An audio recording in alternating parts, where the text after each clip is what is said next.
ihr naht euch wieder, schwankende Gestalten, die früh sich einst dem trüben Blick gezeigt. Versuch ich wohl, euch diesmal festzuhalten, fühl ich mein Herz noch jenem Wahn geneigt. Ihr drängt euch zu, nun gut, so mögt ihr walten, wie ihr aus Dunst und Nebel zu mir steigt.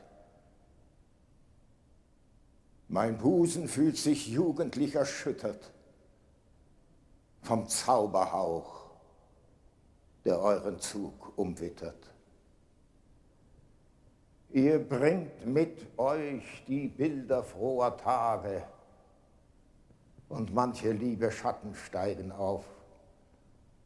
Gleich einer alten, halb verklungenen Sage kommt erste Lieb und Freundschaft mit herauf. Der Schmerz wird neu, es wiederholt die Klage des Lebens labyrinthisch irren Lauf und nennt die Guten, die um schöne Stunden vom Glück getäuscht vor mir hinweggeschwunden. Sie hören nicht die folgenden Gesänge, die Seelen, denen ich die ersten sang. Zerstoben ist das freundliche Gedränge, verklungen, ach, der erste Widerklang. Mein Lied ertönt der unbekannten Menge, ihr Beifall selbst macht meinem Herzen bang. Und was sich sonst an meinem Lied erfreuet, wenn es noch lebt, irrt in der Welt zerstreuet. Und mich erfasst ein längst entwöhntes Sehnen nach jenem stillen, ernsten Geisterreich. Es schwebet nun in unbestimmten Tönen mein lispelnd Lied, der Äols Harfe gleich. Ein Schauer fasst mich, Träne folgt den Tränen, das strenge Herz, es fühlt sich mild und weich. Was ich besitze, seh ich wie im Weiten, und was verschwand, wird mir zu Wirklichkeiten.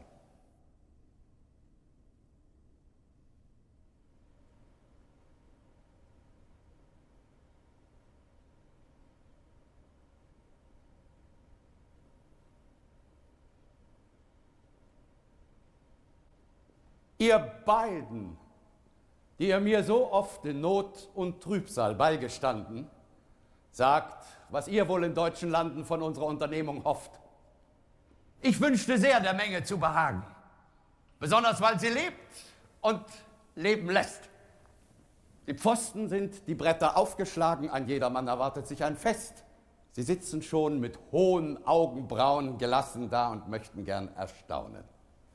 Ich weiß, wie man den Geist des Volks versöhnt, doch so verlegen bin ich nie gewesen. Zwar sind sie an das Beste nicht gewöhnt, allein sie haben schrecklich viel gelesen. Wie machen wir es, dass alles frisch und neu und mit Bedeutung auch gefällig sei? Denn freilich mag ich gern die Menge sehen, wenn sich der Strom nach unserer Bude drängt und mit gewaltig wiederholten Wehen sich durch die enge Gnadenpforte zwängt. Bei hellem Tage schon vor Vieren, mit Stößen sich bis an die Kasse ficht und wie in Hungersnot um Brot an Bäckertüren um ein Billett sich fast die Hälse bricht. Dies Wunder wirkt auf so verschiedene Leute. Der Dichter nur, mein Freund, oh, tu es heute! Oh, sprich mir nicht von jener bunten Menge, bei deren Anblick uns der Geist entflieht. Verhülle mir das Wogen der Gedränge, das wider Willen uns zum Strudel zieht. Nein, Führe mich zur stillen Himmelsenge, wo nur dem Dichter reine Freude blüht, wo Liebe und Freundschaft unseres Herzens Segen mit Götterhand erschaffen und erpflegen. Ach, was in tiefer Brust uns da entsprungen, was sich die Lippe schüchtern vorgelallt, missraten, jetzt vielleicht gelungen, verschlingt des wilden Augenblicks Gewalt. Oft, wenn es erst durch Jahre durchgedrungen, erscheint es in vollendeter Gestalt. Was glänzt, ist für den Augenblick geboren, das Echte bleibt der Nachwelt unverloren.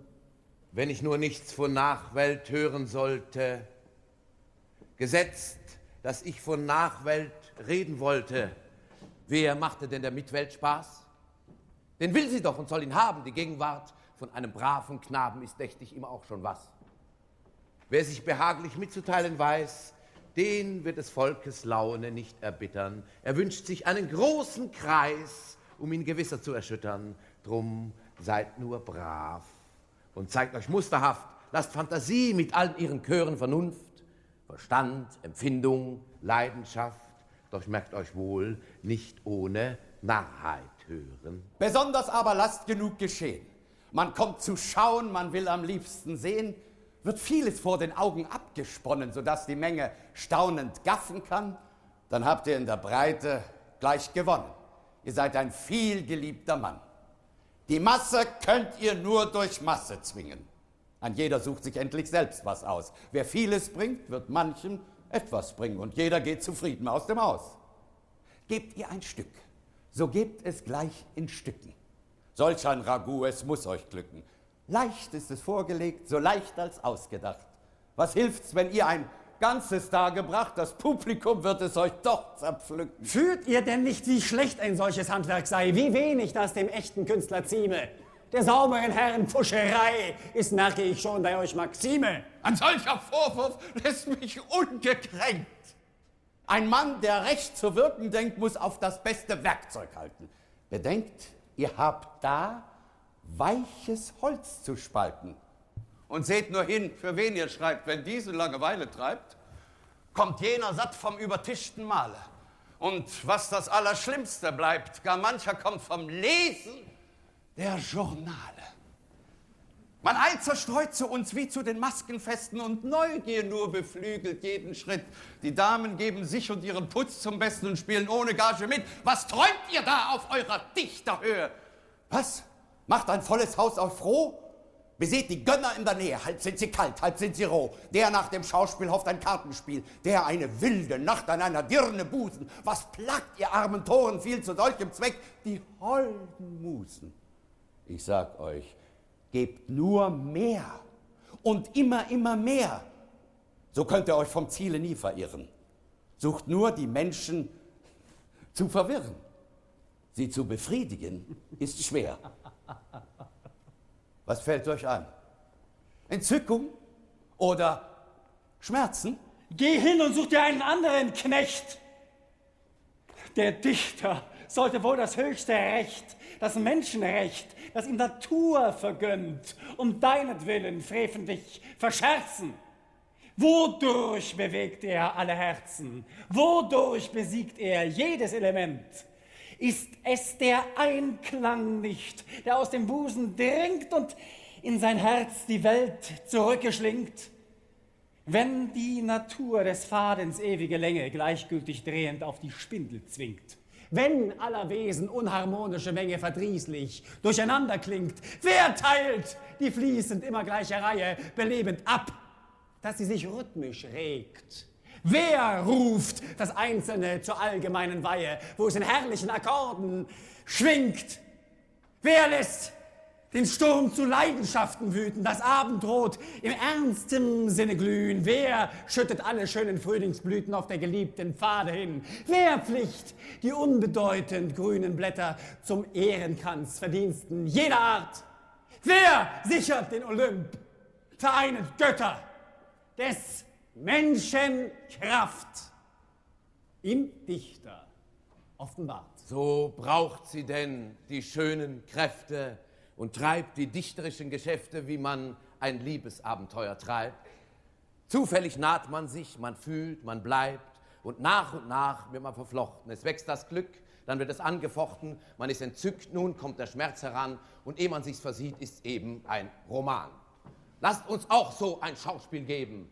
Greift nur hinein ins volle Menschenleben. Ein jeder lebt's, nicht viel ist bekannt. Und wo ihr's packt, da ist's interessant. In bunten Bildern wenig Klarheit, viel Irrtum und ein Fünkchen Wahrheit. So wird der beste Trank gebraut, der alle Welt erquickt und auferbaut. Dann sammelt sich der Jugend schönste Blüte vor eurem Stück und Lausch der Offenbarung. Dann saugt sich jedes zärtliche Gemüte aus eurem Werk sich melancholische Nahrung. Dann wird bald dies, bald jenes aufgeregt. Ein jeder sieht, was er im Herzen trägt. Noch sind sie gleich bereit zu weinen und zu lachen. Sie ehren noch den Schwung, erfreuen sich am Schein. Wer fertig ist, dem ist nichts recht zu machen.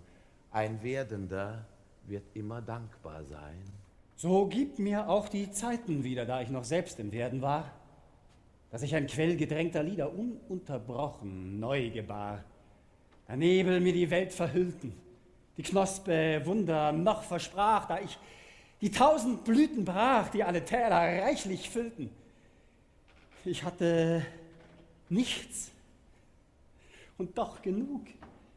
Den Drang nach Wahrheit und die Lust am Trug gib, ungebändigt jene Triebe, das tiefe, schmerzensvolle Glück des Hasses Kraft, die Macht der Liebe. Gib meine Jugend mir zurück. Der Jugend, guter Freund, bedarfst du allenfalls, wenn dich in Schlachten Feinde drängen, wenn mit Gewalt an deinen Hals sich allerliebste Mädchen hängen. Wenn fern des schnellen Laufes Kranz vom schwer erreichten Ziele winkt, wenn nach dem heftigen Wirbeltanz die Nächte schmausend man vertrinkt, doch ins bekannte Saitenspiel mit Mut und Anmut einzugreifen, nach einem selbstgesteckten Ziel mit holdem Irren hinzuschweifen, das, alte Herren, ist eure Pflicht und wir verehren euch darum nicht minder. Das Alter macht nicht kindisch, wie man spricht, es findet uns nur noch als wahre Kinder. Der Worte sind genug gewechselt. Lasst mich auch endlich Taten sehen. Indes ihr Komplimente drechselt, kann etwas Nützliches geschehen. Es hilft es viel von Stimmung reden, dem Zaudernden erscheint sie nie. Gebt ihr euch einmal für Poeten, so kommandiert die Poesie. Euch ist bekannt, was wir bedürfen. Wir wollen starkes Getränke schlürfen. Nun braut mir unverzüglich dran. Was heute nicht geschieht, ist morgen nicht getan und keinen Tag soll man verpassen. Das Mögliche soll der Entschluss beherzt sogleich beim Schopfe fassen. Er will es dann nicht fahren lassen und wirket weiter, weil er muss. Ihr wisst, auf unseren deutschen Bühnen probiert dann jeder, was er mag. Drum schonet mir an diesem Tag Prospekte nicht und nicht Maschinen, gebraucht das große und das kleine Himmelslicht. Die Sterne dürft ihr auch verschwenden. An Wasser, Feuer, Felsenwänden, an Tieren und Vögeln fehlt es nicht. So schreitet in dem engen Bretterhaus den ganzen Kreis der Schöpfung aus und wandelt mit bedächt'ger Schnelle vom Himmel durch die Welt zur Hölle.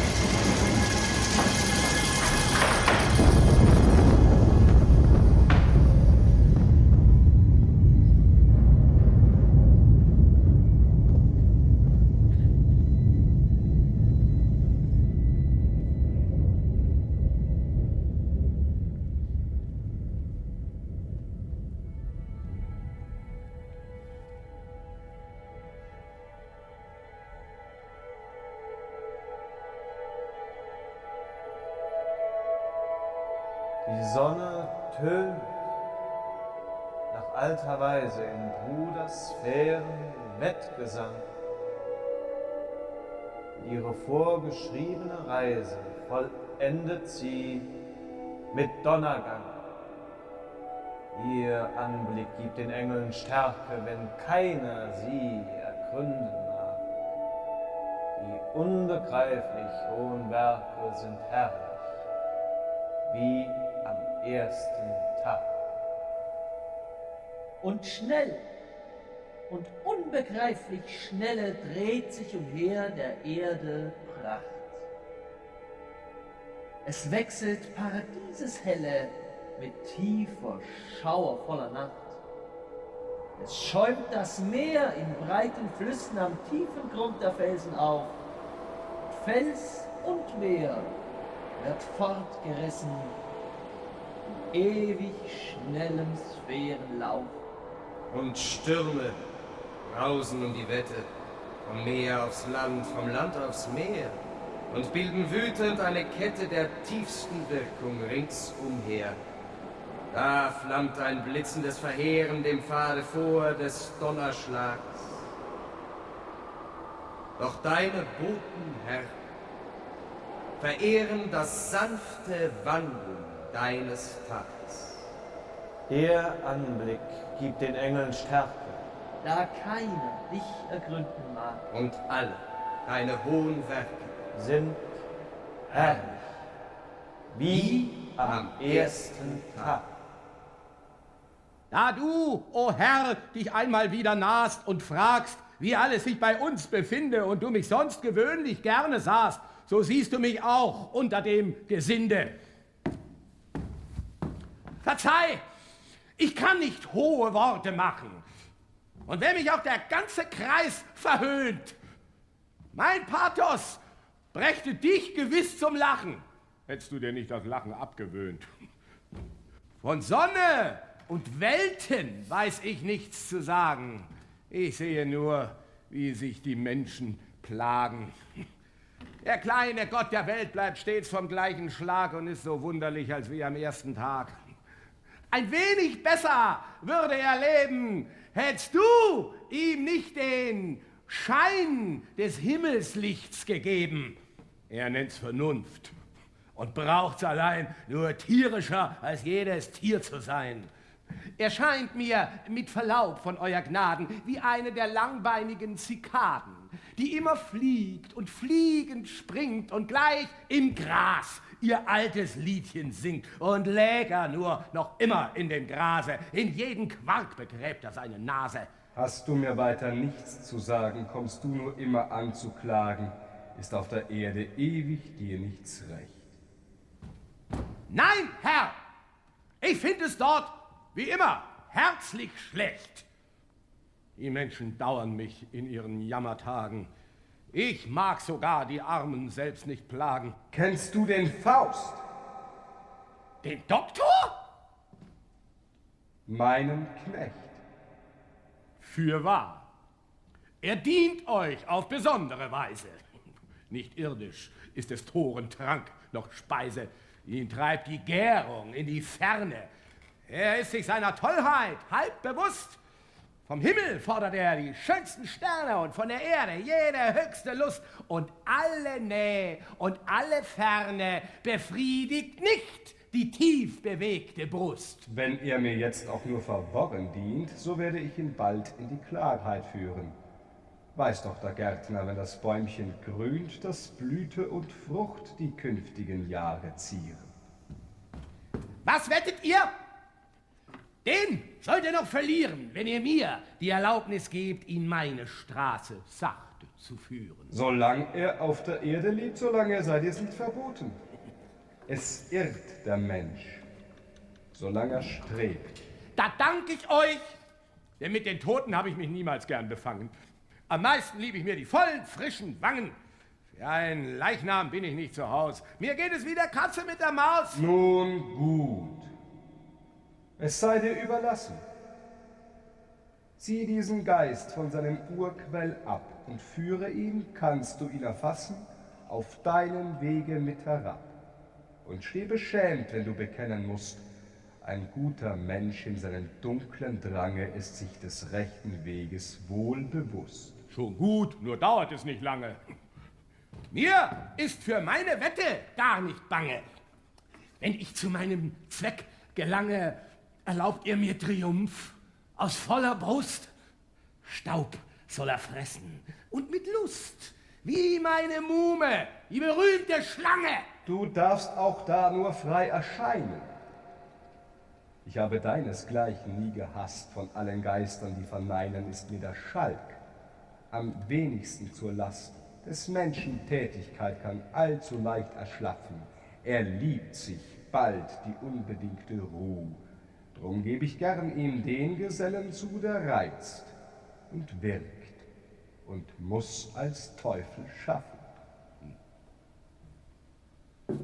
Doch ihr, die echten Göttersöhne, erfreut euch der lebendig reichen Schöne, das Werdende, das ewig wirkt und lebt, umfass euch mit der Liebe holden Schranken.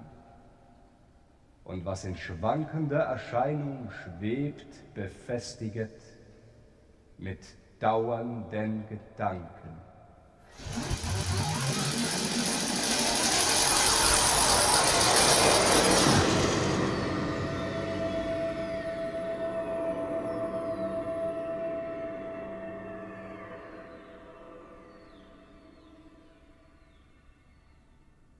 Von Zeit zu Zeit sehe ich den Alten gern und hüte mich, mit ihm zu brechen.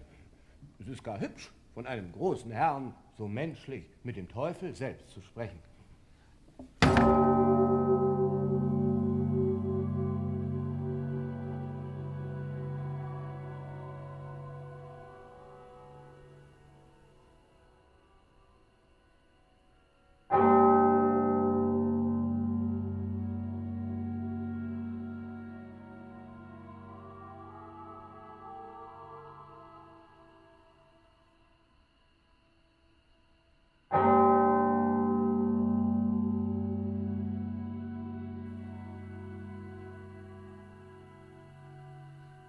Habe nun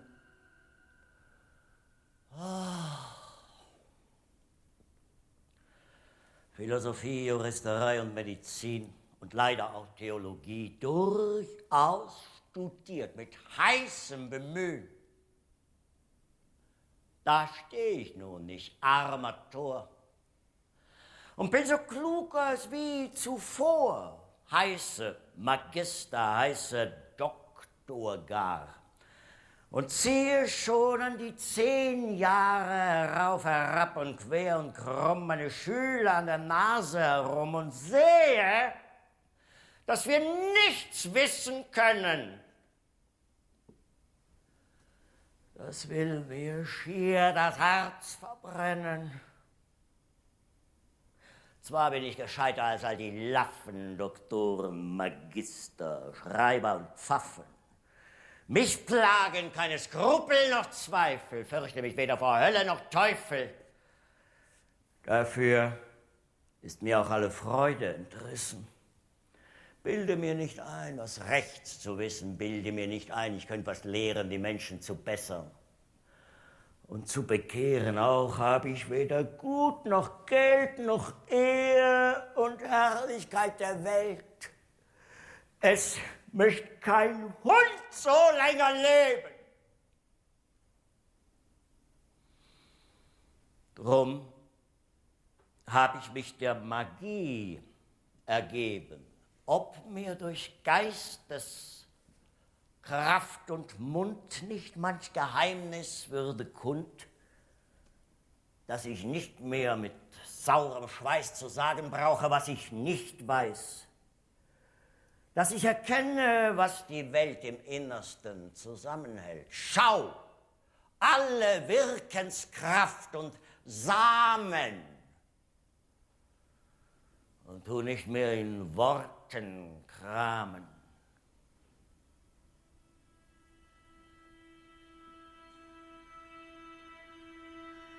O sähst du voller Mondenschein zum letzten Mal auf meine Pein, den ich so manche Mitternacht an diesem Pult herangewacht, dann über Büchern und Papier trüb, seliger Freund, erschienst du mir. Ach, könnt ich doch auf Bergeshöhen in deinem lieben Lichte gehen, um Bergeshöhle mit Geistern schweben, auf Wiesen in deinem Dämmerweben, von allem Wissensqualm entladen, in deinem Tau gesund mich baden.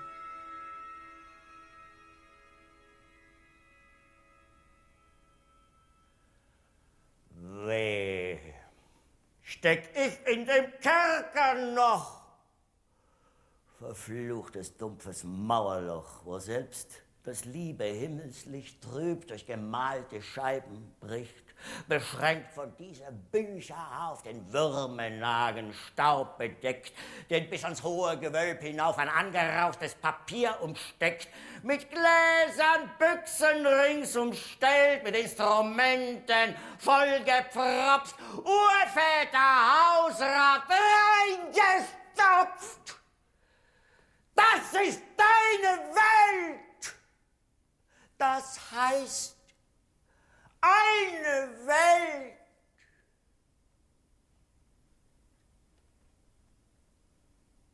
Und fragst du noch, warum dein Herz sich bang in deinem Busen klemmt? Warum mein unerklärter Schmerz dir alle Lebensregung hemmt?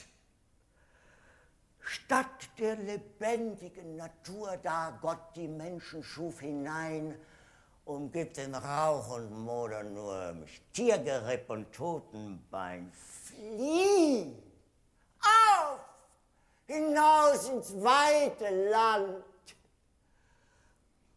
Und dies geheimnisvolle Buch von Nostradamus, eigener Hand, ist dir es nicht geleit genug. Erkenn es dann der Sternelauf. Und wenn Natur dich unterweist, dann geht die Seelenkraft dir auf. Wie spricht ein Geist zum andern Geist? Umsonst das trockene Sinnen hier die heiligen Zeichen dir erklärt. Hier schwebt ihr Geister neben mir, antwortet mir, wenn ihr mich hört.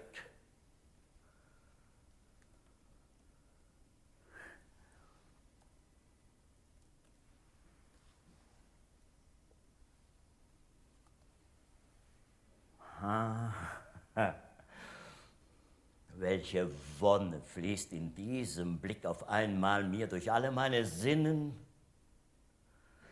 Ich fühle junges, heiliges Lebensglück neu glühen, mir durch Nerv und Adern rinnen. War es ein Gott, der diese Zeichen schrieb, die mir das innere Toben stillen, das arme Herz mit Freude füllen und mit geheimnisvollem Trieb die Kräfte der Natur rings um mich her enthüllen? Bin ich ein Gott? Mir wird so Licht. Ich schaue in diesen reinen Zügen die wirkende Natur vor meiner Seele liegen. Jetzt erst erkenne ich, was der Weise spricht. Die Geisterwelt ist nicht verschlossen, dein Sinn ist zu, dein Herz ist tot. Auf, bade, Schüler, unverdrossen, die irdische Brust im Morgenrot. Wie alles sich zum Ganzen webt, eins in dem anderen wirkt und lebt, wie Himmelskräfte auf und niedersteigen und sich die goldenen Eimer reichen, mit segenduftenden Schwingen vom Himmel durch die Erde dringen, harmonisch all das All durchklingen. Welch Schauspiel! Aber, ach, ein Schauspiel nur. Wo fass ich dich, unendliche Natur, euch Brüste, wo, ihr Quellen alles Lebens, an denen Himmel und Erde hängt, dahin die welke Brust sich drängt, ihr tränkt, ihr quellt, und macht ich so vergebens.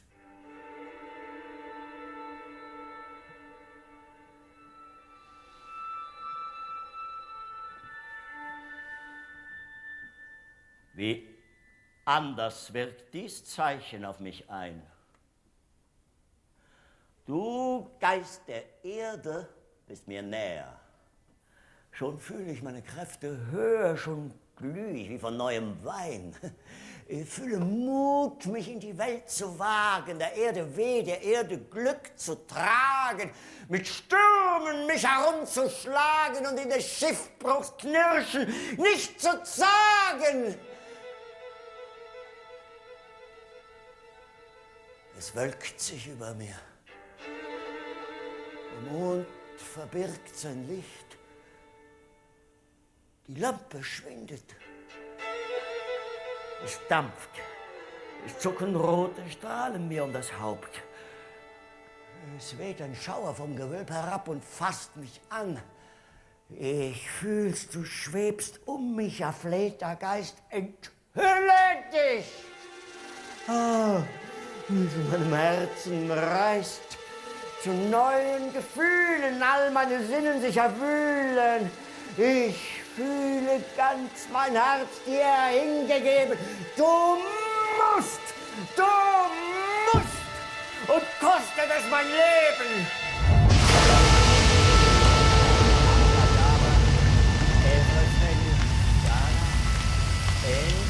Er ruft mir. Schreckliches Gesicht. Du hast mich mächtig angezogen, von meiner Sphäre lang gesogen. Und nun? Ich ertrag dies nicht.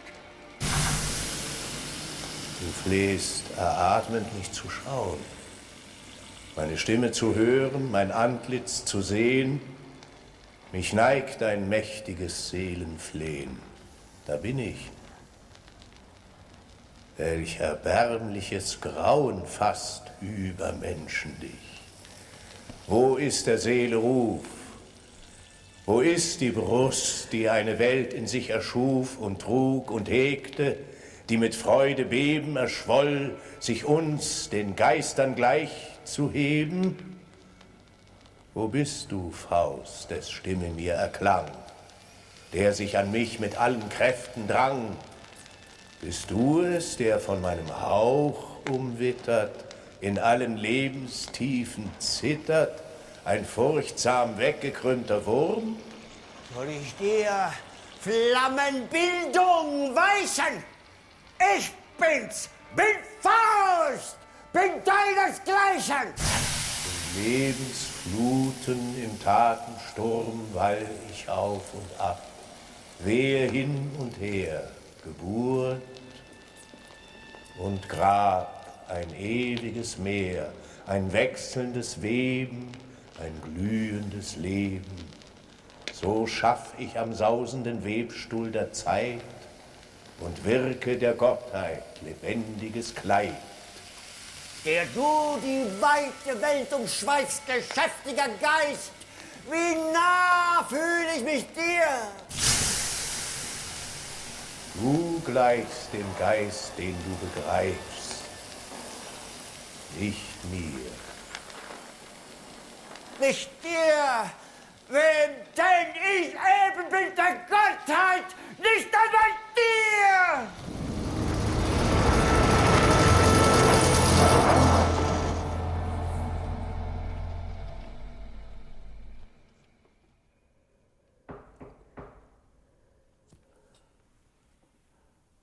O Tod, ich kenn's, das ist mein Famulus. Es wird mein schönstes Glück zunichte, dass diese Fülle der Gesichter der trockene Schleicher stören muss.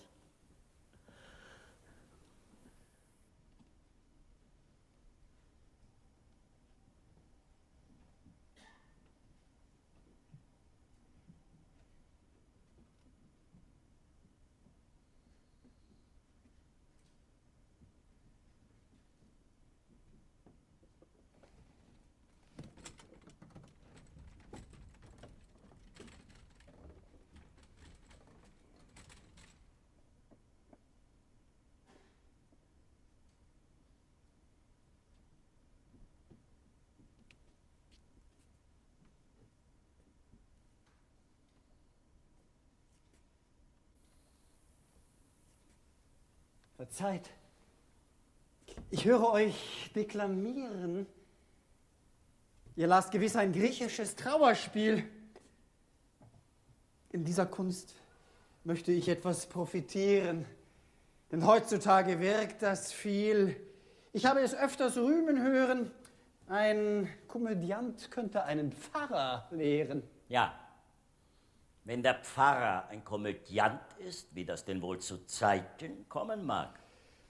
Ah, wenn man so in sein Museum gebannt ist und schaut die Welt kaum einen Feiertag, kaum durch ein Fernglas, nur von Weitem. Wie soll man sie durch Überredung leiten? Wenn ihr es nicht fühlt, ihr werdet es nicht erjagen. Wenn es nicht aus der Seele dringt, mit urkräftigem Behagen die Herzen aller Hörer zwingt. Sitzt ihr nur immer Leim zusammen, braut ein Ragout aus anderer Schmaus und blast die kümmerlichen Flammen aus euren Aschenhäufchen raus. Bewunderung von Kindern und Affen, wenn euch danach der Gaumen steht.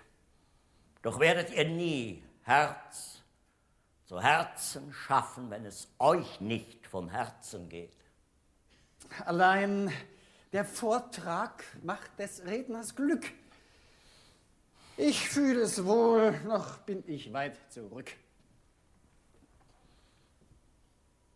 Such er den redlichen Gewinn, sei er kein schellenlauter Tor.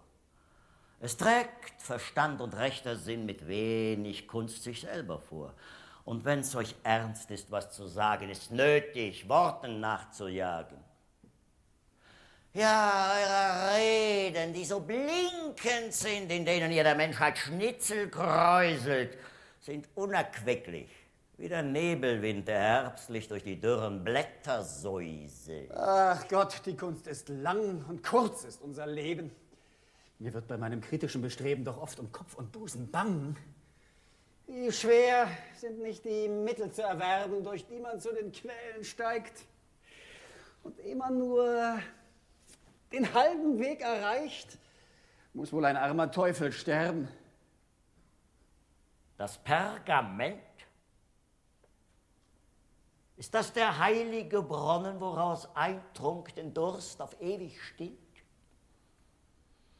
Erquickung hast du nicht gewonnen, wenn sie dir nicht aus eigener Seele quillt. Verzeiht, es ist ein großes Ergötzen, sich in den Geist der Zeiten zu versetzen, zu schauen, wie vor uns ein weiser Mann gedacht und wie wir es dann zuletzt so herrlich weit gebracht. Oh ja, bis an die Sterne weit.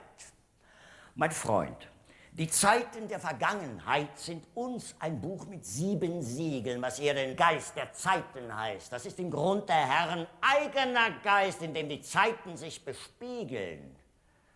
Da ist denn wahrlich oft ein Jammer, man läuft euch bei dem ersten Blick davon. Ein Kehrichtfass und eine Rumpelkammer und höchstens eine Haupt- und Staatsaktion mit trefflichen, pragmatischen Maximen, wie sie den Puppeln wohl im Munde ziemen. Allein die Welt, das Menschen, Herz und Geist, möchte jeglicher doch was davon erkennen. Ja, was man so erkennen heißt. Wer darf das Kind beim rechten Namen nennen? Die wenigen, die was davon erkannt, die töricht genug, ihr volles Herz nicht warten, dem Pöbel ihr Gefühl, ihr Schauen offenbarten, hat man von je gekreuzigt und verbrannt.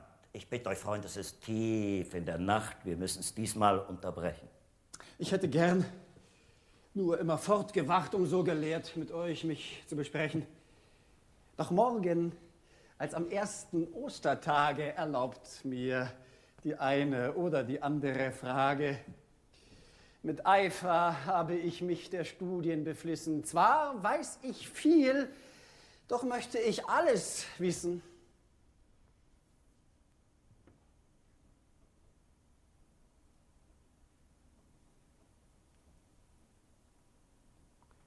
Wie nur dem Kopf nicht alle Hoffnung schwindet, der immerfort an schalem Zeuge klebt, mit gieriger Hand nach Schätzen gräbt und froh ist, wenn er Regenwürmer findet. Darf eine solche Menschenstimme hier, wo Geisterfülle mich umgab, ertönen? Doch ach, für diesmal dank ich dir, dem ärmlichsten von allen Erdensöhnen. Du rissest mich von der Verzweiflung los, die mir die Sinnen schon zerstören wollte. Ach, die Erscheinung war so riesengroß, dass ich mich recht als Zwerg empfinden sollte. Ich, Ebenbild der Gottheit, das sich schon ganz nah gedünkt, im Spiegel ewiger Wahrheit, sein Selbst genoss in Himmelsglanz und Klarheit und abgestreift den Erdensohn. Ich mehr als Cherub, dessen freie Kraft schon durch die Adern der Natur zu fließen und schaffend Götterleben zu genießen, sich ahnungsvoll vermaß. Wie musst ich büßen? Ein Donnerwort hat mich hinweggerafft. Nicht darf ich dir zugleich in mich vermessen. Hab ich die Kraft, dich anzuziehen besessen, so hatt ich dich zu halten, keine Kraft in jenem seligen Augenblicke. Ich fühlte mich so klein, so groß, du stießest grausam mich zurücke ins ungewisse Menschenlos. Wer lehret mich? Was soll ich meiden? Soll ich gehorchen jenem Drang? Ach, unsere Taten selbst, so gut als unsere Leiden, sie hemmen unseres Lebens Gang. Dem Herrlichsten, was auch der Geist empfangen, drängt immer fremd und fremder Stoff sich an. Wenn wir zum Guten dieser Welt gelangen, dann heißt das Bessere Trug und Wahn, die uns das Leben gaben, herrliche Gefühle, erstarren in dem irdischen Gewühle.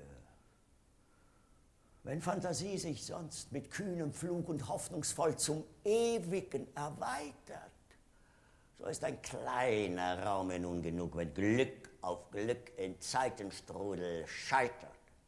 Die Sorge nistet gleich im tiefen Herzen, dort wirket sie geheime Schmerzen, unruhig wiegt sie sich und störet Lust und Ruhe. Sie deckt sich stets mit neuen Masken zu, sie mag als Haus und Hof, als Weib und Kind erscheinen, als Feuer, Wasser, Dolch und Gift. Du bebst vor allem, was nicht trifft.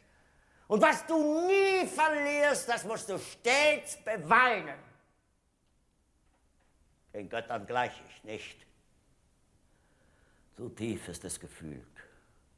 Dem Wurme gleich ich, der den Staub durchwühlt, den, wie er sich im Staube nährend lebt, des Wanderers Tritt vernichtet und begräbt.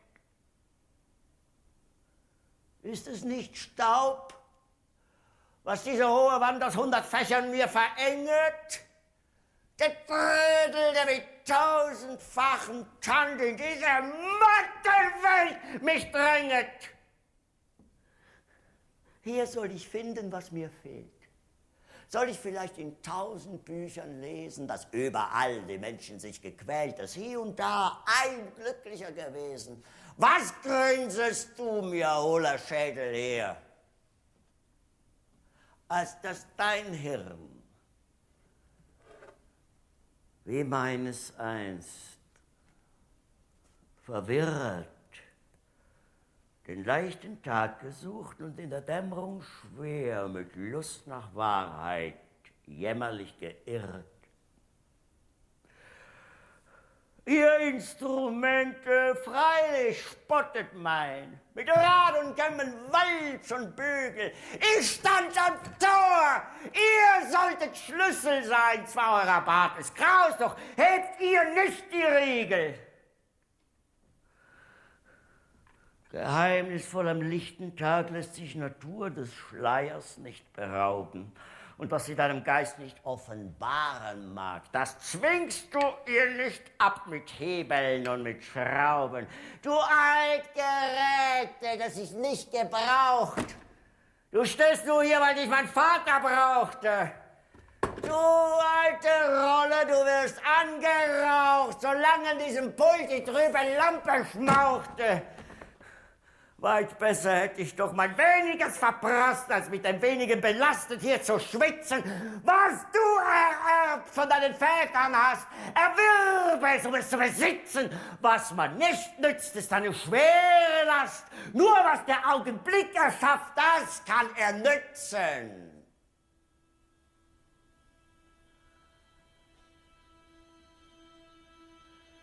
Doch warum heftet sich mein Blick auf jene Stelle? Ist jenes Fläschchen dort den Augen ein Magnet? Warum wird mir auf einmal lieblich helle, als wenn im nächtigen Wald uns Mondenglanz umwebt? Ich grüße dich, du einzige Fiole, die ich mit Andacht nun herunterhole. In dir verehr ich Menschenwitz und Kunst, du Inbegriff der holden Schlummersäfte, du Auszug aller tödlich feinen Kräfte. Erweise deinem Meister deine Gunst. Ich sehe dich, es wird der Schmerz gelindert.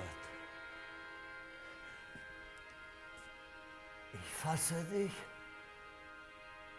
das Streben wird gemindert, des Geistes Flutstrom ebbet nach und nach. Ins hohe Meer werde ich hinausgewiesen, die Spiegelflut erglänzt zu meinen Füßen. Zu neuen Ufern lockt ein neuer Tag. Ein Feuerwagen schwebt auf leichten Schwingen an mich heran. Ich fühle mich bereit, auf neuer Bahn den Äther zu durchdringen, zu neuen Sphären reiner Tätigkeit. Dies hohe Leben, diese Götterwonne, du erst noch Wurm und die verdienest du. Ja, kehre nur der holden Erdensonne entschlossen deinen Rücken zu. Vermesse dich, die Pforten aufzureißen, vor denen jeder gern vorüberschleicht. Hier ist es Zeit, durch Taten zu beweisen, dass Mannes Würde nicht der Götterhöhe weicht. Vor jener dunklen Höhle nicht zu beben, in der sich Fantasie zu eigener Qual verdammt, nach jenem Durchgang hinzustreben, um dessen Mund die ganze Hölle flammt, zu diesem Schritt sich heiter zu entschließen und wär es mit Gefahr ins Nichts dahin zu fließen. Nun komm herab, kristallne, reine Schale, hervor aus deinem alten Futterale, an die ich viele Jahre nicht gedacht. Du glänztest bei der Väter Freudenfeste, erheitertest die ernsten Gäste, wenn einer dich dem andern zugebracht. Der vielen Bilder künstlich reiche Pracht, des Trinkers Pflicht, sie reimweis zu erklären, auf einen Zug die Höhlung auszuleeren, erinnert mich an manche Jugendnacht. Ich werde jetzt dich keinem Nachbar reichen. Ich werde meinen Witz an deiner Kunst nicht zeigen. Hier ist ein Saft, der eilig trunken macht. Mit brauner Flut erfüllt er deine Höhle, den ich bereitet, den ich wähle. Der letzte Trunk. Sei nun mit ganzer Seele als festlich hoher Gruß dem Morgen zugebracht.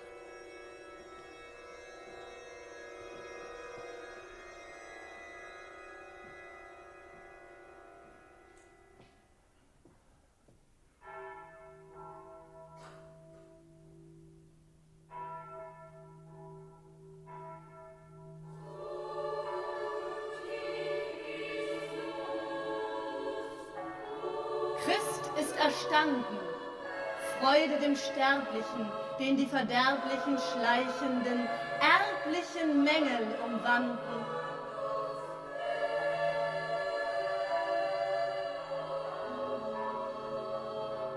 Welch tiefes Summen, welch ein heller Ton, zieht mit Gewalt das Glas von meinem Munde. Verkündiget ihr dumpfen Glocken schon des Osterfestes erste Feierstunde. Ihr Chöre singt ihr schon den tröstlichen Gesang, der einst um Grabesnacht von Engelslippen klang. Gewissheit einem neuen Bunde.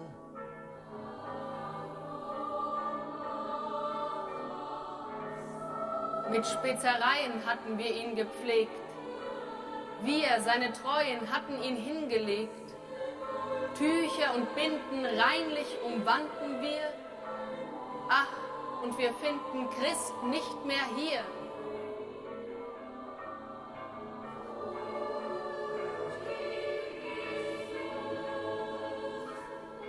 Christ ist erstanden. Selig der Liebende, der die betrübende, heilsam und übende Prüfung bestanden. Was sucht ihr mächtig und gelind, ihr Himmelstöne, mich am Staube? Klingt dort umher, wo weiche Menschen sind, die Botschaft höre ich wohl. Allein mir fehlt der Glaube.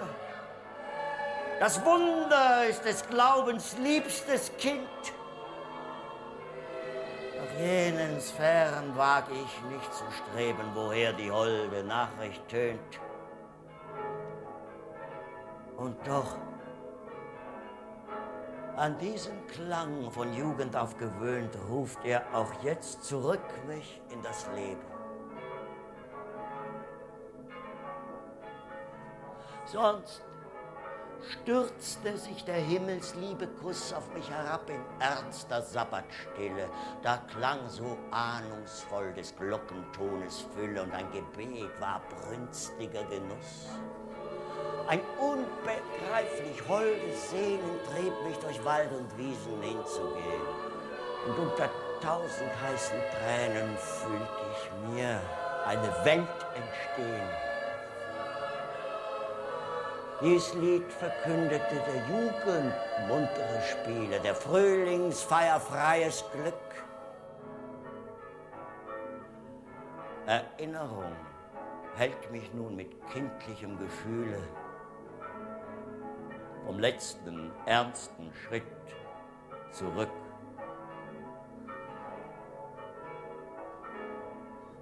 Und tönet fort, ihr süßen Himmelslieder.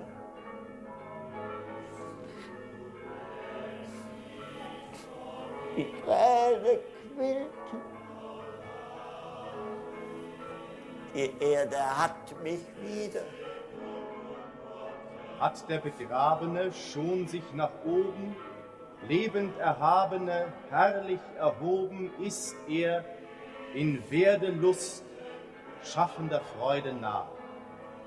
Ach, an der Erde Brust sind wir zum Leiden da. Ließ er die Seinen schmachtend uns hier zurück. Ach, wir beweinen, Meister, dein Glück.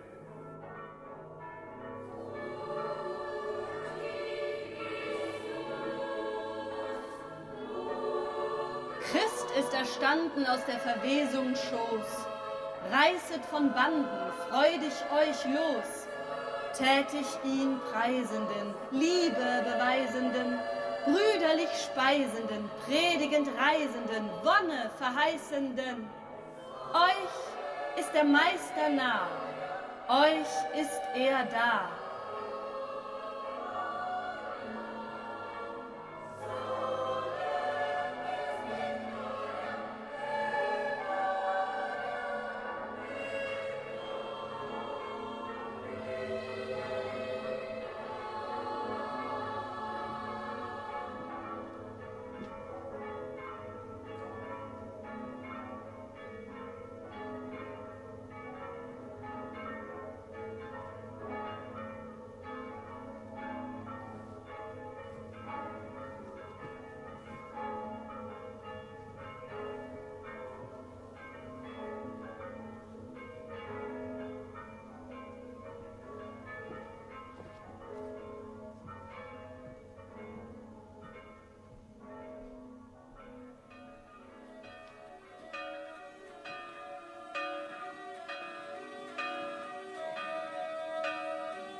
Warum denn dort hinaus? Wir gehen hinaus aufs Jägerhaus. Wir wollen aber nach der Mühle wandern. Ich rate euch, nach dem Wasserhof zu gehen. Der Weg dorthin ist gar nicht schön. Was tust denn du? Ich gehe mit den anderen. Nach Burgdorf kommt herauf. Gewiss, dort findet ihr die schönsten Mädchen und das beste Bier. Und Händel von der ersten Sorte. Oh, überlustiger Gesell. Juckt dich zum 3. Mal das Fell? Ich mag nicht hin, mir graut es vor dem Orte. Nein, ich gehe nach der Stadt zurück. Wir finden ihn gewiss bei jenen Pappeln stehen. Das ist für mich kein großes Glück. Er wird an deiner Seite gehen. Mit dir nur tanzt er auf den Plan. Was gehen mich deine Freuden an? Heute ist er sicher nicht allein. Der Krauskopf, sagt er, würde bei ihm sein. Blitz, die wackern Dirnen schreiten. Herr Bruder, komm! Wir müssen Sie begleiten. Ein starkes Bier, ein beizender Tobak und eine Magd im Putz. Das ist nun mein Geschmack. Da sieh mir nur die schönen Knaben. Es ist wahrhaftig eine Schmach. Gesellschaft könnten Sie die allerbeste haben und laufen diesen Mägden nach. Nicht so geschwind. Dort hinten gehen zwei. Sie sind gar niedlich angezogen. Sie ist meine Nachbarin dabei. Ich bin dem Mädchen sehr gewogen. Sie gehen ihren stillen Schritt und nehmen uns doch auch am Ende mit. Herr Bruder, nein, ich bin nicht gern geniert. Geschwind, dass wir das Wildbret nicht verlieren. Die Hand, die samstags ihren Besen führt, wird sonntags dich am besten karessieren. Nein. Er gefällt mir nicht, der neue Bürgermeister. Und da es ist, wird er nur täglich dreister. Und für die Stadt, was tut denn er? Wird es nicht aller Tage schlimmer? Gehorchen soll man mehr als immer und zahlen mehr als je vorher. Ihr guten Herr, ihr schönen Frau, so wohl geputzt und backenrot, belieb es euch nicht anzuschauen und seht und mildert meine Not. Lasst mich hier nicht vergebens leiern, nur der ist froh, der geben mag. Ein Tag, den alle Menschen feiern, er sei für mich ein Erntetag. Nichts Besseres weiß ich mir an Sonn- und Feiertagen als ein Gespräch von Krieg und Kriegsgeschrei, wenn hinten, weit in der Türkei, die Völker aufeinander schlagen. Man steht am Fenster, trinkt sein Gläschen aus und sieht den Fluss hinab, die bunten Schiffe gleiten. Dann kehrt man abends froh nach Haus und segnet Frieden und Friedenszeiten. Herr Nachbar, ja, so lasse ich's auch geschehen. Sie mögen sich die Köpfe spalten, mag alles durcheinander gehen, doch nur zu Hause, da bleibt's beim Alten. Wie geputzt, das schöne junge Blut. Wer soll sich nicht in euch vergaffen? Nur nicht so stolz, es ist schon gut. Und was ihr wünscht, das wüsste ich wohl zu schaffen. Agatha, fort! Ich nehme mich in Acht, mit solchen Hexen öffentlich zu gehen. Sie ließ mich zwar in St. Andreas Nacht den künftigen Liebsten leiblich sehen. Mir zeigte sie ihn im Kristall, soldatenhaft, mit mehreren Verwegenen. Ich sehe mich um, ich suche ihn überall. Allein, mir will er nicht begegnen.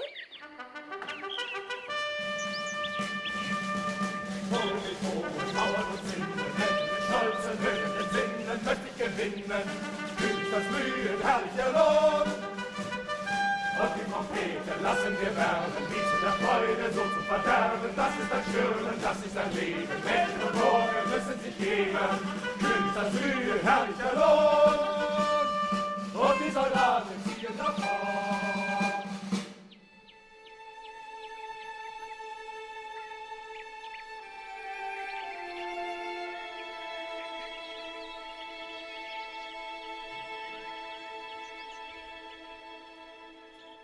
Vom Eise befreit sind Strom und Bäche. Durch des Frühlings holden, belebenden Blick. Im Tale grünet Hoffnungsglück.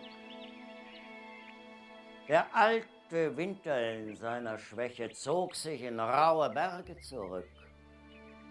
Von dorther sendet er fliehend nur ohnmächtige Schauer körnigen Eises in Streifen über die grünende Flur. Doch die Sonne duldet kein Weißes. Überall regt sich Bildung und Streben, alles will sie mit Farben beleben. Doch an Blumen fehlt's im Revier, sie nimmt geputzte Menschen dafür. Kehre dich um von diesen Höhen nach der Stadt zurückzusehen.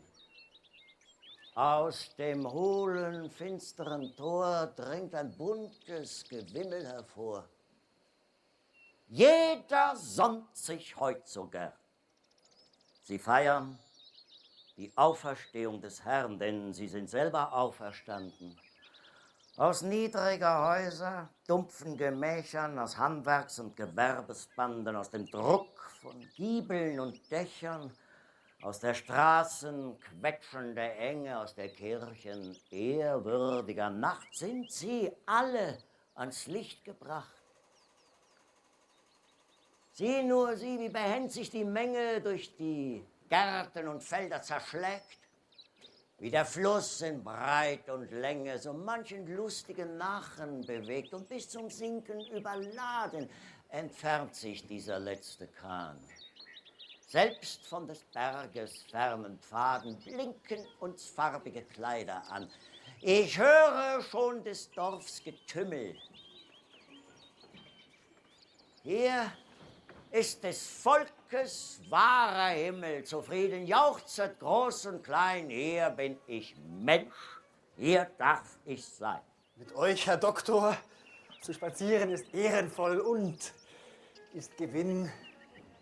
Doch würde ich nicht allein mich her verlieren, weil ich ein Feind von allem Rohen bin. Das Fiedeln, Schreien, Kegelschieben ist mir ein gar verhasster Klang.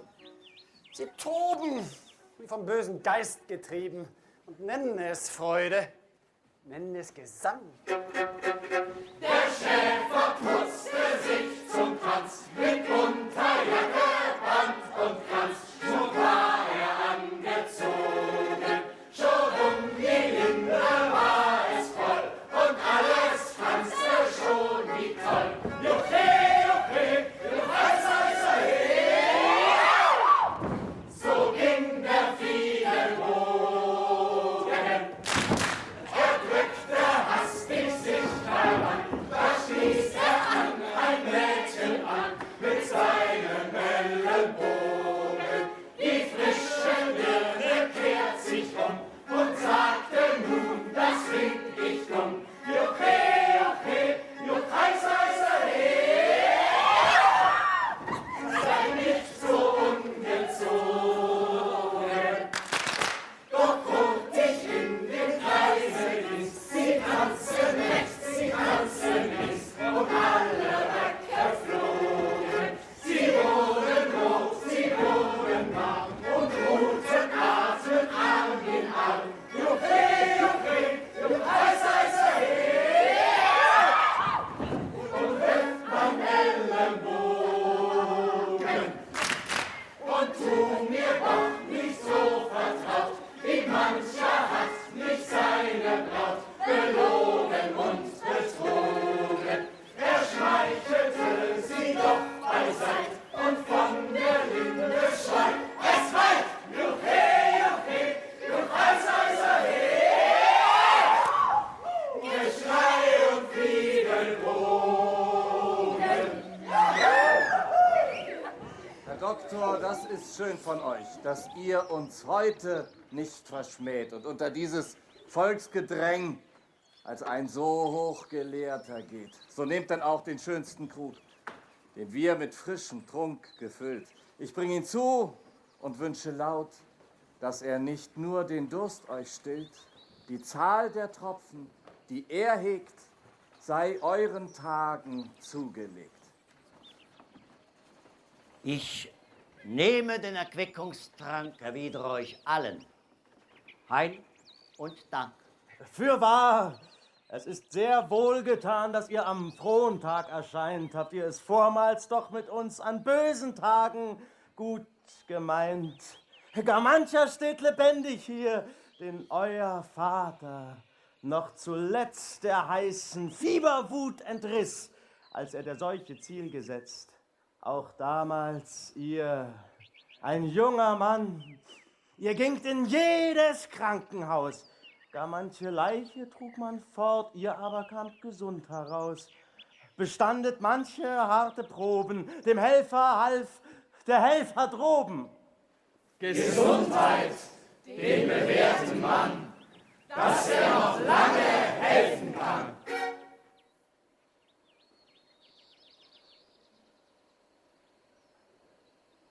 Vor jenem droben steht gebückt, der helfen lehrt und Hilfe schickt.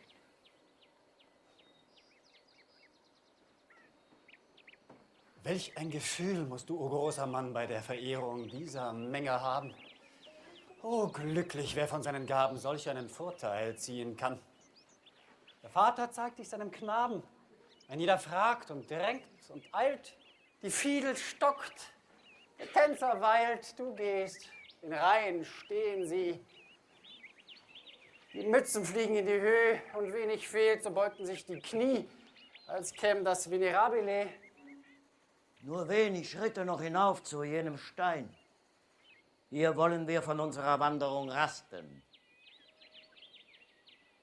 Hier saß ich oft, gedankenvoll allein und quälte mich mit Beten und mit Fasten, an Hoffnung reich, im Glauben fest, mit Tränen, Seufzen, Händeringen dachte ich, das Ende jener Pest vom Herrn des Himmels zu erzwingen. Der Menge Beifall tönt mir nun wie Hohn. O könntest du in meinem Innern lesen, wie wenig Vater und Sohn solch eines Ruhmes wert gewesen.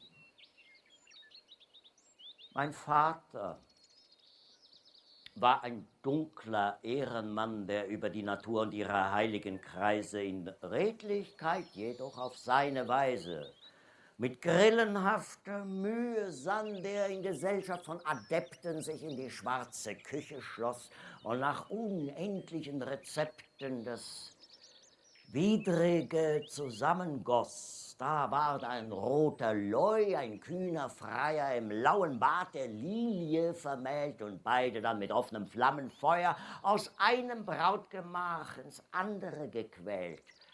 Erschien darauf in bunten Farben die junge Königin im Glas. Hier war die Arznei. Die Patienten starben und niemand fragte, wer genas. So haben wir mit höllischen Latwergen in diesen Tälern, diesen Bergen, weit schlimmer als die Pest getobt. Ich habe selbst den Gift an Tausende gegeben. Sie welkten hin, ich muss erleben, dass man die frechen Mörder lobt. Wie könnt ihr euch darum betrüben? Tut nicht ein braver Mann genug, die Kunst, die man ihm übertrug, gewissenhaft und pünktlich auszuüben?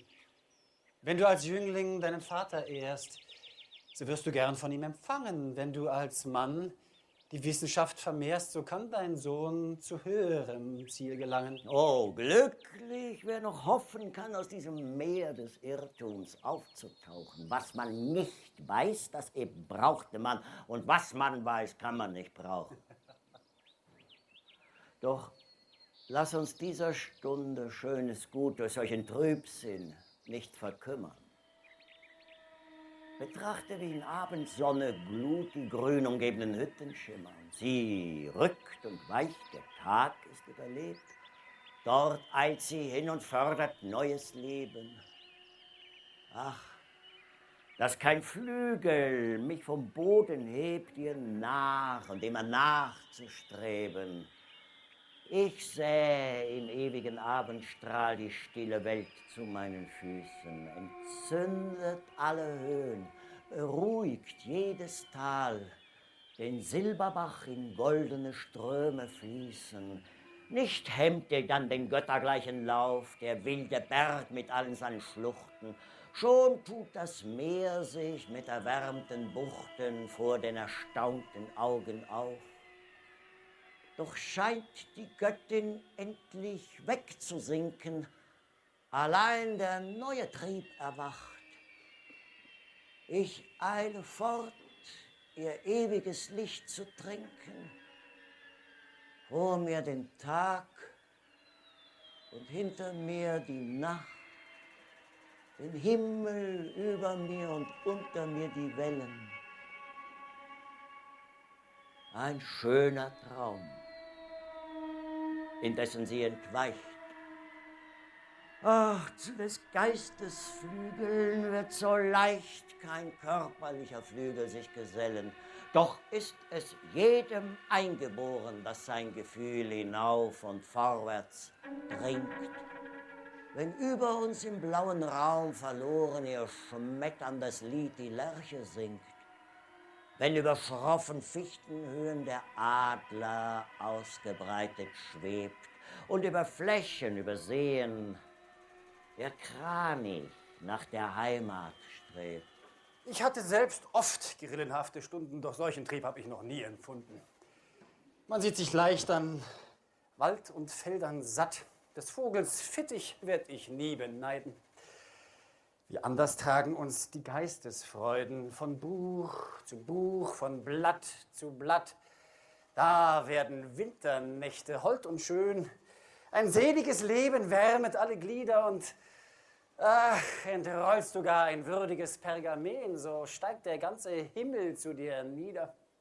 Du bist dir nur des einen Triebs bewusst, o lerne nie den anderen kennen. Zwei Seelen wohnen, ach, in meiner Brust. Die eine will sich von der anderen trennen. Die eine hält in derber Liebeslust sich an die Welt mit klammernden Organen.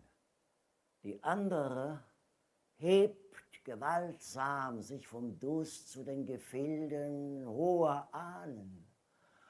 Oh, gibt es Geister in der Luft, die zwischen Erd und Himmel herrschend weben, so steiget nieder aus dem goldenen Duft und führt mich weg zu neuem, buntem Leben. Ja, wäre nur ein Zaubermantel mein und trüge mich in fremde Länder, mir sollt er um die köstlichsten Gewänder nicht feil um einen Königsmantel sein. Berufe nicht die wohlbekannte Schar, die strömend sich im Dunstkreis überbreitet, dem Menschen tausendfältige Gefahr von allen Enden her bereitet. Von Norden dringt der scharfe Geisterzahn auf dich herbei mit pfeilgespitzten Zungen. Von Osten vertrocknen sie heran und nähren sich von deinen Lungen. Wenn sie der Mittag aus der Wüste schickt die Glut auf Glut um deinen Scheitel häufen, so bringt der West den Schwarm, der erst erquickt, um dich und Feld und Aue zu ersäufen. Sie hören gern zum Schaden frohgewandt, gehorchen gern, weil sie uns gern betrügen. Sie stellen wie vom Himmel sich gesandt und lispeln Englisch, wenn sie lügen. Doch gehen wir. Ergraut ist schon die Welt, die Luft gekühlt, der Nebel fällt, am Abend schätzt man erst das Haus. Was stehst du so? Du blickst erstaunt hinaus, was kann dich in der Dämmerung so ergreifen? Siehst du den schwarzen Hund durch Saat und Stoppel streifen? Ich sah ihn lange schon. Nicht wichtig, schien er mir. Betracht ihn recht, für was hältst du das Tier? Für einen Pudel, der auf seine Weise sich auf der Spur des Herrn plagt. Bemerkst du, wie in weitem Schneckenkreis er um uns her und immer näher jagt? Und irr ich nicht, so zieht ein Feuerstrudel auf seinen Pfaden hinterdrein. Ich sehe nichts als einen schwarzen Pudel. Es mag bei euch wohl Augentäuschung sein. Mir scheint es, dass er magisch leise Schlingen zu künftigem Band um unsere Füße zieht. Ich sehe ihn ungewiss und furchtsam uns umspringen, weil er statt seines Herrn zwei Unbekannte sieht. Der Kreis wird eng, schon ist er nah. Du siehst ein Hund. Und kein Gespenst ist da. Er knurrt und zweifelt, legt sich auf den Bauch. Er wedelt. Alles Hundebrauch. Geselle dich zu uns, komm. Ja. Es ist ein Pudel. Närrisches Tier. Du stehst still. Er wartet auf. Du sprichst ihn an, er strebt an dir hinauf. Verliere was, er wird es bringen. Nach deinem Stock ins Wasser springen. Du hast wohl recht, ich finde nicht die Spur von einem Geist. Und alles ist Dressur. Dem Hunde, wenn er gut gezogen wird, selbst ein weiser Mann gewogen. Ja, deine Gunst verdient er ganz und gar. Er, der Studenten trefflicher Scholar.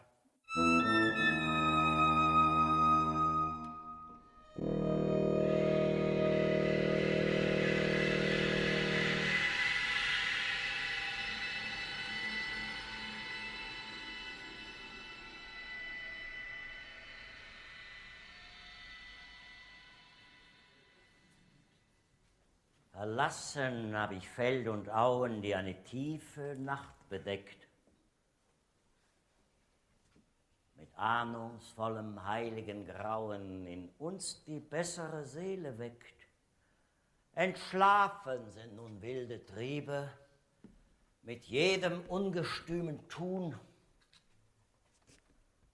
Es reget sich die Menschenliebe, die Liebe Gottes regt sich nun. Sei ruhig, Pudel. Renne nicht hin und wieder. An der Schwelle, was schnupperst du hier? Lege dich hinter den Ofen nieder. Mein bestes Kissen geb ich dir. Wie du draußen auf dem bergigen Wege durch Rennen und Springen ergötzt uns hast, so nimm nun auch von mir die Pflege als ein willkommener, stiller Gast.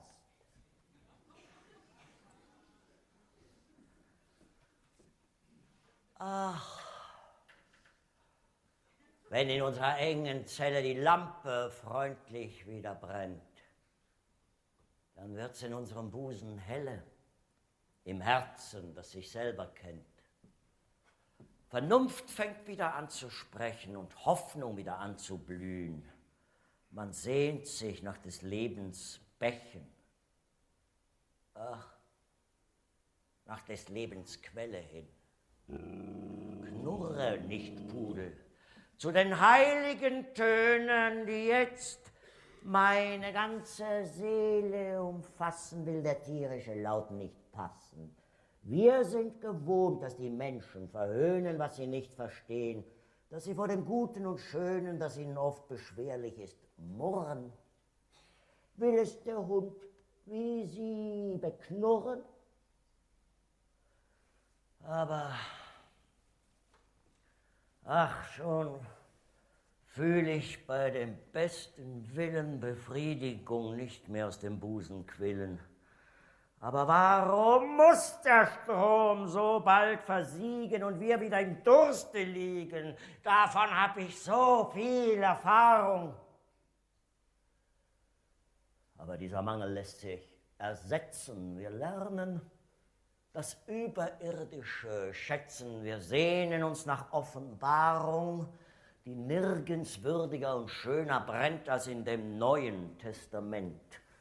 Mich drängt's, den Grundtext aufzuschlagen, mit redlichem Gefühl einmal das heilige Original in mein geliebtes Deutsch zu übertragen. Geschrieben steht im Anfang war das Wort. Hier stocke ich schon. Wer hilft mir weiter fort? Ich kann das Wort so hoch unmöglich schätzen. Ich muss es anders übersetzen, wenn ich vom Geiste recht erleuchtet bin. Geschrieben steht, im Anfang war der Sinn.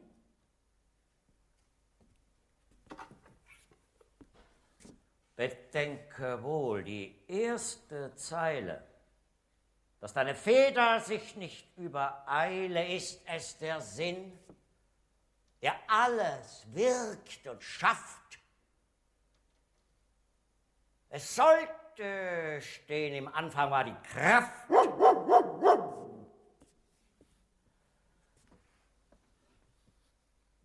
Doch auch indem ich dieses niederschreibe, schon warnt mich was, dass ich dabei nicht bleibe. Mir hilft der Geist. Auf einmal sehe ich Rat und schreibe getrost, im Anfang war die Tat.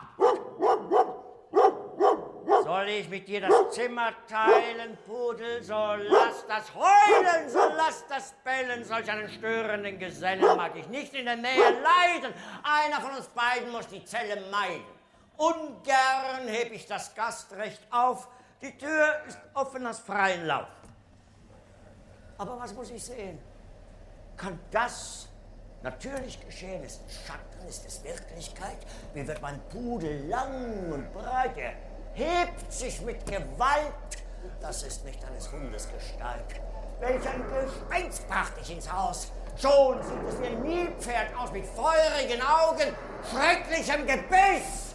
Ah, du bist mir gewiss. Für solche halbe Höllenbrut ist Salomonis Schlüssel gut. Drinnen gefangen ist einer. Bleibe draußen, folgt ihm keiner. Ihr Eisen, der Fuchs, sagt ein alter Höllenlutz. Aber ihn ab.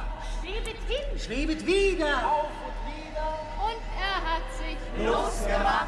Mit dir nützt. Lass ihn bitte sitzen, denn er hat uns allen schon viel zu gefallen. Erst zu begegnenden Tiere brauche ich den Spruch der Viere. Salamander soll glühen und Ene sich winden, Sylphe verschwinden, Kobold sich mühen. Wer sie nicht kannte, die Elemente ihrer Kraft und Eigenschaft, wäre kein Meister über die Geister. Verschwinden Flammen, Salamander! Rauschen, fließen zusammen, Undine! Leuchten Meteoren, schöne Sylphe!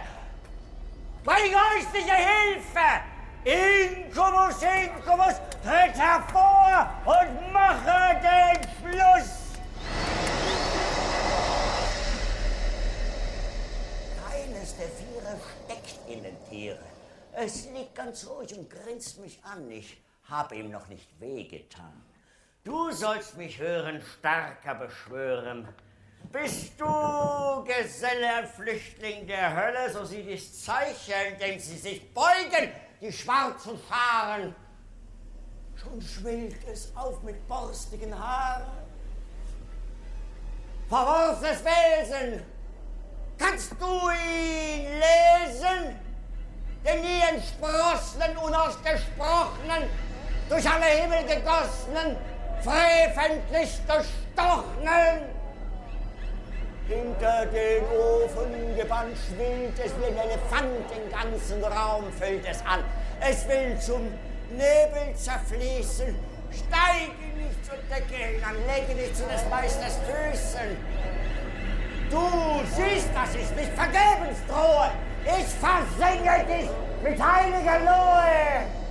Erwarte nicht das dreimal glühende Licht.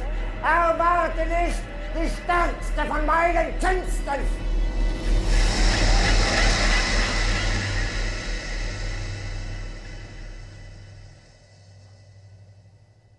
Wozu der Lärm?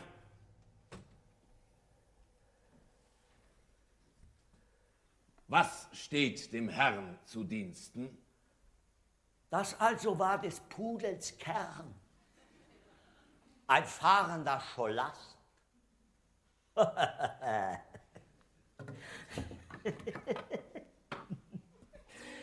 Der Kasus macht mich lachen. Ich salutiere dem gelehrten Herrn. Ihr habt mich weidlich schwitzen machen. Wie nennst du dich? Die Frage scheint mir klein für einen, der das Wort so sehr verachtet, der weit entfernt von allem Schein nur in der Wesen Tiefe trachtet. Bei euch, ihr Herren, kann man das Wesen gewöhnlich in dem Namen lesen, wo es sich allzu deutlich weist.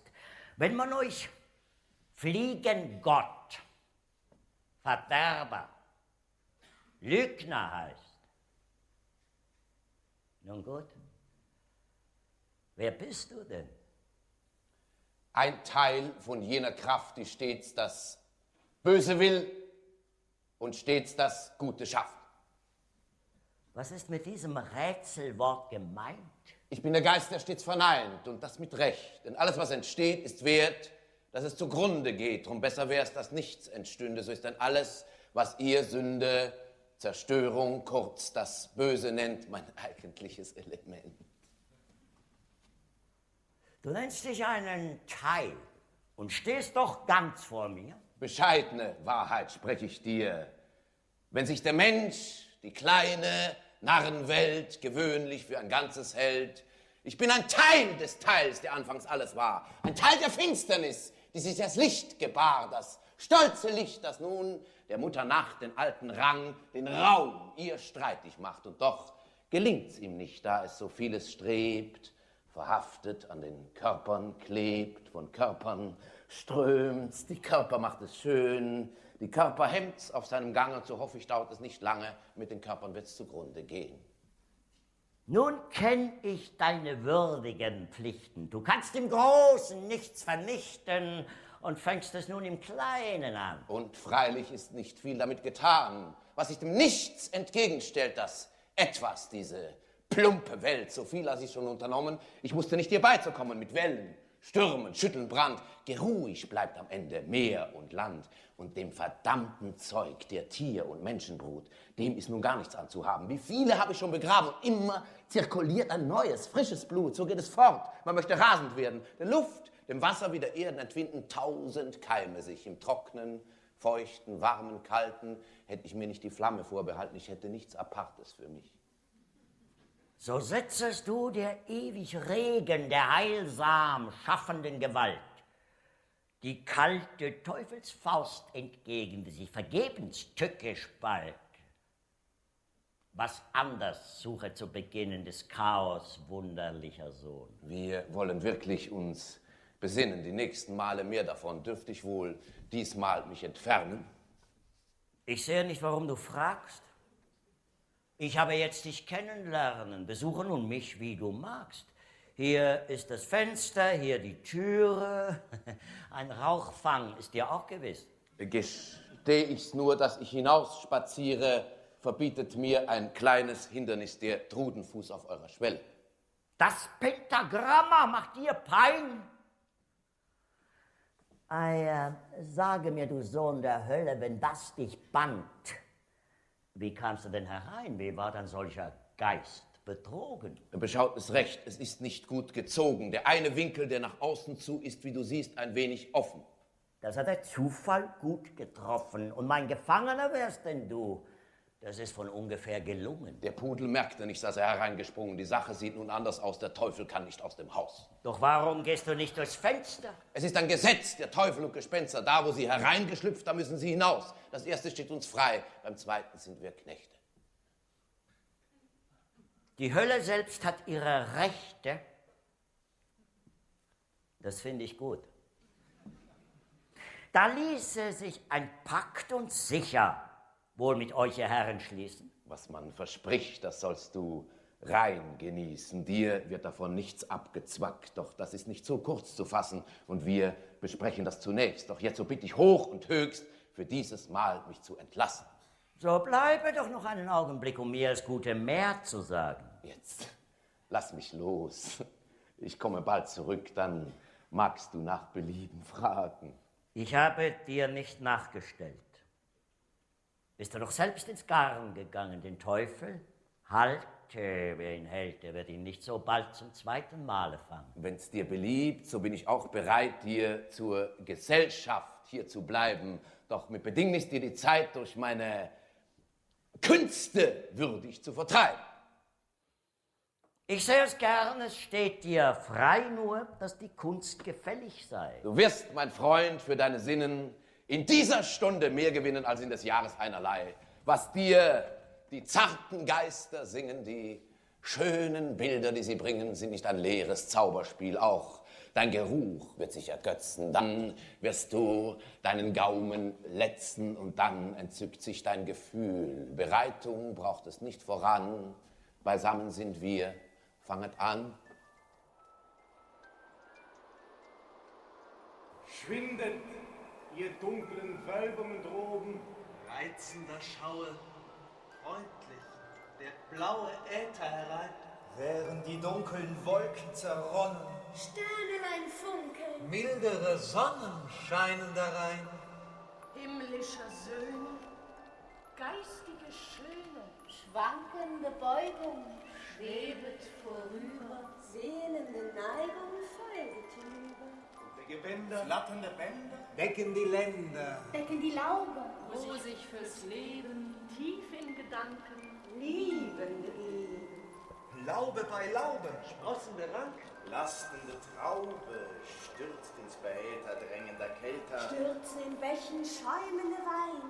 rieseln durch reine, edle Gesteine, lassen die Höhen hinter sich liegen, reiten zu sehen sich ums Genügen grünender Hügel. Und das Geflügel schlürfet sich von. Flieget der Sonne, fleget den hellen Inseln entgegen, Die sich auf Wellen gaukelnd bewegen, wo wir in Chören jauchzende Höhen, über den Auen tanzende Schau, die sich im Freien alle zerstreuen. Einige klimmen über die Höhen, Andere schwimmen über die Seen. andere schweben, alle zum Leben, alle zur Ferne, liebender Sterne, seliger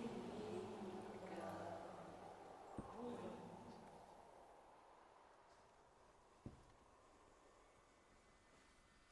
er schläft. So recht, ihr luftigen, zarten Jungen. Ihr habt ihn treulich eingesungen. Für dies Konzert bin ich in eurer Schuld. Du bist noch nicht der Mann, den Teufel festzuhalten, umgaukelt ihn mit süßen Traumgestalten, versenkt ihn in ein Meer des Wahns. Doch dieser Schwelle, Zauber zu zerspalten, bedarf ich eines Rattenzahns. Nicht lange brauche ich zu beschwören, schon raschelt eine hier und wird sogleich mich hören. Der Herr der Ratten und der Mäuse, der Fliegenfrösche, Wanzenläuse befiehlt dir, dich hervorzuwagen und diese Schwelle zu benagen, so wie er sie mit Öl betupft. Da kommst du schon hervorgehopft und frisch ans Werk. Die Stelle, die mich bannte, die sitzt ganz vorne an der Kante. Noch einen Biss! So ist geschehen. Nun, Fauste, träume fort, bis wir uns wiedersehen.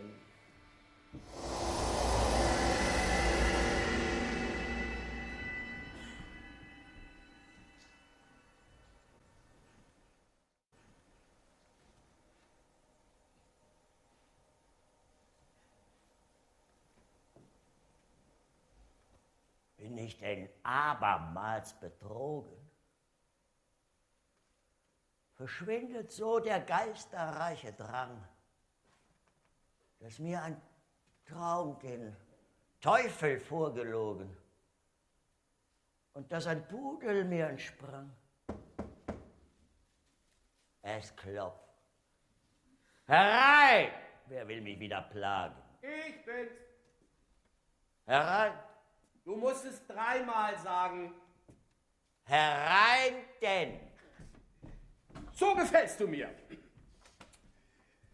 Wir werden, hoffe ich, uns vertragen. Denn dir die Grillen zu verjagen, bin ich als edler Junker hier. In rotem, goldverbrämtem Kleide, das Mäntelchen von starrer Seide, die Hahnenfeder auf dem Hut mit einem langen spitzen Degen und rate nun dir, kurz und gut, dergleichen gleichfalls anzulegen, damit du losgebunden, frei erfahrest, was das Leben sei. In jedem Kleide werde ich wohl die Pein des engen Erdelebens fühlen. Ich bin zu alt, um nur zu spielen, zu jung, um ohne Wunsch zu sein. Was kann die Welt mir wohl gewähren? Entbehren sollst du, sollst entbehren. Das ist der ewige Gesang, der jedem an die Ohren klingt, den unser ganzes Leben lang uns heiser jede Stunde singt. Nur mit Entsetzen wach ich morgens auf. Ich möchte bittere Tränen weinen, den Tag zu sehen, der mir in seinem Lauf nicht einen Wunsch erfüllen wird. Nicht einen, der selbst die Ahnung jeder Lust mit eigensinnigem Krittel mindert, die Schöpfung meiner regen Brust mit 1000 Lebensfratzen hindert. Auch muss ich, wenn die Nacht sich niedersenkt, mich ängstlich auf das Lager strecken. Auch da wird keine Rast geschenkt. Mich werden wilde Träume schrecken. Der Gott, der mir im Busen wohnt, kann tief mein Innerstes erregen, der überall meinen Kräften thront. Er kann nach außen nichts bewegen und so ist mir das Dasein eine Last. Der Tod erwünscht, das Leben mir verhasst. Und doch ist nie der Tod ein ganz willkommener Gast. O selig der, dem er im Siegesglanze die blutigen Lorbeeren um die Schläfe windet, den er nach rasch durchrastem Tanze in eines Mädchens Armen findet.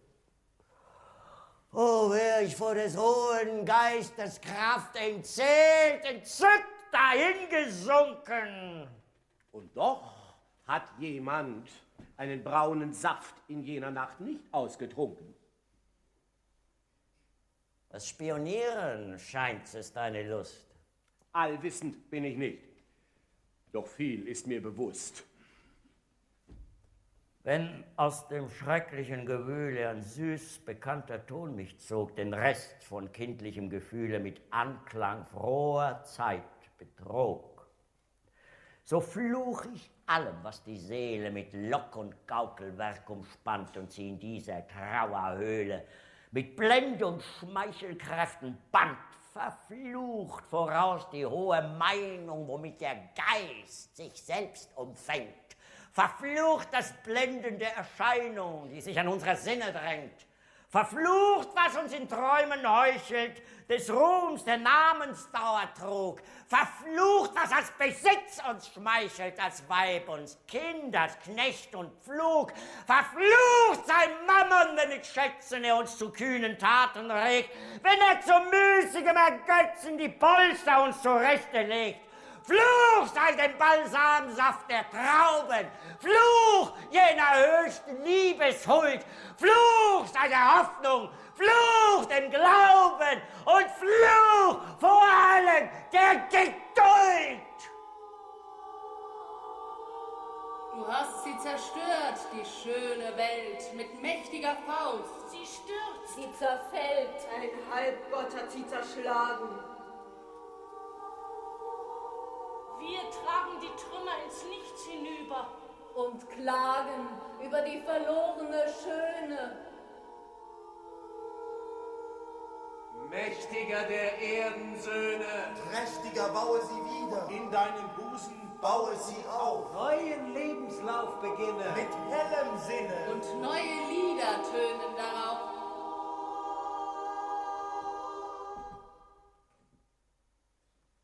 Dies sind die Kleinen von den meinen. Höre, wie zu Lust und Taten altklug sie raten. In die Welt weit aus der Einsamkeit, wo Sinnen und Säfte stocken, wollen sie dich locken. Hör auf, mit deinem Gram zu spielen, der wie ein Geier dir am Leben frisst. Die schlechteste Gesellschaft lässt dich fühlen, dass du ein Mensch mit Menschen bist. Doch so ist nicht gemeint, dich unter das Pack zu stoßen. Ich bin keiner von den Großen, doch willst du mit mir vereint deine Schritte durchs Leben nehmen, so will ich mich gern bequemen, dein zu sein, auf der Stelle. Ich bin dein Geselle und mache ich es recht, bin ich dein Diener, bin dein Knecht. Und was soll ich dagegen dir erfüllen? Dazu hast du noch eine lange Frist. Nein, nein, der Teufel ist ein Egoist und tut nicht leicht um Gottes Willen, was einem anderen nützlich ist. Sprich die Bedingung deutlich aus, ein solcher Diener bringt Gefahr ins Haus. Ich will mich hier zu deinem Dienst verbinden, auf deinen Wink nicht rasten und nicht ruhen. Wenn wir uns drüben wiederfinden, so sollst du mir das Gleiche tun. Das Drüben kann mich wenig kümmern. Schlägst du erst diese Welt zu Trümmern, die andere mag danach entstehen. Aus dieser Erde quillen meine Freuden und diese Sonne scheinet meinen Leiden. Kann ich mich erst von ihnen scheiden, dann mag, was will und kann geschehen. Davon will ich nichts weiter hören, ob man auch künftig hasst und liebt und ob es auch in jenen Sphären ein Oben oder Unten gibt. In diesem Sinne kannst du es wagen. Verbinde dich. Du sollst in diesen Tagen mit Freuden meine Künste sehen. Ich gebe dir was noch kein Mensch gesehen. Was willst du, armer Teufel, geben? War deines Menschen Geist in seinem hohen Streben von deinesgleichen je gefasst? Doch hast du Speise, die nicht sättigt, hast rotes Gold, das ohne Rast Quecksilber gleich dir in der Hand zerrinnt, ein Spiel, bei dem man nie gewinnt, ein Mädchen, das an meiner Brust mit Äugeln schon dem Nachbar sich verbindet, der irre, schöne Götterlust, die wie ein Meteor verschwindet. Zeig mir die Frucht, die fault, ehe man sie bricht, und Bäume, die sich täglich neu begrünen. Ein solcher Auftrag schreckt mich nicht. Mit solchen Schätzen kann ich dienen. Doch guter Freund, die Zeit kommt auch heran, wo wir, was gut ist, in Ruhe schmausen mögen. Werd ich beruhigt je mich auf ein Faulbett legen, so sei es gleich um mich getan. Kannst du mich schmeichelnd je belügen, dass ich mir selbst gefallen mag? Kannst du mich mit Genuss betrügen? Das sei für mich der letzte Tag. Die Wette biete ich.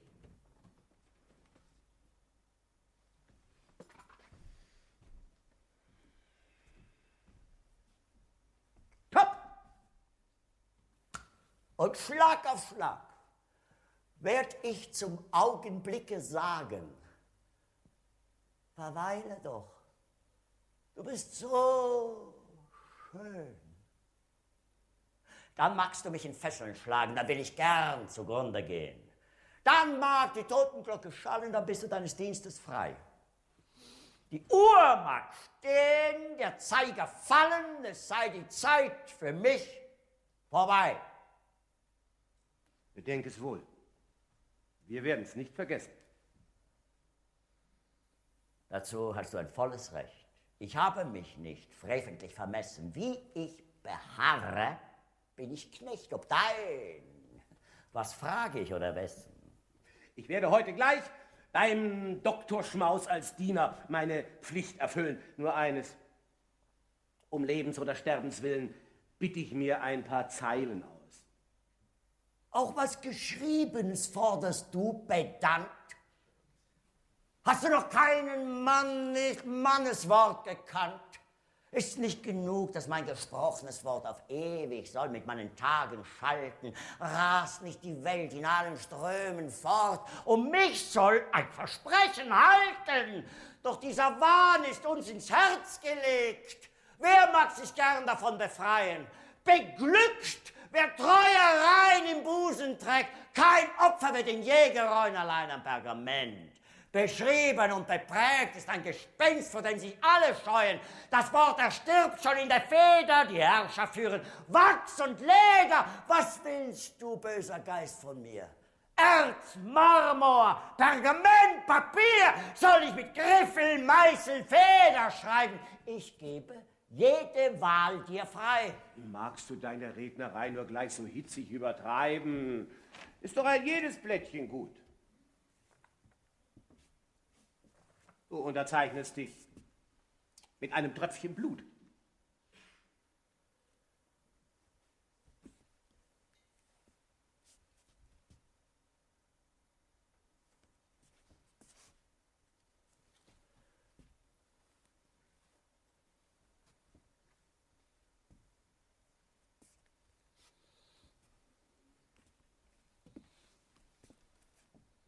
Wenn dies dir völlig Genüge tut,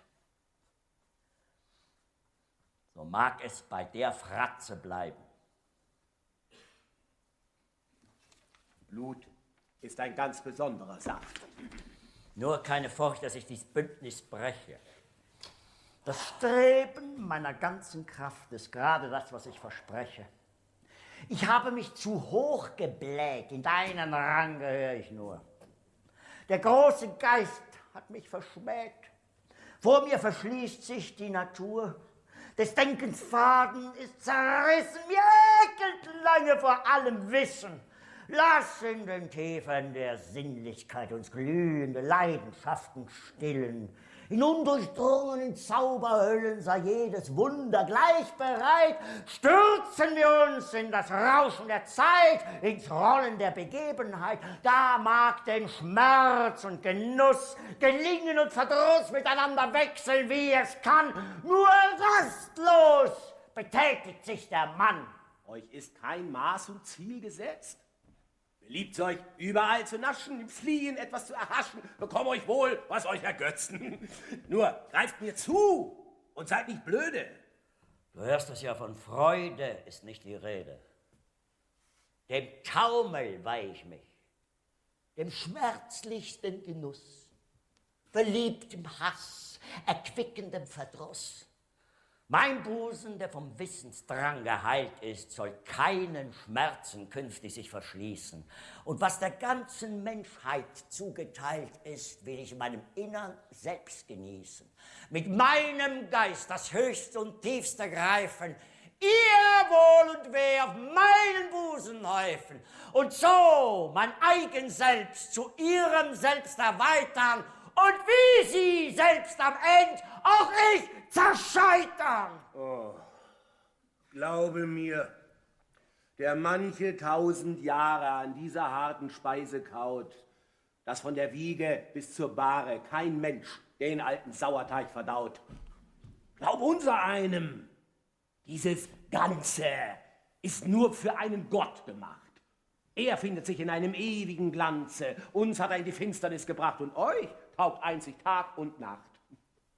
Allein ich will! Das lässt sich hören. Doch nur vor einem ist mir bang, die Zeit ist kurz. Die Kunst ist lang. Ich dächte, ihr ließet euch belehren. Assoziiert euch mit einem Poeten. Lasst den Herrn in Gedanken schweifen und alle edlen Qualitäten auf euren Ehrenscheitel häufen. Des Löwen Mut, des Hirsches Schnelligkeit, des Italieners feurig Blut, des Nordens Dauerbarkeit. Lasst ihn euch das Geheimnis finden, Großmut und Arglist zu verbinden und euch mit warmen Jugendtrieben nach einem Plane zu verlieben. Möcht selbst solch einen Herrn kennen. Ich würde ihn Herrn Mikrokosmos nennen. Was bin ich denn, wenn es nicht möglich ist, der Menschheit Krone zu erringen, nach der sich alle Sinne dringen? Du bist am Ende, was du bist. Setz dir Perücken auf von Millionen Locken, setz deinen Fuß auf ellenhohe Socken, du bleibst doch immer, was du bist. Ich fühl's.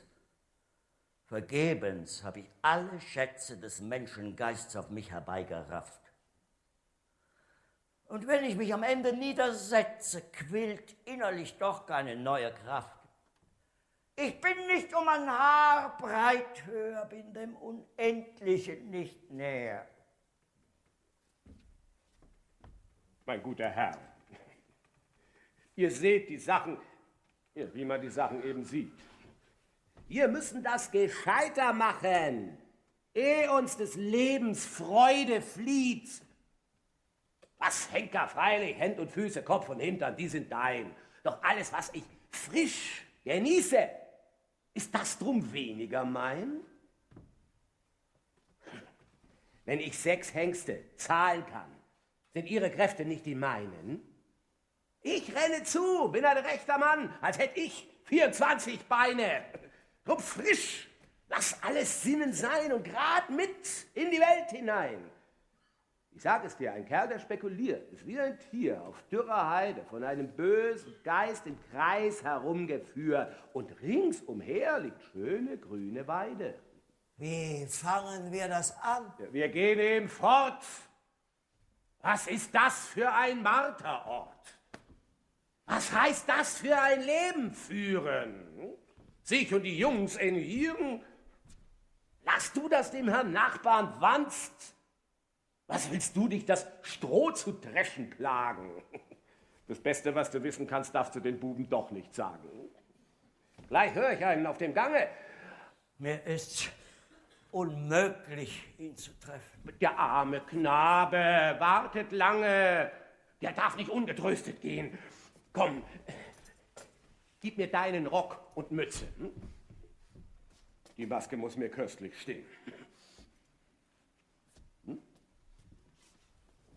Nun, überlass es meinem Witze. Ich brauche nur ein Viertelstündchen Zeit.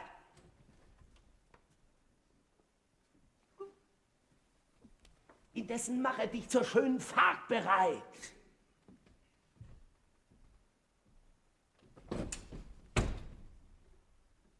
Erachte nur Vernunft und Wissenschaft des Menschen allerhöchster Kraft.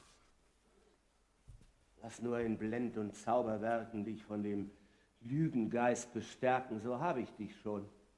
Unbedingt. Ihm hat das Schicksal einen Geist gegeben, der ungebändigt immer vorwärts dringt und dessen übereiltes Streben der Erde Freuden überspringt. Den schleppe ich durch das wilde Leben, durch flache Unbedeutendheit. Er soll mir zappeln, starren, kleben. Seiner Unersättlichkeit soll Speis und Trank vor gierigen Lippen schweben. Er wird der Quickung sich umsonst erflehen, und hätte er sich auch nicht dem Teufel übergeben, er müsste doch zugrunde gehen.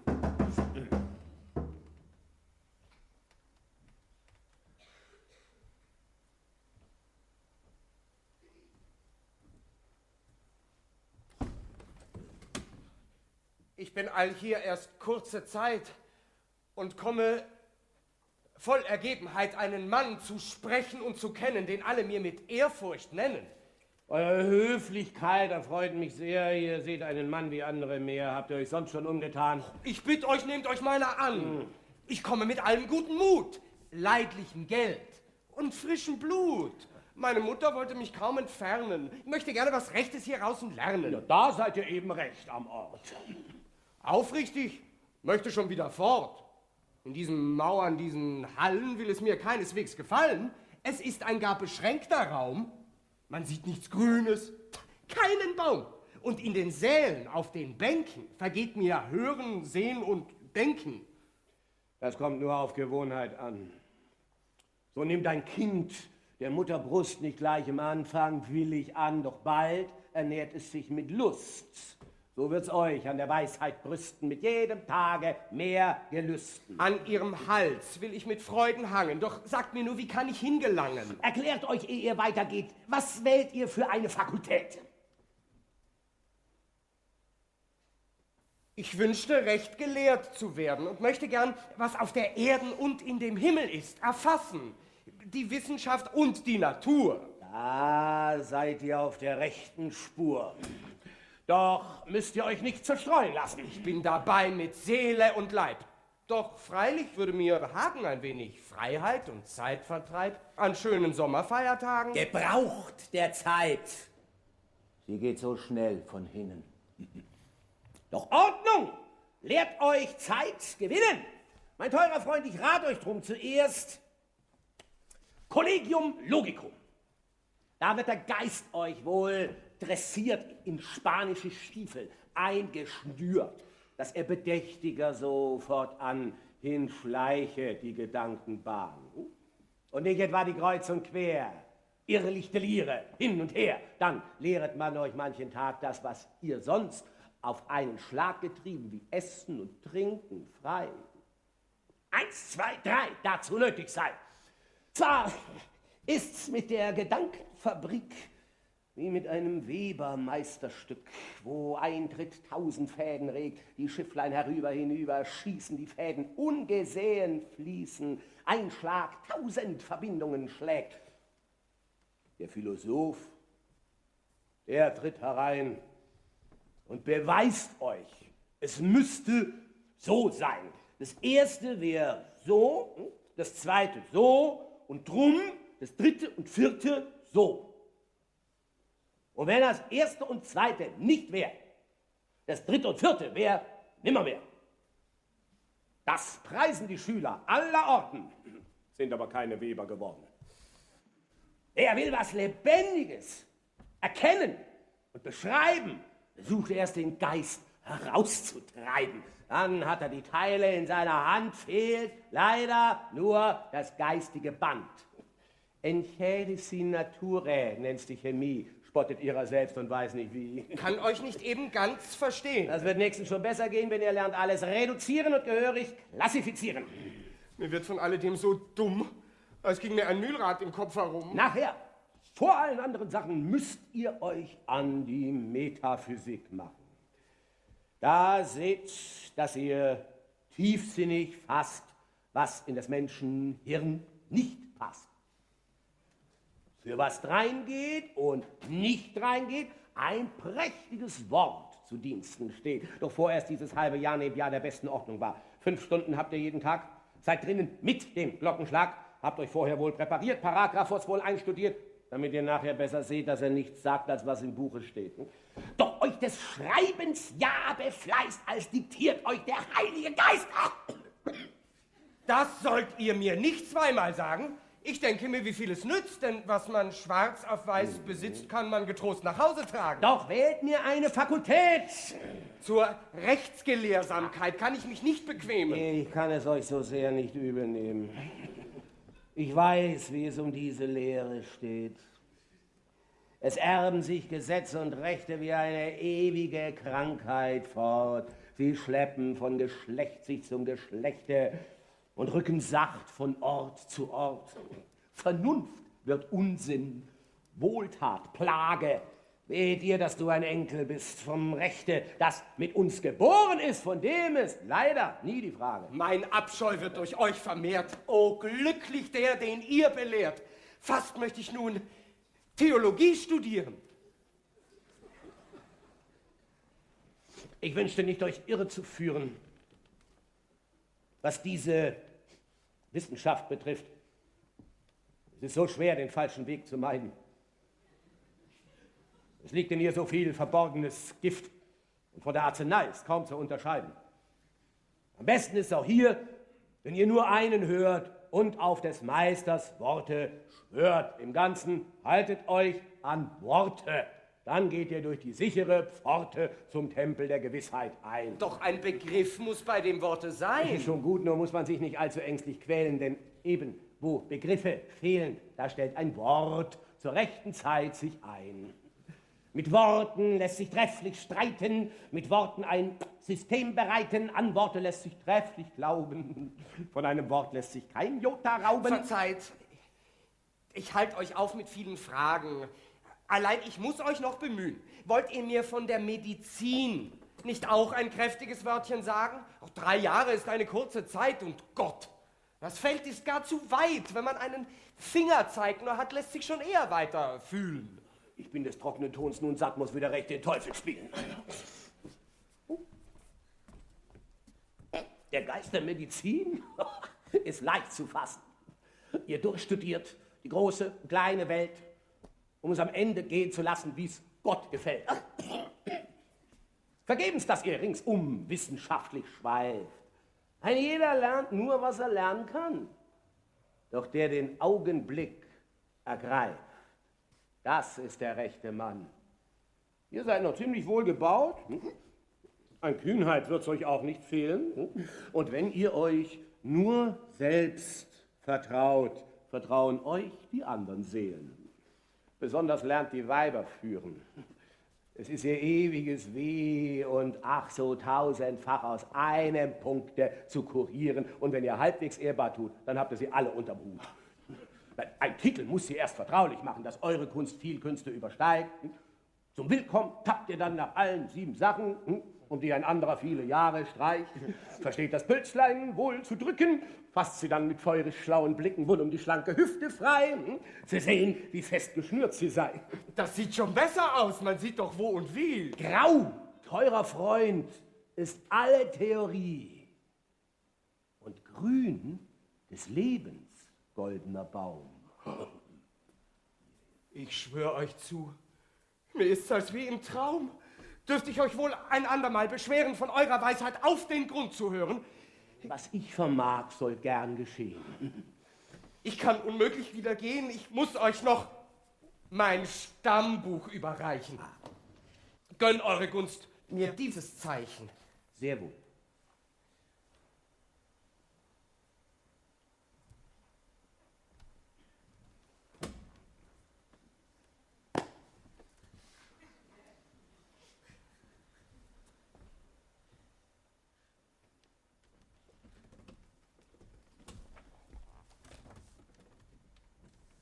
Eritis sicut Deus scientes bonum et malum. Eritis sicut Deus scientes bonum et malum.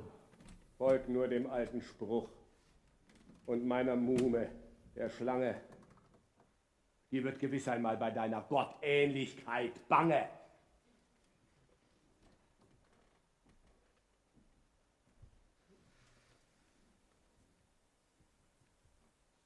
Wohin soll es nun gehen? Wohin es dir gefällt. Wir sehen die kleine, dann die große Welt. Mit welcher Freude, welchem Nutzen wirst du den Kursum durchschmarutzen? Allein mir fehlt die leichte Lebensart. Es wird mir der Versuch nicht glücken. Ich wusste nie, mich in die Welt zu schicken. Vor anderen fühle ich mich so klein. Ich werde stets verlegen sein. Mein guter Freund, das wird sich alles geben. Sobald du dir vertraust, sobald weißt du zu leben. Wie kommen wir denn aus dem Haus? Wo hast du Pferde, Knecht und Wagen? Wir breiten nur den Mantel aus. Er soll uns durch die Lüfte tragen. Du nimmst bei diesem kühnen Schritt nur keinen großen Bündel mit. Ein bisschen Feuerluft, die ich bereiten werde, hebt uns behende von dieser Erde. Und sind wir leicht, so geht es schnell hinauf. Gratuliere dir zum neuen Lebenslauf.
Will keiner trinken?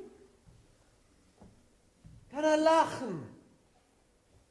Ich will euch leeren Gesichter machen. Ihr seid ja heute wie nasses Stroh und brennt sonst immer lichterloh. Das liegt an dir.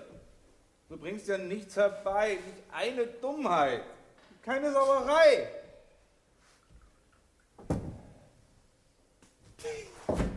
Da hast du beides. Doppelschwein. Ihr wollt es ja, man soll es sein.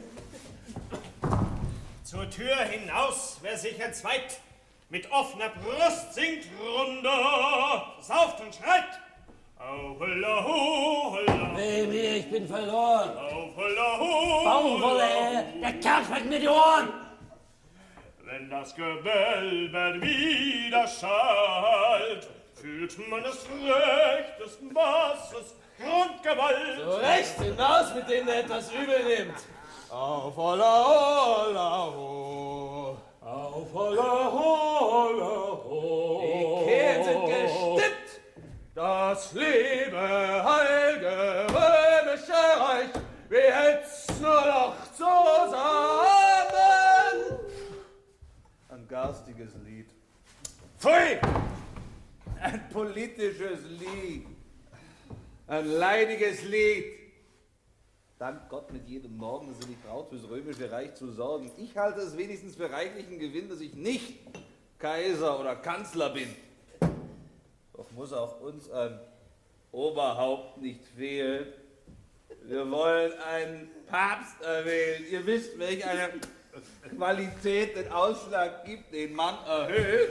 Spring dich auf, Frau Nachtigall, grüß mir mein Liebchen 10.000 Mal. Dem Liebchen keinen Gruß, ich will davon nichts hören. Liebchen, Gruß und Kuss, du wirst mir sich verwehren.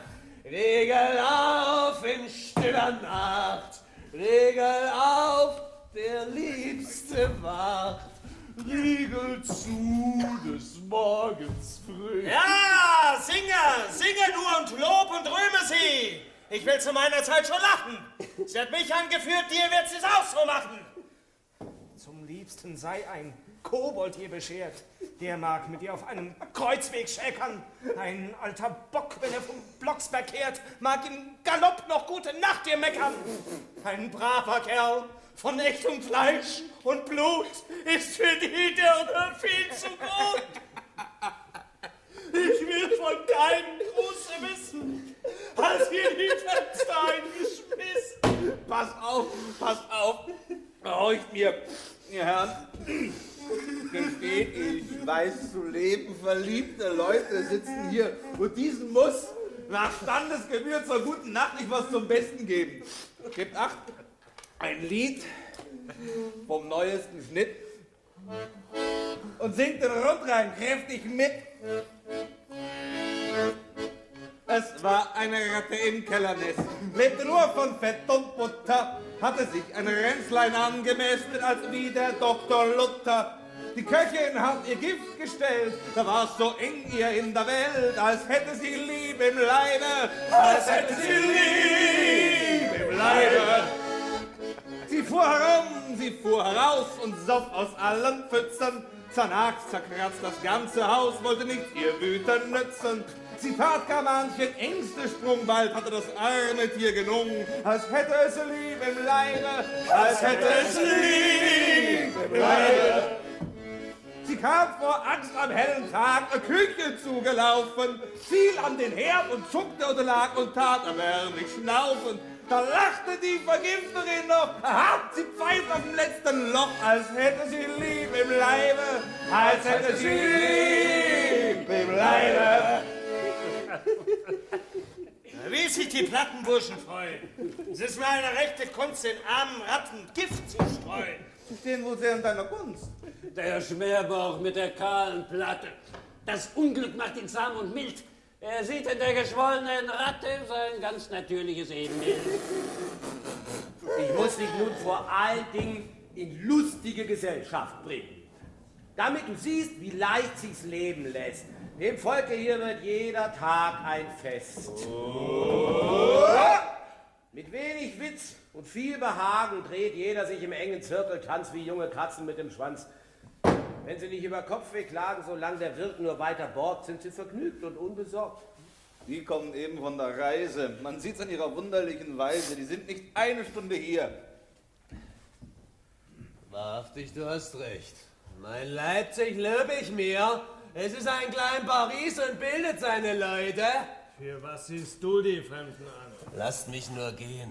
Bei einem vollen Glas ziehe ich wie einen Kinderzahn den Burschen leicht die Würmer aus der Nase. Sie scheinen mir aus einem edlen Haus.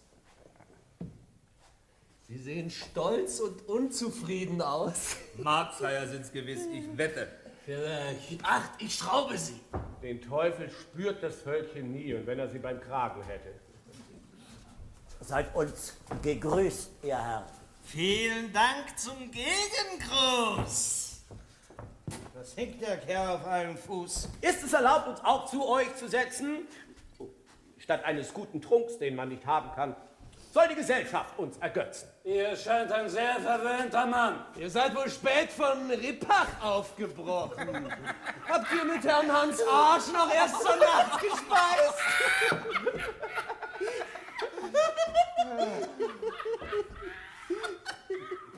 Heute sind wir nur vorbeigereist. Wir haben ihn das letzte Mal gesprochen. Von seinen Vettern wusste er viel zu sagen. Viel Grüße hat er uns an jeden von euch aufgetragen. Da hast du's, der versteht's. Ein pfiffiger Patron. Und warte nur, ich krieg ihn schon. Wenn ich nicht irrte, hörten wir geübte Stimmen Chorus singen. Gewiss, Gesang muss trefflich hier von dieser Wölbung wieder klingen. Seid ihr wohl gar ein Virtuos? Oh nein, die Kraft ist schwach. Allein die Lust ist groß. Gebt uns ein Lied. Wenn ihr begehrt, die Menge.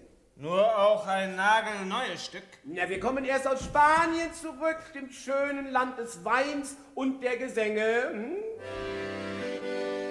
Es war einmal ein König, der hat einen großen Floh.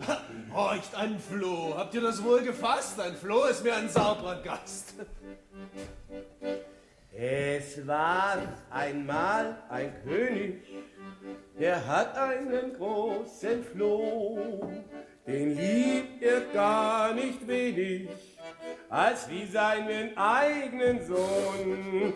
Da rief er seinen Schneider, der Schneider kam heran. Da misst dem Junker Kleider und misst ihm Hosen an.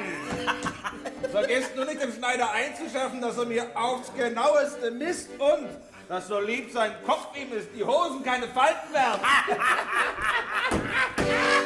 In Sammet und in Seide ward er nun angetan, hatte Bänder auf dem Kleide, hat auch ein Kreuz daran und war sogleich Minister und hat einen großen Stern. Da wurden seine Geschwister bei Hof auch große Herren. Ja.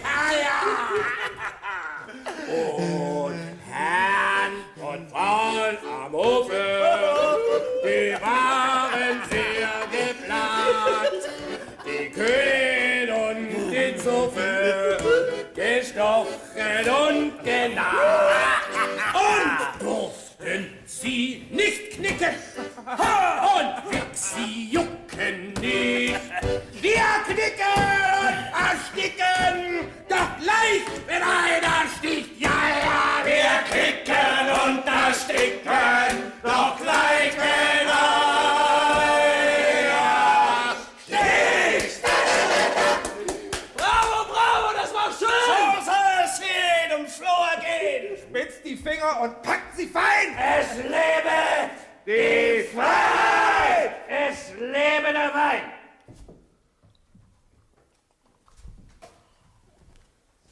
Ich tränke gern ein Glas, die Freiheit hoch zu ehren, wenn eure Weine nur ein bisschen besser wären. Wir mögen das nicht wieder hören. Oh, ich fürchte nur, der Wirt beschweret sich, sonst gäb ich diesen werten Gästen aus unserem Keller was zum Besten. Nur mal her! Ich nehm's auf mich. Schafft ihr ein gutes Glas, so wollen wir euch loben. Nur gebt nicht gar zu kleine Proben, denn wenn ich judizieren soll, verlange ich auch das Maulrecht voll. Sie sind vom Rheine, wie ich spüre. Schafft einen Bohrer an. Was soll mit dem geschehen? Er hat doch nicht die Fässer vor der Türe. Da hinten hat der Wirt ein Körbchen Werkzeug stehen. Nun, sagt, was wünschet ihr zu schmecken? Wie meint ihr das? Habt ihr so mancherlei? Oh, ich stelle es einem jeden frei. Du fängst schon an, die Lippen abzulecken. Gut, wenn ich wählen soll, so will ich Rheinwein haben. Das Vaterland verleiht die allerbesten Gaben! Verschafft ein wenig Wachs, die Pfropfen gleich zu machen. Das sind Taschenspielersachen. Und ihr? Ich will Champagnerwein und recht mussieren soll er sein. Man kann nicht stets das Fremde meiden, das Gute liegt uns oft so fern. Ein echter deutscher Mann kann keinen Franzen leiden. Doch ihre Weine trinkt er gern.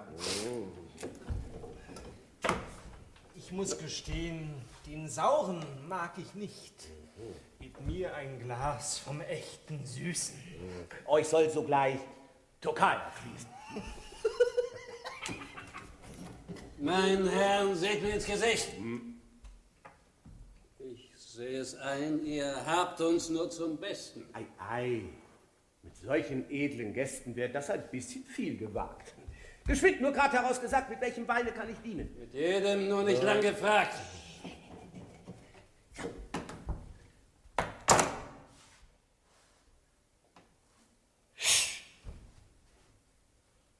Trauben trägt der Weinstock. Hörner der Ziegenbock. Der Wein ist saftig, Holz, die Reben. Der hölzerne Tisch kann Wein auch geben. Ein tiefer Blick in die Natur. Hier ist ein Wunder. Glaubet mir. Nun, zieht die Pfropfen und genießt.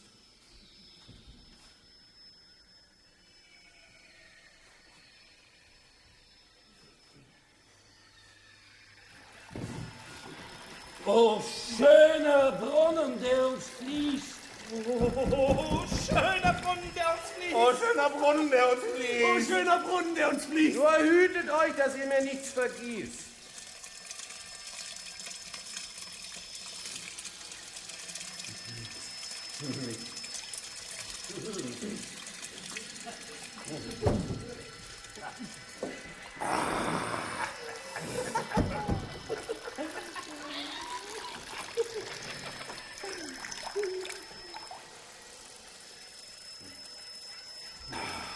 Und ist ganz Kannibalisch wohl, als sie 500 Säuen. Das Volk ist frei. Seht an, wie wohl es ihm geht. Ich hätte Lust, nun abzufahren. Gebt nur erst acht, die Bestialität wird sich gleich herrlich offenbaren. Helft! Feuer! Helft! Die Hölle brennt! Sei ruhig, freundliches Element. Für diesmal war das nur ein Tropfen, Fegefeuer. Was soll das sein? Wart ihr bezahlt es teuer. Es scheint mir, dass ihr uns nicht kennt. Lasse uns das zum zweiten Male bleiben. Ich dächte, wir hießen ihn ganz sachte seitwärts gehen. Was, Herr? Er will sich unterstehen und hier sein Hokuspokus treiben. Still, altes Weinfass. Du Belsenstiel! Du willst uns gar noch grob begegnen? Wart nur, das soll Schläge regnen! Ich brenne! Ich brenne! Zauberei! Stoß zu, der Kerl ist vogelfrei! Falsch gebild und Wort verändern Sinn und Ort, seid hier und dort.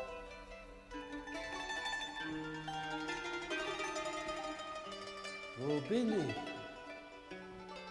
Welches schöne Land! Weinberge. Sehe ich recht und Trauben gleich zur Hand. Hier, unter diesem grünen Laube, seht welch ein Stock, seht welche Traube. Irrtum, lass los, der Augen Band, und merkt euch, wie der Teufel spaße. Was gibt's? Wie? War das deine Nase? Deine hab ich in der Hand. Es war ein Schlag, der ging durch alle Glieder. Schafft einen Stuhl! Ich sinke nieder. Nun sag mir nur, was ist geschehen? Wo ist der Kerl? Wenn ich ihn spüre, er soll mir nicht lebendig gehen. Ich hab ihn selbst hinaus zur Kellertüre auf einem Fasse reiten sehen. Es liegt mir bleischwer in den Füßen. Mein, sollte wohl der Wein noch fließen? Betrug war alles. Lug und Schein. Mir deuchte doch, als tränk ich Wein. Und wie war das mit den Trauben? Nun sag mir eins, man soll kein Wunder glauben.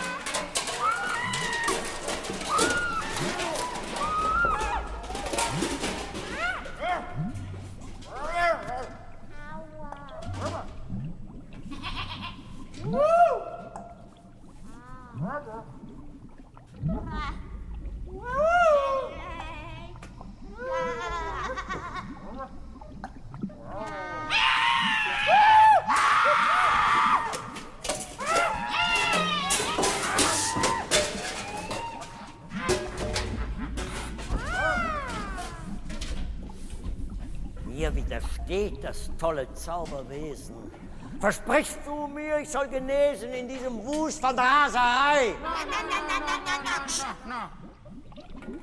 Verlang ich Rat von meinem alten Weibe und schafft die Sudelköcherei wohl 30 Jahre mir vom Leibe. Weh mir, wenn du nichts Besseres weißt, schon ist die Hoffnung mir verschwunden. Hat die Natur und hat ein edler Geist nicht irgendeinen Balsam ausgefunden? Mein Freund, nun sprichst du wieder klug. Dich zu verjüngen, gibt's auch ein natürliches Mittel. Allein es steht in einem anderen Buch und ist ein wunderliches Kapitel. Ich will es wissen. Gut. Ein Mittel ohne Geld und Arzt und Zauberei zu haben. Begib dich gleich hinaus aufs Feld, fang an zu hacken und zu graben. Erhalte dich und deinen Sinn in einem ganz beschränkten Kreis, ernähre dich mit ungemischter Speise, lebe mit dem Vieh als Vieh und achte es nicht für Raub, den Acker, den du erntest, selbst zu düngen. Das ist das beste Mittel, glaub, auf 80 Jahre dich zu verjüngen. Das bin ich nicht gewöhnt. Ich kann mich nicht bequemen, den Spaten in die Hand zu nehmen. Das enge Leben steht mir gar nicht an. So muss denn doch die Hexe dran. Warum denn just das alte Weib? Kannst du den Trank nicht selber brauchen? Das wäre ein schöner Zeitvertreib. Ich wollte indes wohl 1000 Brücken bauen. Nicht Kunst und Wissenschaft allein. Geduld will bei dem Werke sein. Ein Schillergeist ist jahrelang beschäftigt. Die Zeit nur macht die feine Gärung kräftig. Und alles, was dazugehört, es sind ganz wunderbare Sachen. Der Teufel hat sich zwar gelehrt, allein der Teufel kann es nicht machen. Sieh, welch ein zierliches Geschlecht. Das ist die Magd, das ist der Knecht. Es scheint, die Frau ist nicht zu Hause. Beim Schmause aus dem Haus zum Schornstein hinaus. Hinaus, hinaus. Wie lange pflegt sie wohl zu schwärmen? Solange wir uns die Pfoten wärmen. Pfoten wärmen. Pfoten wärmen. No. Wie findest du die zarten Tiere? So abgeschmackt, dass ich nur jemand sah. Nein. Ein Diskurs wie dieser da ist gerade der, den ich am liebsten führe. So, sagt mir doch, verfluchte Puppen, was quirlt ihr in dem Brei herum? Wir kochen Freitag. Da habt ihr ein großes Publikum. Oh, würfle nur gleich und mache mich reich und lass mich gewinnen. Gar schlecht ist's bestellt. Und wär ich bei Geld, so wär ich bei Sinnen. Wie glücklich würde sich der Affe schätzen, könnte er nur auch ins Lotto setzen. Das ist die Welt.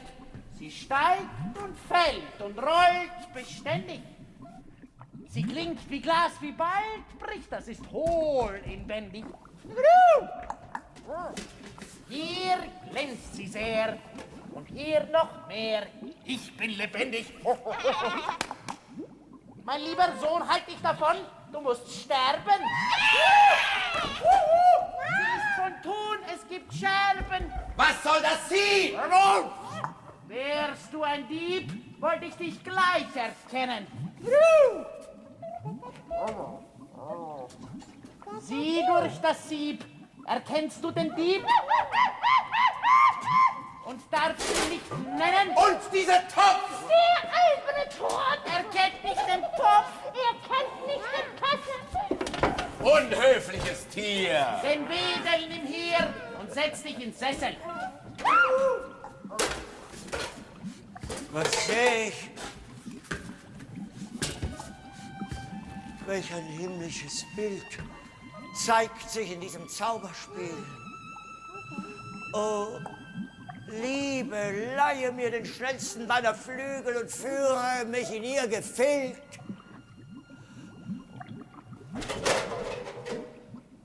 Ach, wenn ich nicht auf dieser Stelle bleibe, wenn ich es wage, nahe zu gehen, kann ich sie nur wie im Nebel sehen. Das schönste Bild von einem Weibe.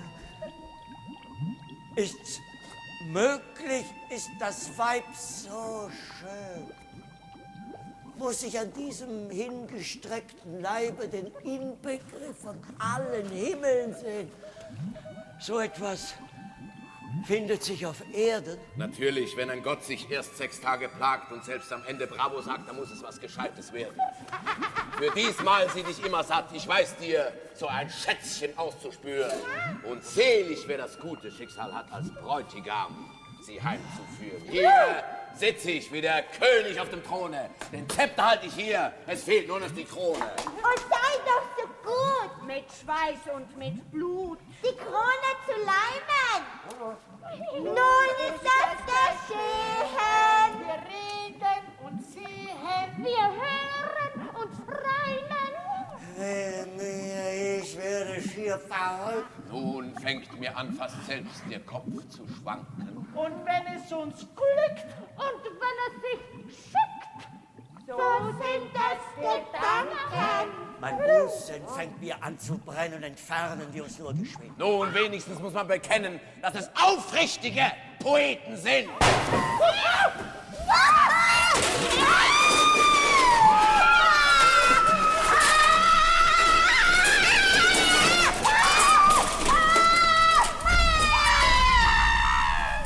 Verdammtes Tier! Verfluchte Sau! Versäumst den Kessel! Versenkst die Frau! Verfluchtes Tier! Was ist das hier? Wer seid ihr hier? Was wollt ihr da? Wer schlich sich ein? Die Feuerpein! Euch ins Gebein!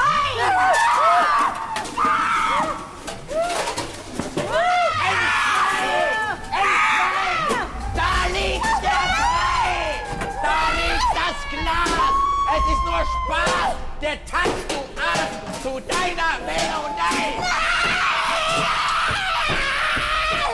Erkennst du mich, Scheusal, hier Repedo? Erkennst du deinen Herrn und Meister? Was hält mich ab so? Schlag ich zu! Zerschmettere dich und deine Katzengeister! Hast du vom roten Wams nicht mehr Respekt? Kannst du die Hahnenfeder nicht erkennen? Habe ich dies Angesicht versteckt? Soll ich mich etwa selber nennen? Oh Herr, verzeiht den rohen Gruß. Seh ich doch keinen Pferdefuß. Wo sind denn eure beiden Raben? Für diesmal kommst du so davon, denn freilich ist es eine Weile schon, dass wir uns nicht gesehen haben. Auch die Kultur, die alle Welt beleckt, hat auf den Teufel sich erstreckt. Das nordische Phantom ist nun nicht mehr zu schauen. Wo siehst du? Hörner, Schweif und Klauen. Und was den Fuß betrifft, den ich nicht missen kann, der würde mir bei Leuten schaden. Darum bediene ich mich wie mancher junge Mann seit vielen Jahren falscher Waden. Sinn und Verstand verliere ich hier. Seh ich den Junker Satan wieder hier? Den Namen Weib verbitte ich mir. Warum? Was hat er euch getan? Er ist schon lang ins Fabelbuch geschrieben. Allein, die Menschen sind nicht besser dran. Den Bösen sind sie los, die Bösen sind geblieben. Du nennst mich Herr Baron, so ist die Sache gut. Ich bin ein Kavalier, wie andere Kavaliere. Du zweifelst nicht an meinem edlen Blut, sieh her. Das ist das Wappen, das ich führe.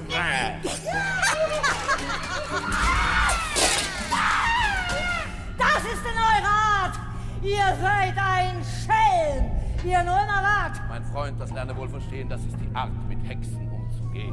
Nun sagt ihr Herren, was ihr schafft. Ein gutes Glas von dem bekannten Saft. Doch muss ich euch ums Hellste bitten, die Jahre doppeln seine Kraft. Sehr gern. Hier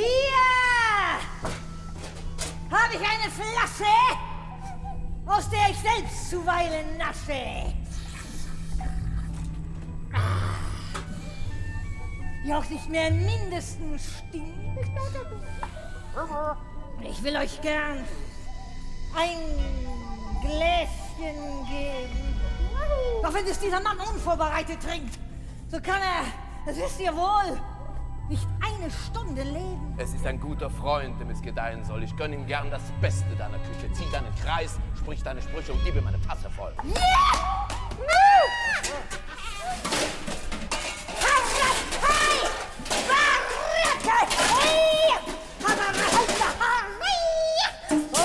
Nein, sage mir, was soll das werden? Das tolle Zeug, die rasenden Gebärden, der abgeschmackteste Betrug sind mir bekannt. Da hast genug. Ei, Possen, das ist nur zum Lachen, sei nur nicht ein so strenger Mann. Sie muss als Arzt ein Hokuspokus machen, damit der Saft dir wohl gedeihen kann. Du musst verstehen, aus 1 macht 10 und 2 lass gehen und 3 macht gleich. So bist du reich. Verlier die 4 aus 5 und 6, so sagt die Hex, mach 7 oder 8. Es ist vollbracht. Und 9 ist 1 und 10 ist keins. Das ist das Hexen einmal 1. Mich dünkt, die Alte spricht im Fieber. Das ist noch lange nicht vorüber. Ich kenne es wohl, so klingt das ganze Buch. Ich habe manche Zeit damit verloren. Denn ein vollkommener Widerspruch bleibt gleich geheimnisvoll für Kluge wie für Toren, mein Freund. Die Kunst ist alt und neu. Es war die Art zu allen Zeiten durch 3 und 1 und 1 und 3 Irrtum statt Wahrheit zu verbreiten. So schwätzt und lehrt man ungestört. Wer will sich mit den Narren befassen? Gewöhnlich glaubt der Mensch, wenn er nur Worte hört, es müsse sich dabei doch auch was denken lassen. Die hohe Kraft der Wissenschaft der ganzen Welt verborgen. Und wer nicht denkt, dem wird sie geschenkt. Er hat sie ohne Sorge. Was sagt sie uns für Unsinn vor? Es wird mir gleich der Kopf zerbrechen. Mich dünkt nicht ein ganzes Chor von 100.000 Narren sprechen. Genug, treffliche Sibylle! Gib deinen Trunk herbei und fülle die Schale rasch bis an den Rand hinan. Denn meinem Freund wird dieser Trunk nicht schaden, ist ein Mann von vielen Graden, der manchen guten Schluck getan.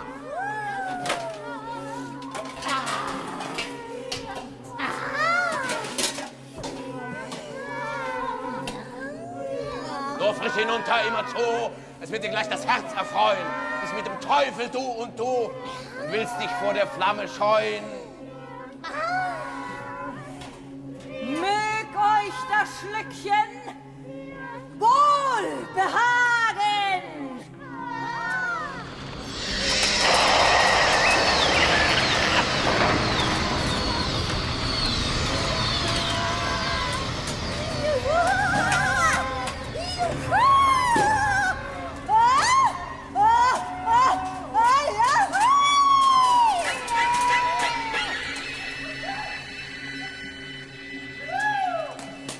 Nur frisch hinaus. Du darfst nicht ruhen. Und kann ich dir was zu Gefallen tun, so darfst du mir es nur auf Walpurgis sagen. Lass mich nur schnell noch in den Spiegel schauen. Das Frauenbild war gar zu schön. Nein, du sollst das Muster aller Frauen nun bald leibhaftig vor dir sehen. Du siehst mit diesem Trank im Leibe bald Helena in jedem Weibe.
Mein schönes Fräulein, darf ich wagen, meinen Arm und Geleit ihr anzutragen? Bin weder Fräulein, weder schön, kann ungeleitet nach Hause gehen. Beim Himmel, dieses Kind ist schön. So etwas habe ich nie gesehen. Sie ist so sitt- und tugendreich und etwas schnippisch doch zugleich. Der Lippe rot, der Wange Licht, die Tage der Welt vergess ich's nicht. Wie sie die Augen niederschlägt, hat tief sich in mein Herz geprägt. Wie sie kurz angebunden war, das ist nun zum Entzücken gar. Ja, du musst mir die Dirne schaffen. Nun, welche? Sie ging just vorbei. Da, die! Die kam von ihrem Pfaffen, der sprach sie aller Sünden frei. Ich schlich mich hart am Stuhl vorbei. Sie ist ein gar unschuldiges Ding, das eben für nichts zur Beichte ging. Über die habe ich keine Gewalt. Sie ist über 14 Jahre doch alt. Du sprichst ja wie Hans liederlich. Der begehrte jede liebe Blume für sich und dünkelt ihm, es wäre kein Ehr und Gunst, die nicht zu pflücken wär. Geht aber doch nicht immer an. Mein Herr Magister Lobesan, lass er mich mit dem Gesetz in Frieden. Und das sage ich ihm, kurz und gut, wenn nicht das süße junge Blut heute Nacht in meinen Armen ruht, so sind wir um Mitternacht geschieden. Bedenkt, was gehen und stehen mag. Ich brauche wenigstens 14 Tag, nur die Gelegenheit auszuspüren. Hätte ich nur 7 Stunden Ruhe, brauchte den Teufel nicht dazu, so ein Geschöpfchen zu verführen. Ihr sprecht schon fast wie ein Franzos. Doch bitte ich, lasst euch nicht verdrießen. Was hilft's nur, gerade zu genießen? Die Freude ist lange nicht so groß, als wenn ihr herum mit allerlei Brimborium das Püppchen geknetet und zugerichtet, wie's lehret manche welsche Geschichte. Ich hab Appetit auch ohne das. Jetzt ohne Schimpf und ohne Spaß. Ich sage euch, mit dem schönen Kind geht's ein für allemal nicht geschwind. Mit Sturm ist da nichts einzunehmen. Wir müssen uns zur List bequemen. Schaff mir etwas vom Engelsschatz. Führ mich an ihren Ruheplatz. Schaff mir ein Halstuch von ihrer Brust, ein Strumpfband meiner Liebeslust. Damit ihr seht, dass ich eurer Pein will förderlich und dienstlich sein, wollen wir keinen Augenblick verlieren, will euch noch heute in ihr Zimmer führen. Und soll sie sehen, sie haben... Nein, sie wird bei einer Nachbarin sein. Indessen könnt ihr ganz allein an aller Hoffnung künftiger Freude in ihrem Dunstkreis satt euch weiden. Können wir hin? Es ist noch zu früh. Sorg du mir für ein Geschenk für sie. Gleich schenken? Das ist brav. Da wird ihr reüssieren. Ich kenne manchen schönen Platz und manchen alt vergrabenen Schatz. Ich muss ein bisschen revidieren.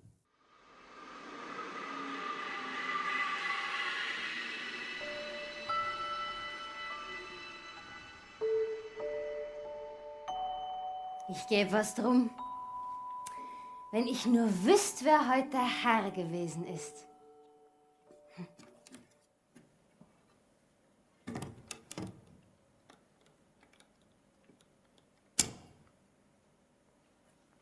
Er sah gewiss recht wacker aus und ist aus einem edlen Haus. Das konnte ich ihm an der Stirne lesen. Er wäre auch sonst nicht so keck gewesen.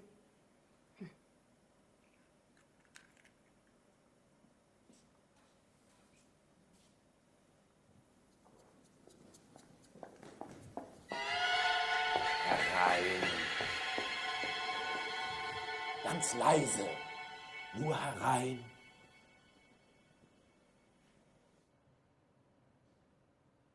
Ich bitte dich, lass mich allein. Nicht jedes Mädchen hält so rein.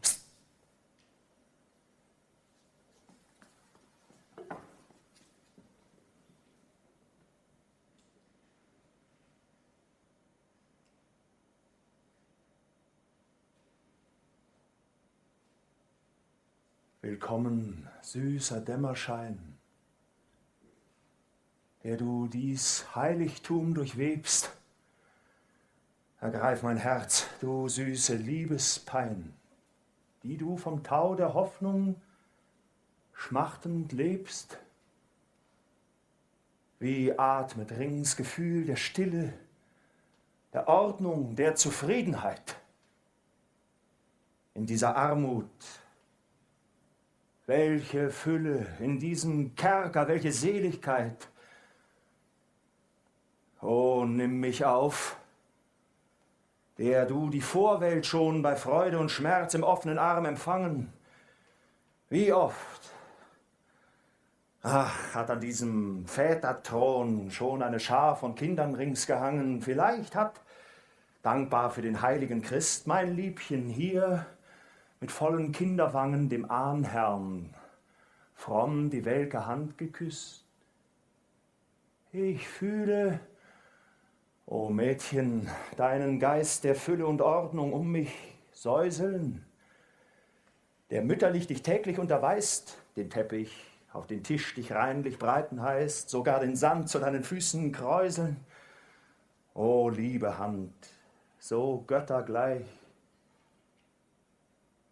die Hütte wird durch dich ein Himmelreich. Und hier, was fasst mich für ein Wonnegraus? Hier möchte ich volle Stunden säumen. Natur, hier bildet es in leichten Träumen den eingeborenen Engel aus. Hier lag das Kind, mit warmem Leben den zarten Busen angefüllt, und hier mit heilig reinem Weben entwirkte sich das Götterbild.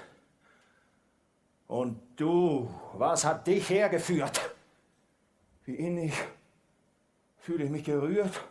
Was willst du hier? Was wird das Herz dir schwer, armseliger Faust? Ich kenne dich nicht mehr. Umgibt mich hier ein Zauberduft? Mich drang es so gerade zu genießen, und fühle mich in Liebestraum zerfließen. Sind wir ein Spiel von jedem Druck der Luft? Und träte sie den Augenblick herein, wie würdest du für deinen Frevel büßen? Der große Hans, ach wie, so klein, läg hingeschmolzen ihr zu Füßen. Geschwind, ich sehe sie unten kommen. Fort, fort, ich kehre nimmermehr. Hier ist ein Kästchen, leidlich schwer. Ich hab's woanders hergenommen. Stellt's hier nur immer in den Schrein. Ich schwör euch, ihr vergehen die Sinnen. Ich tat euch Sächelchen hinein, um eine andere zu gewinnen. Zwar Kind ist Kind und Spiel ist Spiel. Ich weiß nicht. Soll ich? Fragt ihr viel? Meint ihr vielleicht den Schatz zu wahren? Dann rat ich eurer Lüsternheit die liebe, schöne Tageszeit, um mir die weitere Mühe zu sparen. Ich hoffe nicht, dass ihr geizig seid. Ich kratz den Kopf, reib an den Händen nur. Fort, geschwind, um euch das süße junge Kind nach Herzenswunsch und Will zu wenden. Und ihr seht rein, als solltet ihr in den Hörsaal hinein, als stünden grau, leibhaftig vor euch Physik und Metaphysika. Nur fort!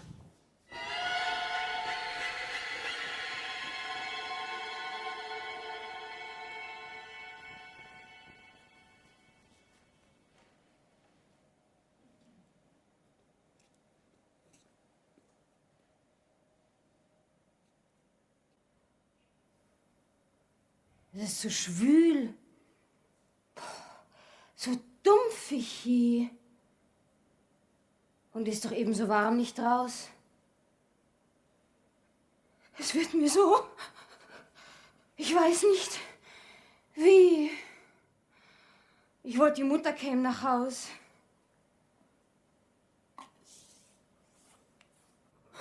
Mir läuft ein Schauer über den ganzen Leib.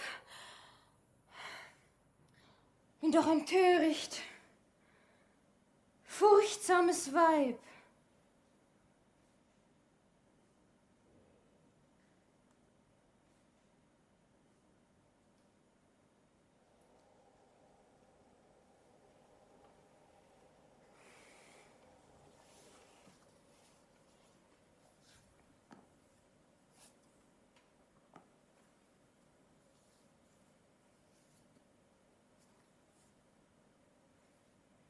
Es war ein König in Thule, gar treu bis an das Grab.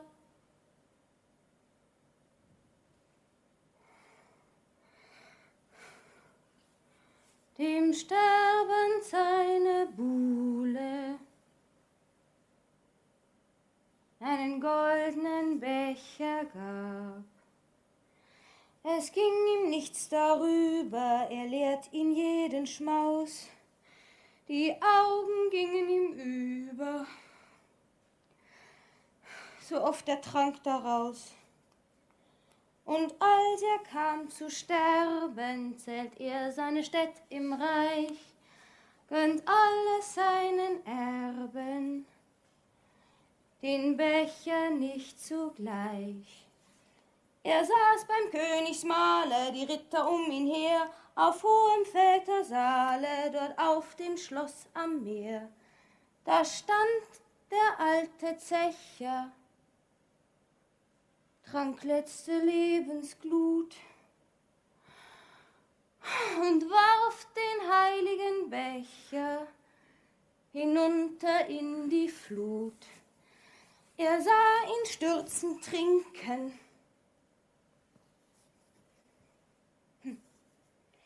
und sinken tief ins Meer. Die Augen täten ihm sinken, trank nie einen Tropfen mehr.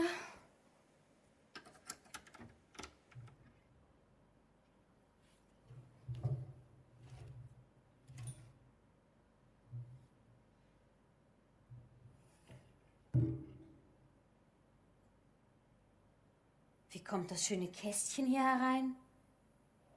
Ich schloss doch ganz gewiss den Schrein. Es ist doch wunderbar. Was mag wohl drinne sein? Aber vielleicht bracht's jemand als ein Pfand und meine Mutter lieh darauf. Da hängt ein Schlüsselchen am Band. Ich denke wohl, ich mache es auf.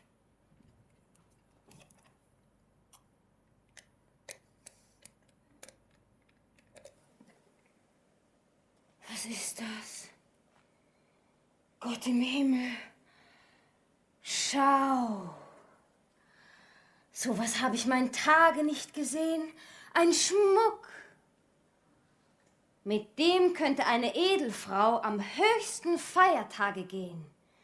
Wie sollte mir die Kette stehen? Wem mag die Herrlichkeit gehören? Wenn nur die Ohrringe meine wären. Man sieht doch gleich ganz anders drein.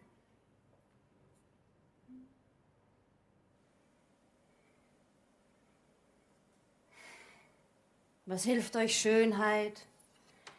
Junges Blut. Es ist wohl alles schön und gut, allein man lässt auch alles sein. Man lobt euch, halb mit Erbarmen, nach Golde drängt. Am Golde hängt doch alles. Ach, wir Armen. Bei aller verschmähten Liebe, beim höllischen Elemente. Ich wollte nicht wissen, was Ärgeres, dass ich's fluchen könnte. Was hast, was kneift dich denn so sehr? So, kein Gesichtszeichen in meinem Leben. Ich möchte mich gleich dem Teufel übergeben, wenn ich nur selbst kein Teufel wäre. Hat sich dir was im Kopf verschoben? Dich kleidet's wie ein Rasender zu toben. Denkt nur, den Schmuck für Gretchen angeschafft. Den hat ein Pfaff hinweggerafft. Die Mutter kriegt das Ding zu schauen. Gleich fängt's ihr heimlich an zu grauen. Die Frau hat gar einen feinen Geruch, schnuffelt immer im Gebetbuch und riecht einem jeden Möbel an, ob das Ding heilig ist oder profan. Und an dem Schmuck, da spürt sie's klar, dass dabei nicht viel Segen war. Mein Kind, rief sie, ungerechtes Gut, befängt die Seele, zehrt auf das Blut, wollen's der Mutter Gottes Wein, wird uns mit Himmelsmanna erfreuen. Margaretlein zog ein schiefes Maul, ist halt, dacht sie, ein geschenkter Gaul. Und wahrlich, gottlos ist nicht der, der ihn so fein gebracht hierher.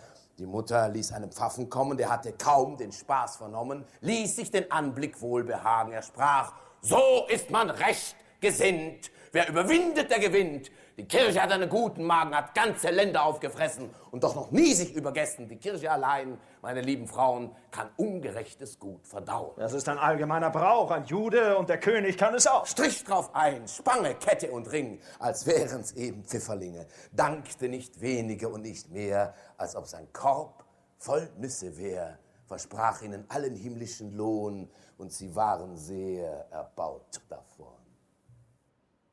Und Gretchen? Sitzt nun unruhvoll, weiß weder, was sie will noch soll, denkt ans Geschmeide Tag und Nacht, noch mehr an den, der ihr's gebracht. Des Liebchens Kummer tut mir leid. Schaff du ihr gleich ein neues Geschmeid, am ersten war ja so nicht viel. Oh ja, dem Herrn ist alles Kinderspiel. Und mach. Und rechts nach meinem Sinn. Häng dich an ihre Nachbarin. Sei, Teufel, doch noch nicht wie Brei! Und schaff einen neuen Schmuck herbei. Ja, ja, gnädiger Herr, von Herzen gerne.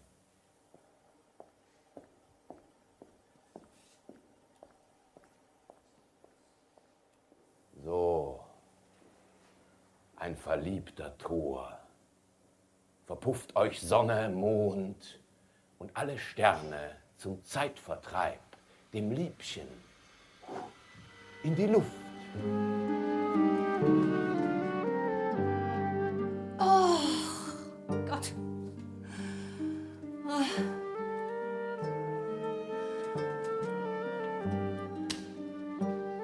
Gott, verzeih's meinem lieben Mann. Er hat an mir nicht wohlgetan. Geht da stracks in die Welt hinein und lässt mich auf dem Stroh allein. Tät ihn doch wahrlich nicht betrüben, tät ihn, weiß Gott, recht herzlich lieben. Vielleicht ist er gar tot? Pein!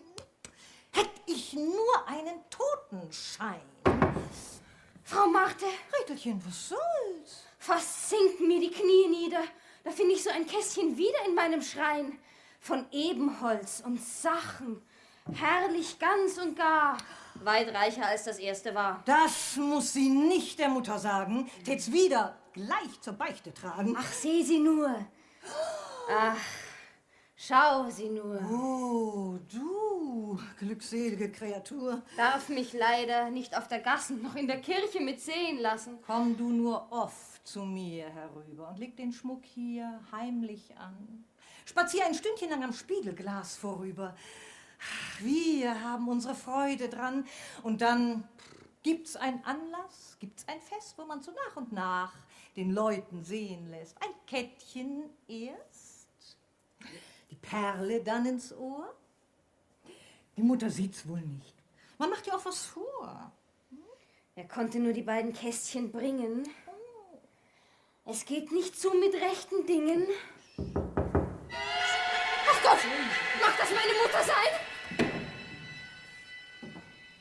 Es ist ein fremder Herr. Herein! Bin so frei, grad hereinzutreten, muss bei den Frauen Verzeihung erbeten, wollte nach Frau Marthe Schwertlein fragen. Ich bin's. Was hat der Herr zu sagen? Ich kenne sie jetzt, mir ist das genug. Sie hat da gar vornehmen Besuch, verzeiht die Freiheit ich genommen, will Nachmittage wiederkommen. Denk, Kind, um alles in der Welt, der Herr dich für ein Fräulein hält? Ich bin ein armes, junges Blut. Ach Gott, der Herr ist gar zu gut. Schmuck und Geschmeide sind nicht mein. Ach, es ist nicht der Schmuck allein. Sie hat ein Wesen, einen Blick so scharf. Wie freut's mich, dass ich bleiben darf. Was bringt er denn? Verlange sehr. Ich wollte, ich hätte eine frohere mehr. Ich hoffe, sie lässt mich drum nicht büßen. Ihr Mann ist tot und lässt sie grüßen. Ist tot? Oh weh! Mein Mann ist tot! Ich vergeh. Ach, liebe Frau, verzweifelt nicht. So hört die traurige Geschichte. Ich möchte drum meinen Tag nicht lieben. würde mich Verlust zu Tode betrüben. Freude muss Leid, Leid muss Freude haben. Erzählt mir seines Lebens Schluss. Er liegt in Padua begraben, beim heiligen Antonius, an einer wohlgeweihten Stätte zum ewig kühlen Ruhebette. Habt ihr sonst nichts an mich zu bringen? Ja, eine Bitte, groß und schwer. Lass sie doch ja für ihn 300 Messen singen. Im Übrigen sind meine Taschen leer. Was? Nicht ein Schaustück? Kein Geschmeid? Was jeder Handwerksbursch im Grund des Säckels spart, zum Angedenken aufbewahrt und lieber hungert, lieber bettelt. Madame, es tut mir herzlich leid. Allein hat sein Geld wahrhaftig nicht verzettelt. Ja, und er bereute seine Fehler sehr. Und er bedauerte sein Unglück noch viel mehr. Ach, dass die Menschen so unglücklich sind. Gewiss, ich will für ihn manch Requiem noch beten. Ihr werdet wert, gleich in die Ehe zu treten. Ihr seid ein liebenswürdiges Kind. Ach nein, das geht jetzt noch nicht an. Ist's nicht ein Mann, sei es derweil ein Galan. Es ist eine der größten Himmelsgaben, so ein lieb Ding im Arm zu haben. Das ist des Landes nicht der Brauch. Brauch oder nicht, das gibt sich auch. Erzählt mir doch. Ich stand an seinem Sterbebette. Es war was besser als vom Mist, von halb gefaultem Stroh allein. Er starb als Christ und fand, dass er weit mehr noch auf der Zeche hätte. Wie rief er, muss ich mich von Grund aus hassen, so mein Gewerb, mein Weib so zu verlassen. Ui. Ach, die Erinnerung tötete mich, vergäb sie mir nur noch in diesem Leben. Der gute Mann, ich hab ihm längst vergeben. Allein weiß Gott, sie war mehr schuld als ich. Das lügt er. Was? Am Rand des Grabs zu lügen? Er fabelte gewiss in letzten Zügen, wenn ich nur halb ein Kenner bin. Ich hatte, sprach er, nicht zum Zeitvertreib zu gaffen, erst Kinder und dann Brot für sie zu schaffen. Und Brot im allerweitsten Sinn und konnte nicht einmal meinen Teil in Frieden essen. Hat er so aller Treu, so aller Lieb vergessen, der Plackerei bei Tag und Nacht? Nicht doch hat er herzlich dran gedacht. Er sprach, als ich nun weg von Malta ging, da betete ich für Frau und Kinder brünstig. Uns war denn auch der Himmel günstig, dass unser Schiff ein türkisches Fahrzeug fing, das einen Schatz des großen Sultans führte. Da ward der Tapferkeit ihr Lohn und ich empfing denn auch, wie sich's gebührte, mein wohlgemessenes Teil davon. Ei, wo? Hat das vielleicht vergraben? Wer weiß, wo es nun die 4 Winde haben. Ein schönes Fräulein nahm sich seiner an, als er in Neapel fremd umherspazierte. Sie hat an ihm viel Liebs und Treus getan, dass er's bis an sein selig Ende spürte.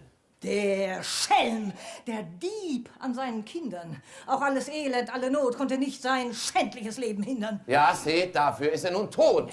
Wäre ich jetzt an eurem Platze, betrauerte ich ihn ein züchtiges Jahr, visierte dann unterweil nach einem neuen Schatze. Ach Gott, wie doch mein erster war, find ich nicht leicht auf dieser Welt den andern. Es konnte kaum ein herzigeres Närrchen sein. Er liebte nur das allzu viele Wandern und fremde Weiber und fremden Wein und das verfluchte Würfelspiel. Nun, so konnte es gehen und stehen, wenn er euch nur ungefähr so viel von seiner Seite nachgesehen. Ich schwöre euch zu, mit dem Beding wechselte ich selbst mit euch den Ring. Oh, es beliebt dem Herrn zu Scherz. Nun mache ich mich bei Zeiten fort, die hielte wohl dem Teufel selbst beim Wort. Wie steht es denn mit Ihrem Herzen? Was meint der Herr damit? Du gutes, unschuldiges Kind. Lebt wohl, ihr Frau.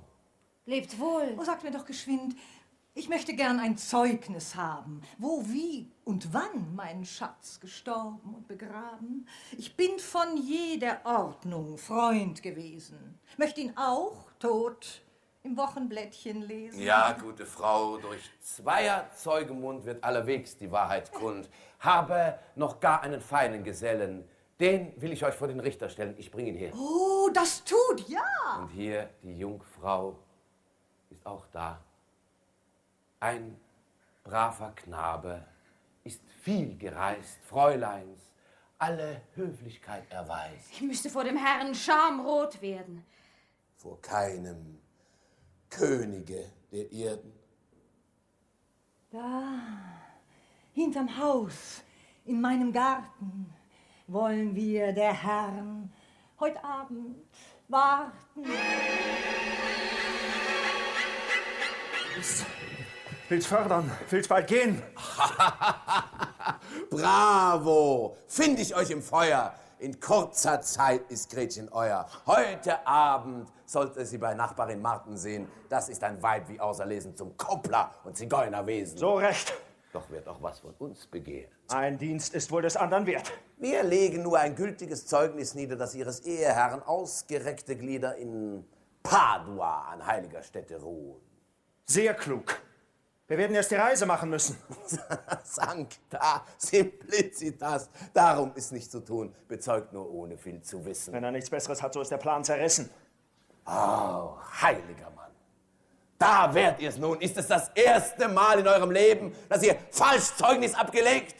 Habt ihr von Gott, der Welt und was sich drin bewegt, vom Menschen, was sich ihm in Kopf und Herzen trägt, Definitionen nicht mit großer Kraft gegeben, mit frecher Stirne, kühner Brust? Und wollt ihr recht ins Innere gehen, habt ihr davon, ihr müsst es grad geschehen, so viel als von Herrn Schwertleins Tod gewusst. Du bist und bleibst ein Lügner, ein Sophiste. Ja, wenn man's nicht ein bisschen tiefer wüsste.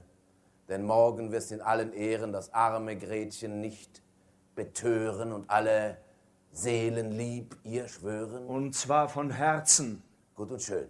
Dann wird von ewiger Treue und Liebe, von einzig über allmächtigem Triebe, wird das auch so von Herzen gehen? Lass das.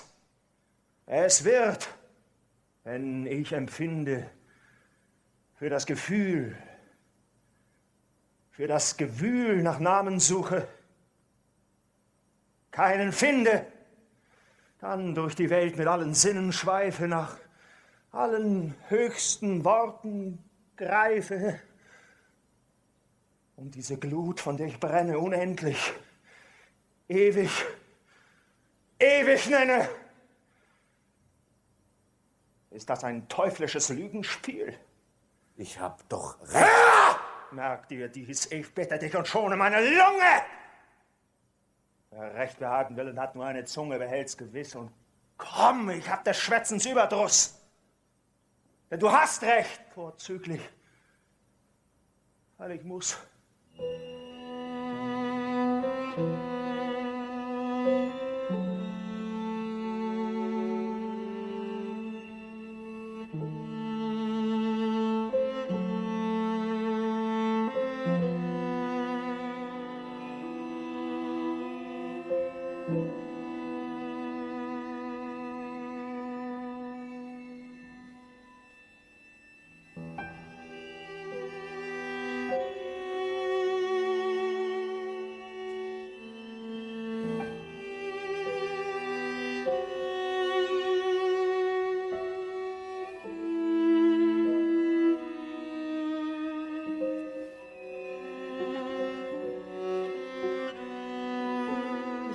Wohl, dass mich der Herr nur schont. Herabsicht lässt mich zu beschämen. Ein Reisender ist so gewohnt, aus Gütigkeit vorlieb zu nehmen. Ich weiß zu gut, dass solch erfahrenen Mann mein armes Gespräch nicht unterhalten kann. Ein Blick von dir, ein Wort, mehr unterhält als alle Weisheit dieser Welt. Inkommodiert euch nicht. Wie könnt ihr sie nur küssen? Sie ist so garstig, ist so rau. Was hab ich nicht schon alles schaffen müssen? Die Mutter ist gar zu genau. Und ihr, mein Herr, ihr reist so immer fort? Ach, das Gewerb und Pflicht uns dazu treiben. Mit wie viel Schmerz verlässt man manchen Ort und darf doch nun einmal nicht bleiben. In raschen Jahren geht's wohl an, so um und um frei durch die Welt zu streifen. Doch kommt die böse Zeit heran und sich als Hagestolz allein zum Grab zu schleifen, das hat noch keinem wohlgetan. Mit Grausen seh ich das von weit. Drum, werter Herr, beratet euch bei Zeiten. Ja, aus den Augen, aus dem Sinn. Die Höflichkeit ist euch geläufig. Allein ihr habt da Freunde, häufig.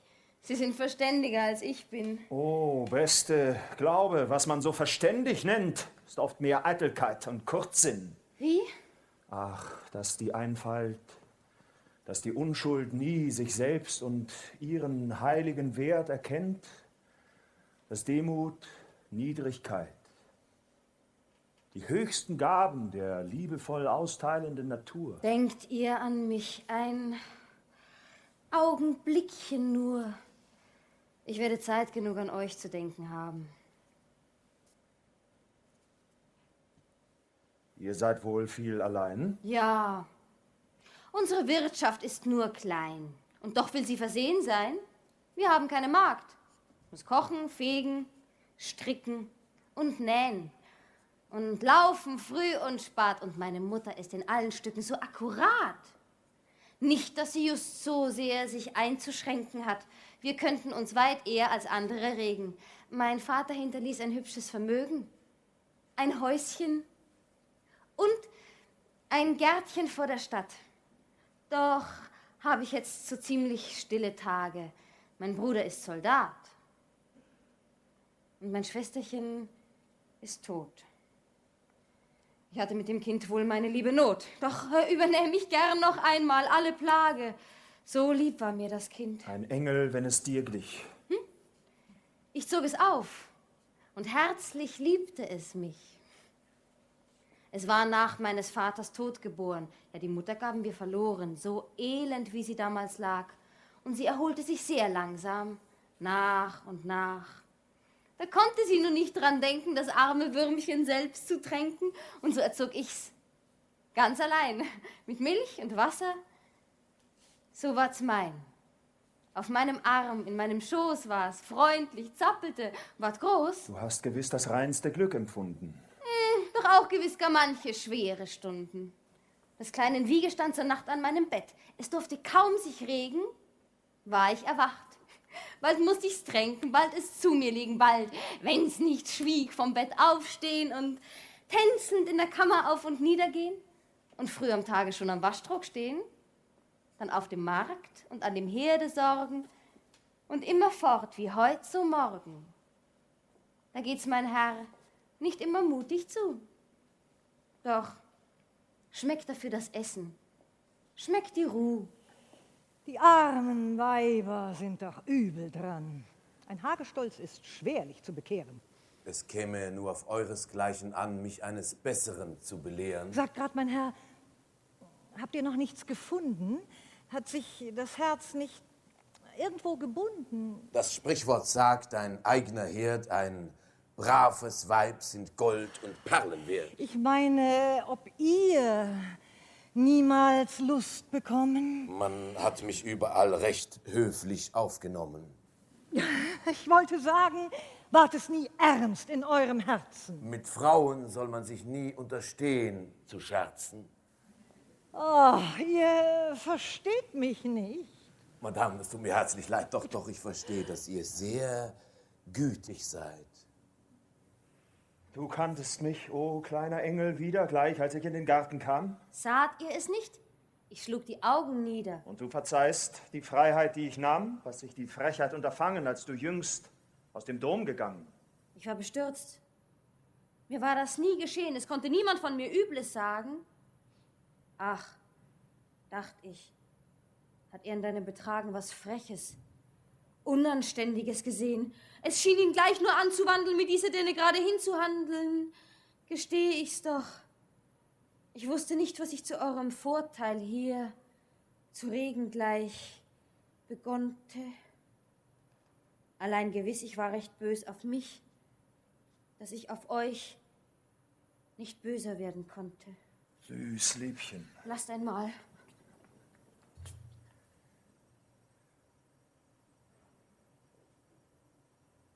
Was soll das? Einen Strauß? Nein, nur ein Spiel. Wie? Geht, ihr lacht mich aus. Er liebt mich. Was nicht. murmelst du? Er liebt mich nicht. Er liebt mich nicht. Du holdes Himmels Angesicht. Er liebt mich nicht. Er liebt mich nicht. Er liebt mich nicht. Er liebt mich nicht. Er liebt mich nicht. Er liebt mich. Ja, mein Kind. Lass dieses Blumenwort dir Götterausspruch sein. Er liebt dich. Verstehst du, was das heißt? Er liebt dich. Mich überläuft's. Oh, schaudere nicht. Lass diesen Blick, lass diesen Händedruck dir sagen, was unaussprechlich ist. Sich hinzugeben ganz und eine Wonne zu fühlen, die ewig sein muss. Ewig! Ihr Ende würde Verzweiflung sein. Nein, kein Ende, kein Ende.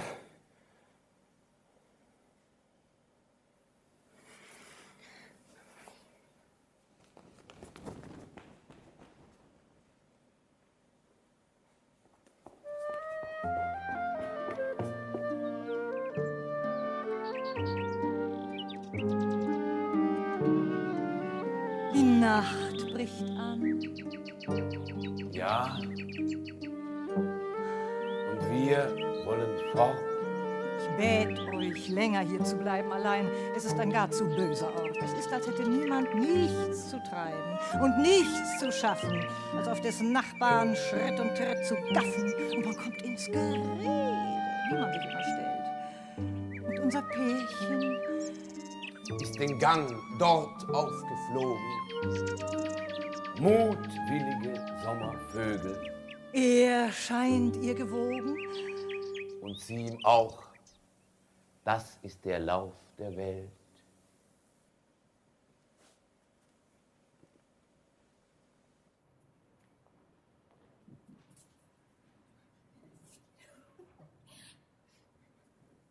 Er kommt. Schelm, so neckst du mich? Treff ich dich.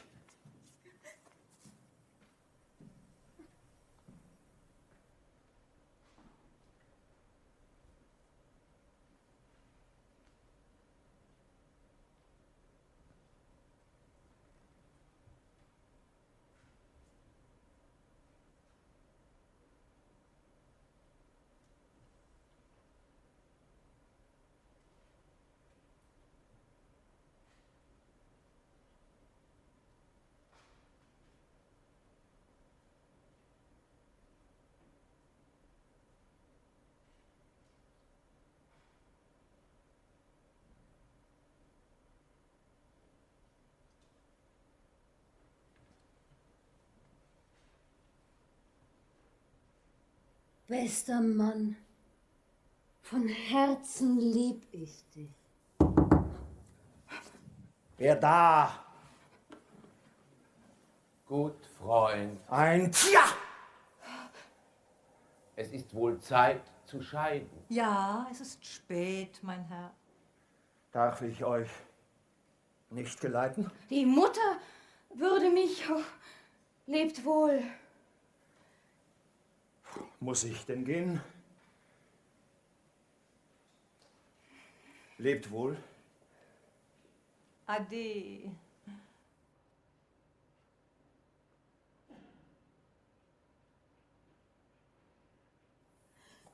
Auf baldiges Wiedersehen! Du lieber Gott, was so ein Mann nicht alles denken kann. Beschämt nur stehe ich vor ihm da und sag zu allen Sachen ja. Bin doch ein arm, unwissend Kind. Begreif nicht, was er an mir findet.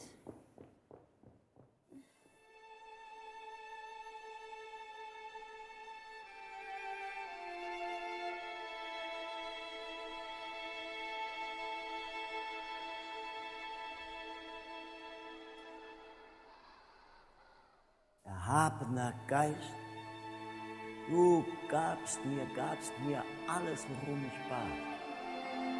Du hast mir nicht umsonst dein Angesicht im Feuer zugewendet. Gabst mir die herrliche Natur zum Königreich, Kraft, sie zu fühlen, zu genießen.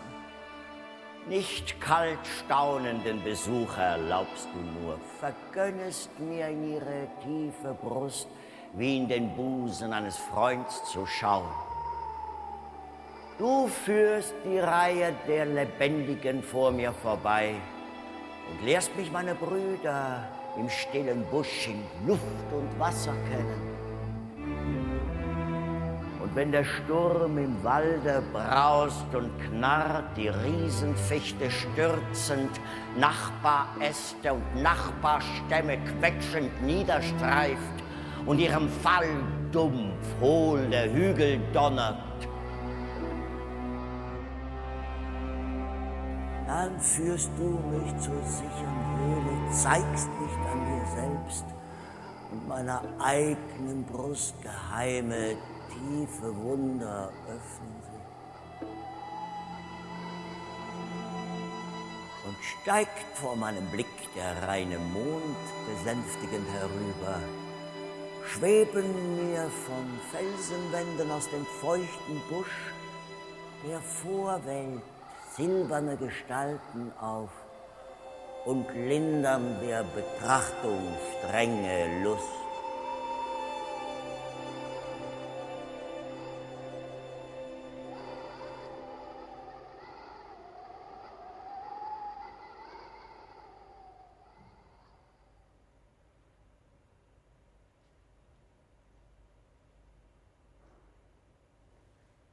Oh, dass der Menschen nichts Vollkommenes wird, empfinde ich nun. Du gabst zu dieser Wonne, die mich den Göttern nah und näher bringt, mir den Gefährten, den ich schon nicht mehr entbehren kann, wenn er gleich kalt und frech mich vor mir selbst erniedrigt, zu nichts mit einem Worthauch deine Gaben wandelt. Er facht in meiner Brust ein wildes Feuer nach jenem schönen Bild geschäftig an, so taumlich von Begierde zu Genuss, und im Genuss verschmacht ich nach Begierde. Habt ihr nun bald das Leben genug geführt? Wie kann's euch in die Länge freuen?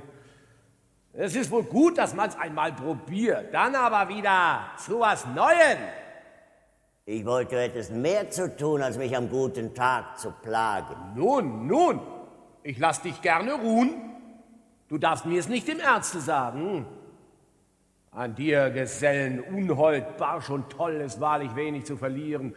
Den ganzen Tag hat man die Hände voll. Was ihm gefällt und was man lassen soll, kann man dem Herrn nie an der Nase spüren. Das ist so just der rechte Ton. Er will noch Dank, dass er mich ennuiert. Wie hättst du, armer Erdensohn, dein Leben ohne mich geführt? Vom Krimskrabs der Imagination hab ich dich doch auf lange Zeit kuriert. Und wär ich nicht, so wärst du schon von diesem Erdball abspaziert. Was hast du da in Höhlen, Felsen, Ritzen, dich wie ein Schuhu zu versitzen? Was schlurfst aus dumpfem Moos und triefendem Gestein wie eine Kröte Nahrung ein? Ein schöner, süßer Zeitvertreib. Dir steckt der Doktor noch im Leib. Verstehst du, was für neue Lebenskraft mir dieser Wandel in der Öde schafft? Ja, würdest du es ahnen können. Du wärst Teufel genug, mein Glück mir nicht zu gönnen. Ein überirdisches Vergnügen.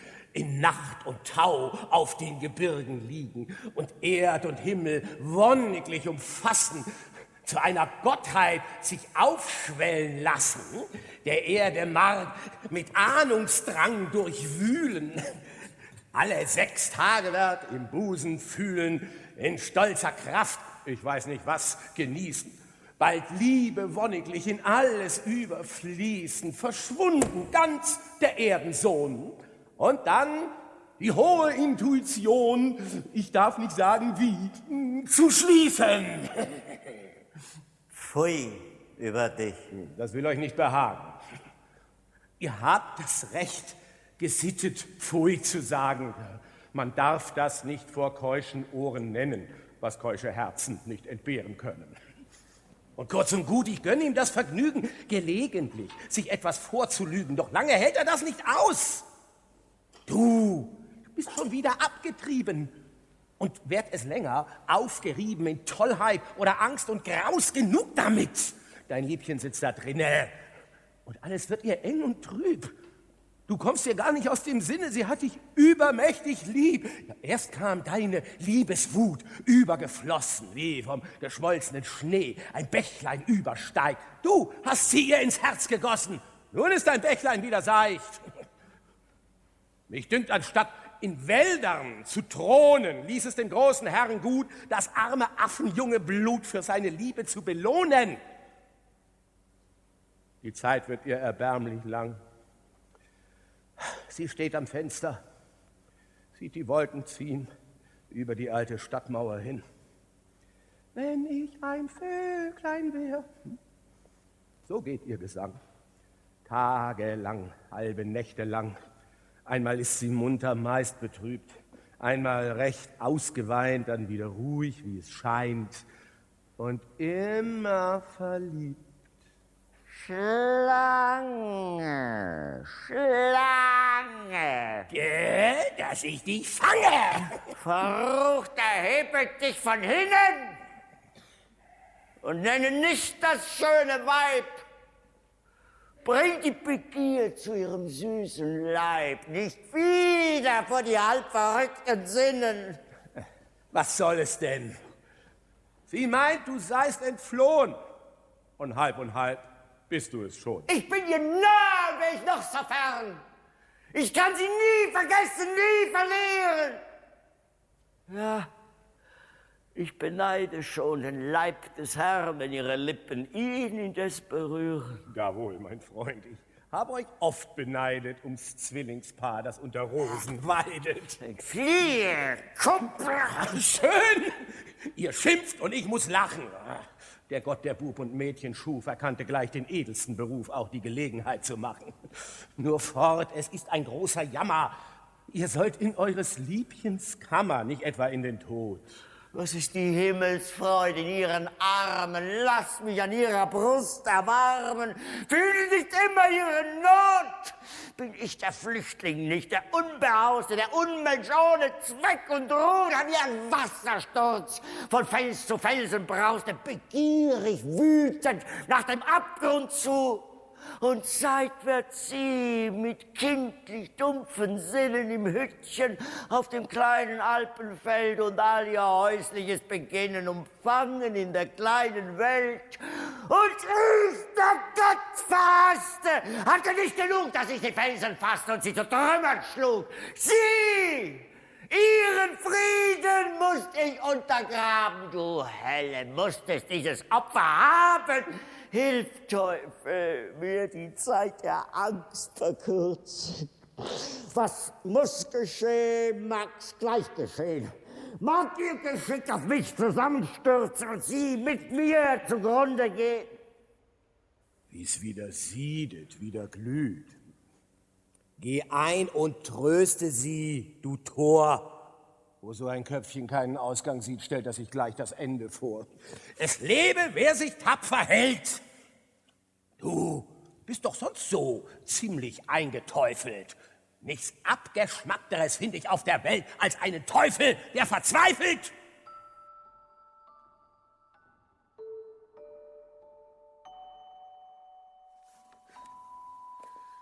Meine Ruhe ist hin, mein Herz ist schwer, ich finde sie nimmer und nimmermehr. Wo ich ihn nicht hab, ist mir das Grab, die ganze Welt ist mir vergällt, mein armer Kopf ist mir verrückt, mein armer Sinn ist mir zerstückt. Meine Ruhe ist hin, mein Herz ist schwer, ich finde sie nimmer und nimmermehr.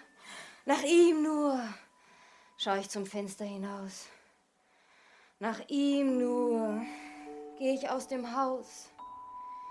Sein hoher Gang, seine edle Gestalt, seines Mundes Lächeln, seiner Augen Gewalt und seiner Rede Zauberfluss, sein Händedruck und sein Kuss. Meine Ruhe ist hin, mein Herz ist schwer, ich finde sie nimmer und nimmer mehr. Mein Busen drängt sich nach ihm hin, ach, dürft ich fassen und halten ihn und küssen ihn so, wie ich wollt. An seinen Küssen vergehen sollt.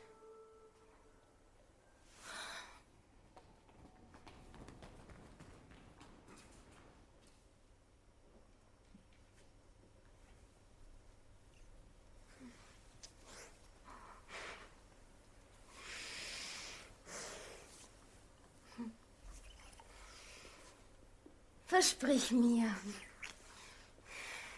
Heinrich. Was ich kann. Nun sag, wie hast du's mit der Religion? Du bist ein herzlich guter Mann. Allein ich glaub, du hältst nicht viel davon. Lass das, mein Kind. Du fühlst, ich bin dir gut. Für meine Lieben ließe ich Leib und Blut.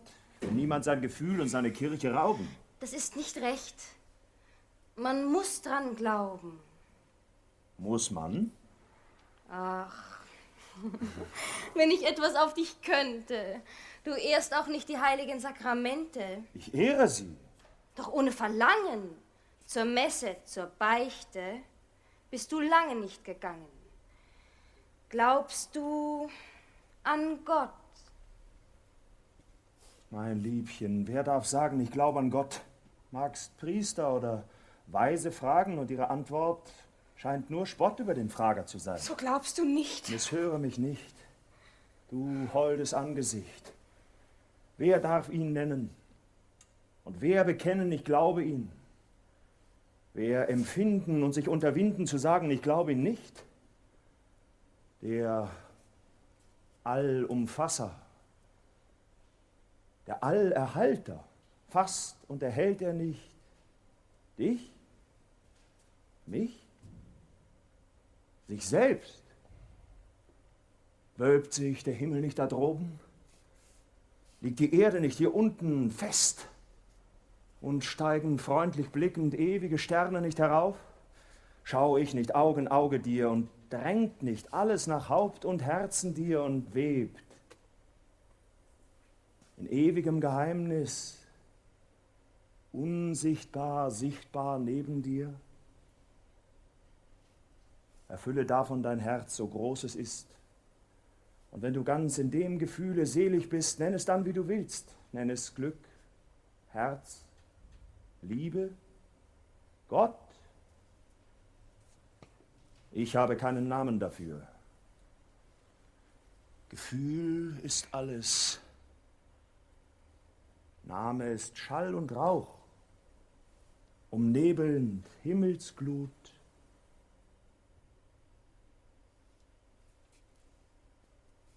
Das ist alles recht schön und gut. Ungefähr sagt das der Pfarrer auch. Nur mit ein bisschen anderen Worten. Sagen es aller Orten, alle Herzen unter dem himmlischen Tage, jedes in seiner Sprache, warum nicht ich in der meinen? Wenn man so hört, möcht's leidlich scheinen, steht aber doch immer schief darum. Denn du hast kein Christentum. Liebes Kind. Es tut mir lang schon weh, dass ich dich in der Gesellschaft sehe. Wieso? Der Mensch, den du da bei dir hast, ist mir in tiefer innerer Seele verhasst. Es hat mir in meinem Leben so nichts einen Stich ins Herz gegeben als dieses Menschen widriges Gesicht. Liebe Puppe, fürchte ihn nicht. Seine Gegenwart bewegt mir das Blut. Ich bin sonst allen Menschen gut, aber wie ich mich sehne, dich zu schauen, habe ich vor dem Menschen ein heimliches Grauen und halt ihn für einen Schelm dazu. Gott verzeih mir's, wenn ich ihm Unrecht tue. Es muss auch solche Käuze geben. Wollt er nicht mit seinesgleichen leben? Kommt er einmal zur Tür herein, sieht er immer so spöttisch drein und halb ergrimmt. Man sieht, dass er an nichts keinen Anteil nimmt. Es steht ihm an der Stirn geschrieben, dass er nicht mag, eine Seele lieben.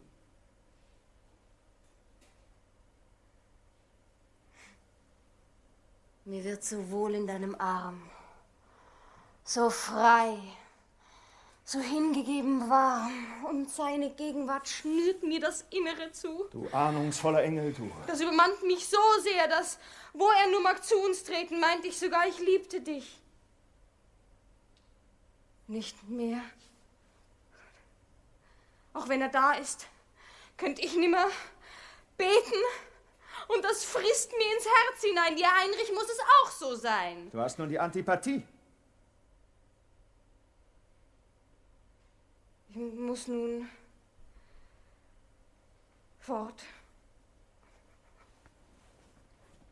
Ach, kann ich nie ein Stündchen ruhig dir am Busen hängen, Brust an Brust und Seele in Seele drängen? Ach, wenn ich nur alleine schlief, ich ließ dir gern heute Nacht den Riegel offen, doch meine Mutter schläft nicht tief und würden wir von ihr getroffen, ich wäre gleich auf der Stelle tot. Du, Engel, das hat keine Not. Hier ist ein Fläschchen, 3 Tropfen nur in ihrem Trank, umhüllen mit tiefem Schlaf, gefällig die Natur. Was tue ich nicht um deinetwillen? Es wird dir hoffentlich nicht schaden. Würde ich sonst, Liebchen, dir's raten? Sehe ich dich, bester Mann, nur an. Weiß nicht, was mich nach deinem Willen treibt.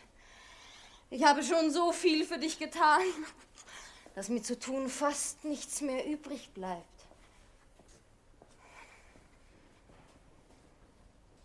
Der Grasaff ist er weg. Hast wieder spioniert?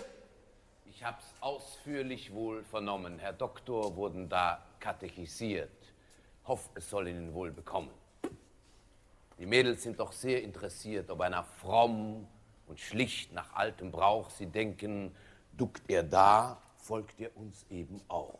Du Ungeheuer, siehst nicht ein, wie diese treue, liebe Seele von ihrem Glauben voll, der ganz allein ihr selig machend ist, sich heilig quäle, dass sie den liebsten Mann verloren halten soll. Du übersinnlicher, sinnlicher Freier, ein Mägdlein Nas führt dich. Du Spottgeburt von Dreck und Feuer! Und die Physiognomie versteht sie meisterlich. In meiner Gegenwart wird's ihr, sie weiß nicht wie, mein Mäskchen da, weissagt verborgenen Sinn. Sie fühlt, dass ich ganz sicher ein Genie, vielleicht wohl gar der Teufel bin.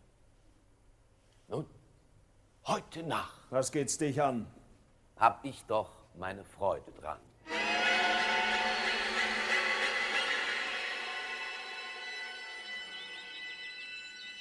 Hast nichts von Bärbelchen gehört? Kein Wort. Ich komme gar wenig unter Leute. Gewiss. Sibylle sagte mir es heute. Die hat sich endlich auch betört. Das ist das Vornehmtun. Wieso? Es stinkt. Sie füttert 2, wenn sie nun isst und trinkt. Ach, so ist's ihr endlich recht ergangen. Wie lange hat sie an dem Kerl gehangen? Das war ein Spazieren, auf Dorf und Tanzplatz führen. Musste überall die Erste sein. Kurtisierte ihr immer mit Pastetchen und Wein. Bildet sich was auf ihre Schönheit ein. War doch so ehrlos, sich nicht zu schämen, Geschenke von ihm anzunehmen. War ein Gekos und ein Geschleck. Da ist denn auch das Blümchen weg. das arme Ding. Bedauerst sie noch gar? Wenn unser Eins am Spinnen war, uns nachts die Mutter nicht hinunterließ, stand sie bei ihrem Buhlen süß auf der Türbank und im dunklen Gang da ward ihnen keine Stunde zu lang. Da mag sie denn sich ducken nun, im Sünderhemdchen Kirchbuß tun. Er nimmt sie gewiss zu seiner Frau. Er wär ein Narr. Ein flinker Jung hat anderwärts noch Luft genug. Er ist doch fort. Das ist nicht schön. Kriegt sie ihn, soll's ihr übel gehen. Das Kränzel reißen die Buben ihr und Heckerling. Streuen wir vor die Tür.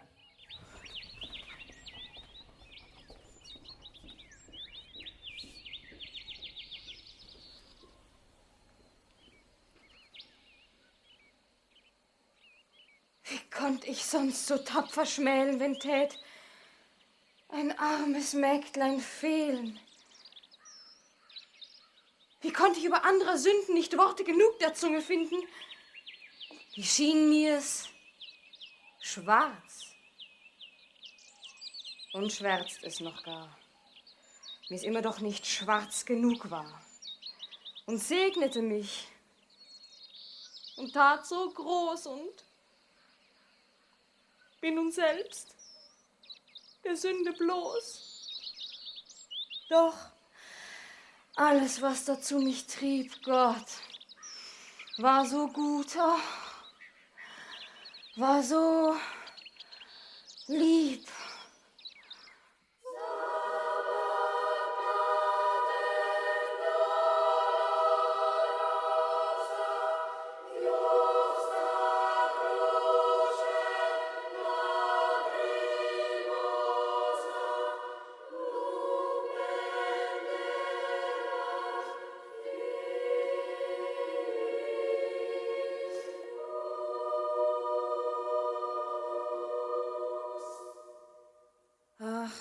Neige, du Schmerzensreiche, dein Antlitz, gnädig meiner Not, das Schwert im Herzen mit 1000 Schmerzen, blickst auf zu deines Sohnes Tod, zum Vater blickst du und Seufzer schickst du hinauf um sein und deine Not.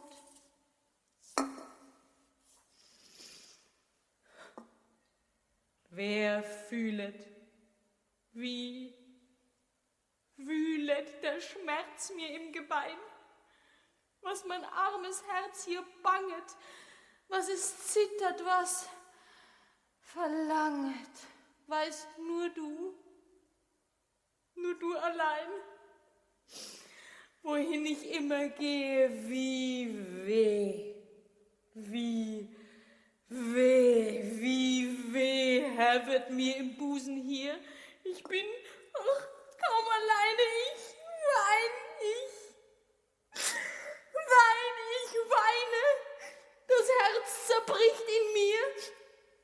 Die Scherben vor meinem Fenster betaute ich mit Tränen, ach, als ich am frühen Morgen dir diese Blumen brach. Schien hell in meine Kammer die Sonne früh herauf, saß ich in allem Jammer in meinem Bett schon auf.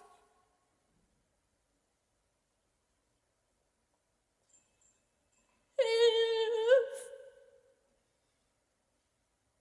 Rette mich von Schmach und Tod. Ach, neige, du Schmerzensreiche, dein Antlitz, gnädig meiner Not.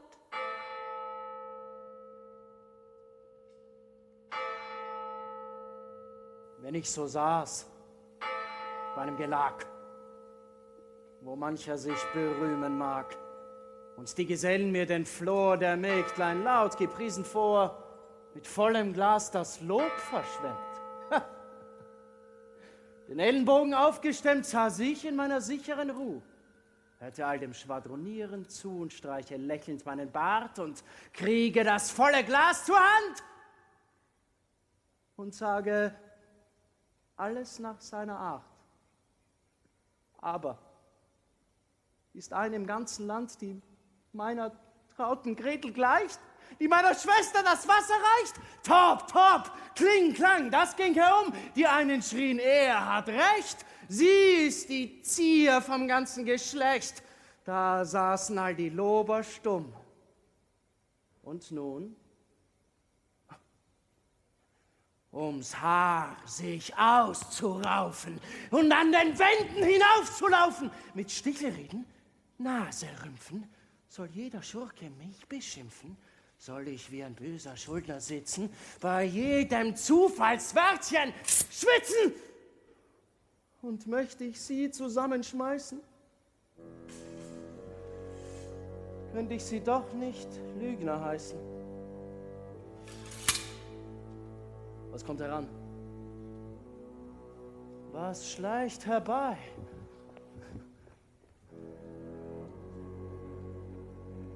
Irre ich nicht, es sind ihrer zwei. Ist er's Gleich pack ich ihn beim Felle. Soll nicht lebendig von der Stelle.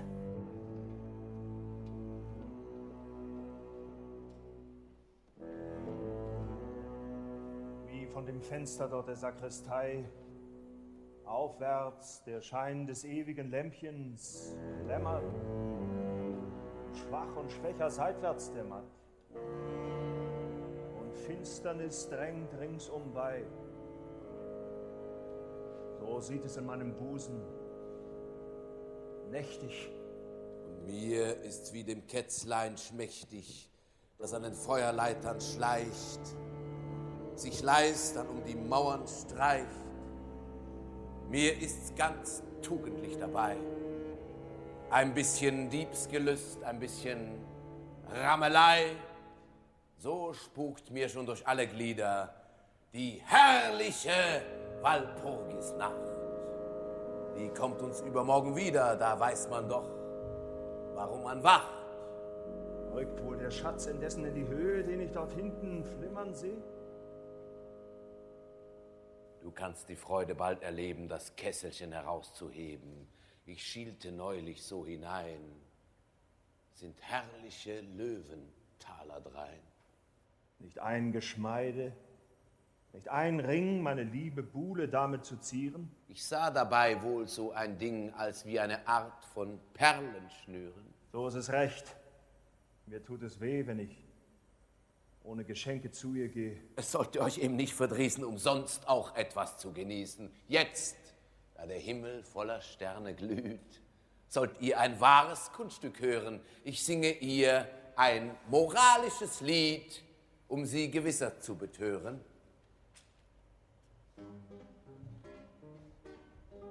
Was machst du mir vor Liebchens Tür, Katrinchen, hier bei frühem Tagesblicke? Lass es sein, er lässt dich ein, als Mädchen nicht zurücke.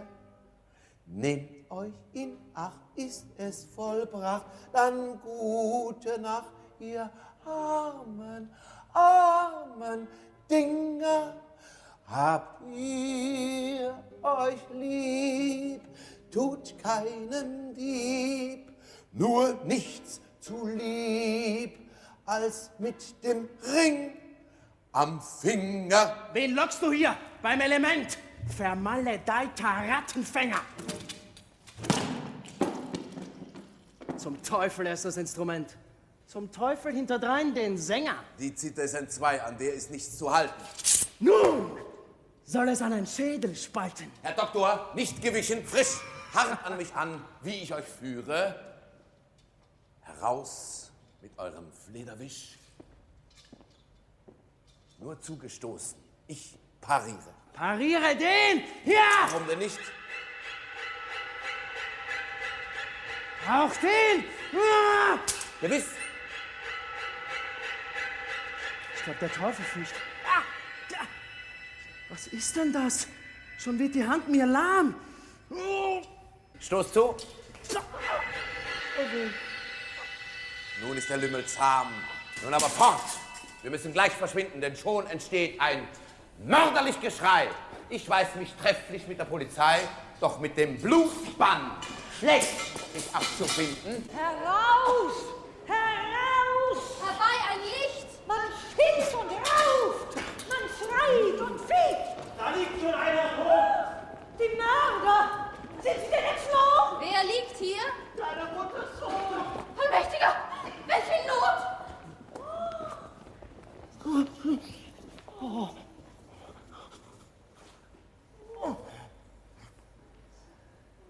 Ich sterbe.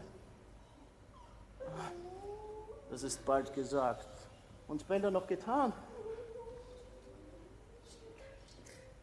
Was steht, ihr Weiber, heult und klagt? Kommt her und hört mich an. Oh. Mein Gretchen, sieh, du bist noch jung. Bist gar noch nicht gescheit genug, machst deine Sache schlecht. Ich sag dir's im Vertrauen nur. Du bist doch nun einmal eine Hure, so sei es auch eben recht. Mein Bruder! Oh. Gott, was soll mir das? Lass unseren Herrgott aus dem Spaß! Geschehen ist leider nun geschehen, und wie es gehen kann, so wird's gehen. Du fängst mit einem heimlich an, bald kommen ihrer mehrere dran, und wenn dich erst ein Dutzend hat, so hat dich auch die ganze Stadt. Wenn erst die Schande wird geboren, wird sie heimlich zur Welt gebracht. Und man zieht den Schleier der Nacht ihr über Kopf und Ohren. Ja, man möchte sie gern ermorden. Wächst sie aber und macht sich groß, dann geht sie auch bei Tage bloß und ist doch nicht schöner geworden. Je hässlicher wird ihr Gesicht, je mehr sucht sie des Tageslicht. Ich sehe wahrhaftig schon die Zeit, dass alle brave Bürgersleut wie von einer angesteckten Leichen von dir, du Metze, seid abweichen. Ihr soll das Herz im Leib verzagen, wenn sie dir in die Augen sehen, sollst keine goldene Kette mehr tragen, in der Kirche nicht mehr am Altar stehen, in einem schönen Spitzenkragen, dich nicht bei Tanze wohlbehagen, in eine finstere Jammerecken unter Bettler und Krüppel dich verstecken, und wenn dir dann auch Gott verzeiht, auf Erden sein vermaledeit. Befehlt eure Seele Gott zu Gnaden. Wollt ihr noch Lästerungen auf euch laden? Och, könnte ich dir nur an den dürren Leib, du schändlich kupplerisches Weib! Oh! Da hoffte ich aller meiner Sünden Vergebung, reiche Maß zu finden. Oh, mein Bruder, welche Höllenpein! Ich sage, lass die Tränen sein. Da du dich sprachst, der Ehre los, gabst mir den schwersten Herzensstoß. Ich gehe durch den Todesschlaf zu Gott ein, als Soldat und brav.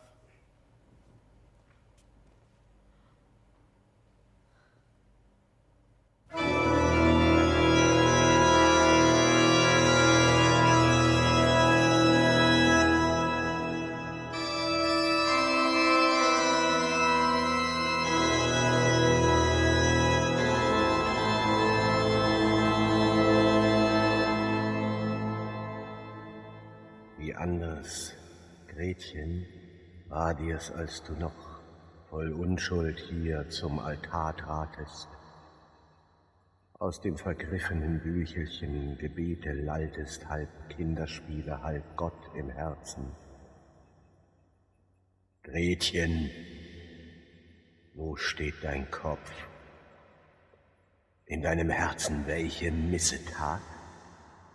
Betest du für deiner Mutterseele, die durch dich zur langen, langen Pein hinüberschlief, auf deiner Schwelle, wessen Blut?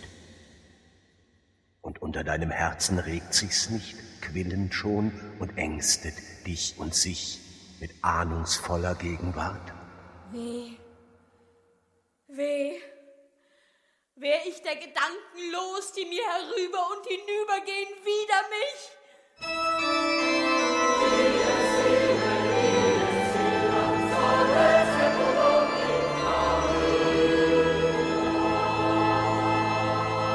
Grimm fasst dich, die Posaune tönt, die Gräber beben, dein Herz aus Aschenruhe zu Flammenqualen wieder aufgeschaffen, bebt auf. Wehe ich hier weg, wie ist, als ob die Orgel mir den Atem versetzte, Gesang mein Herz im tiefsten löste.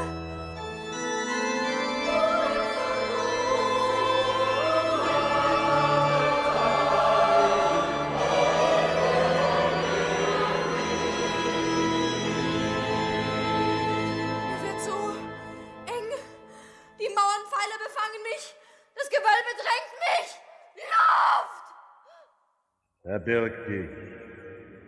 Sünde und Schande bleibt nicht verborgen.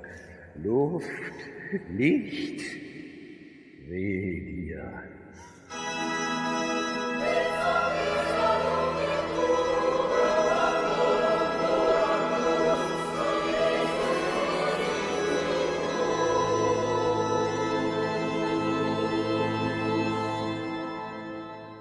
ihr Antlitz wenden Verklärte von dir ab. Die Hände dir zu reichen, schauert's den Reinen. Weh.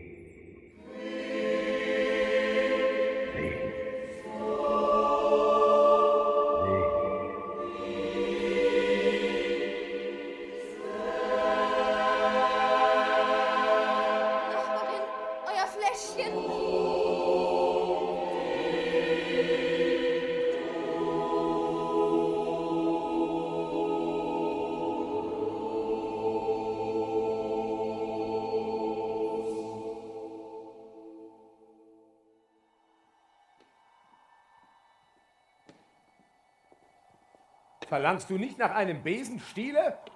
Ich wünschte mir den allerderbsten Bock. Auf diesem Weg sind wir noch weit vom Ziele. Solange ich mich noch frisch auf meinen Beinen fühle, genügt mir dieser Knotenstock. Was hilft's, dass man den Weg verkürzt? Im Labyrinth der Täler hinzuschleichen, dann diesen Felsen zu ersteigen, von dem der Quell sich ewig sprudelnd stürzt. Das ist die Lust, die solche Pfade würzt. Der Frühling webt schon in den Birken, selbst die Fichte fühlt ihn schon. Sollte er nicht darauf unsere Glieder wirken? Fürwahr, ich spüre nichts davon. Mir ist es winterlich im Leibe, ich wünsche Schnee und Frost auf meiner Bahn. Wie traurig steigt die unvollkommene Scheibe des roten Monds mit später Glut heran und leuchtet schlecht, dass man bei jedem Schritte vor einen Baum, vor einen Felsen rennt. Erlaubt, dass ich ein Irrlicht bitte? Da sehe ich eins, das eben lustig brennt. Heda, mein Freund, darf ich dich zu uns fordern? Was willst du so vergebens lodern? Sei doch so gut und leucht uns da hinauf. Aus Ehrfurcht, hoffe ich, soll es mir gelingen, mein leichtes Naturell zu zwingen. Nur zickzack geht gewöhnlich unser Lauf. Ei, ei, er denkt's den Menschen nachzuahmen. Geh ja nur grad ins Teufels Namen. Sonst blas ich ihm sein Flackerleben aus! Ich merke wohl, ihr seid der Herr vom Haus und will mich gern nach euch bequemen. Allein bedenkt, der Berg ist heute zaubertoll. Und wenn ein Irrlicht euch die Wege weisen soll, so müsst ihr es so genau nicht nehmen.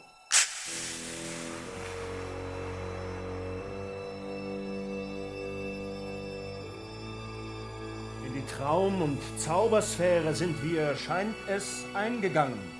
Für uns gut und macht dir Ehre, dass wir vorwärts bald gelangen in den weiten, öden Räumen. Seh die Bäume hinter Bäumen, die sich schnell vorüberrücken und die Klippen, die sich bücken und die langen Felsennasen, wie sie schnarchen, wie sie blasen. Durch die Steine, durch den Rasen eilet Bach und Bächlein nieder. Höre ich Rauschen? Höre ich Lieder? Höre ich holde Liebesklage? Stimmen jener Himmelstage, was wir hoffen, was wir lieben. Und das Echo, wie die Sage alter Zeiten, hallet wieder. Huhu, schuhu, tönt es näher, Kauz und Kiebitz und der Herr, sind sie alle wach geblieben? Sind das Molche durchs Gesträuche, lange Beine, dicke Bäuche und die Wurzeln, wie die Schlangen, winden sich aus Fels und Sande, strecken wunderliche Bande, uns zu schrecken, uns zu fangen. Aus belebten, derben Masern strecken sie Polypenfasern nach dem Wanderer. Und die Mäuse, tausendfärbig, scharenweise, durch das Moos und durch die Heide.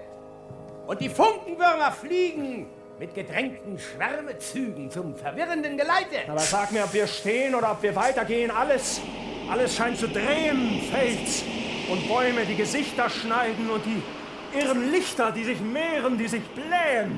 Fasse wacker meine Zipfel! Hier ist so ein Mittelgipfel, wo man mit Erstaunen sieht, wie im Berg der Mammon glüht. Wie seltsam glimmert durch die Gründe ein morgenrötlich trüber Schein.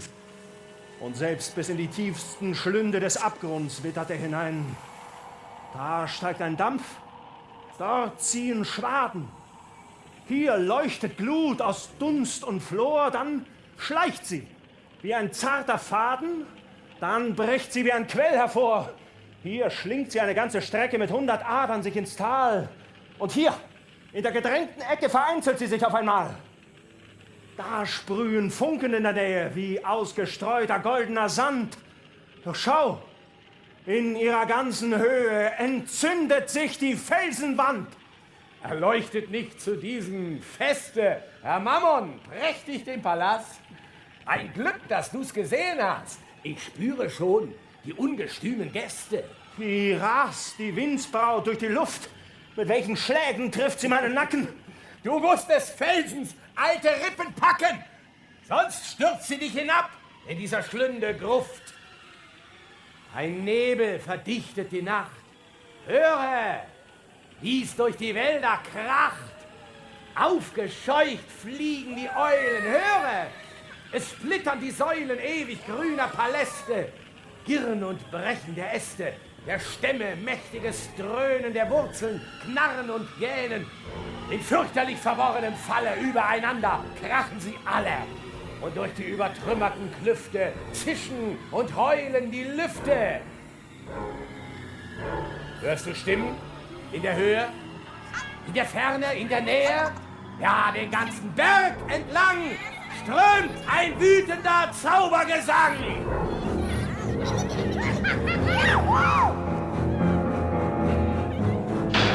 Die Hexen zu den Rocken ziehen, die Stoppel ist gelb, die Saat ist grün.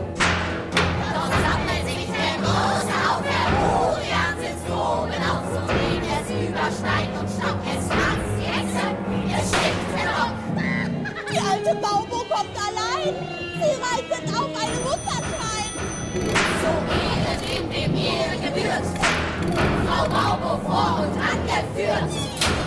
Ein tüchtig Schwein und Mutter drauf, da folgt der ganze Hexenhau. Welchen Weg kommst du her? Über den Hildenstein! Dann guck nicht der Eule ins Nest hinein! Die macht ein paar Augen! Oh, fahre zur Hölle, wie reitest du so schnelle? Mich hat sie geschunden! Da, sieh nur die Wunden! Der Weg ist breit, der Weg ist lang, was ist das für ein toller Drang?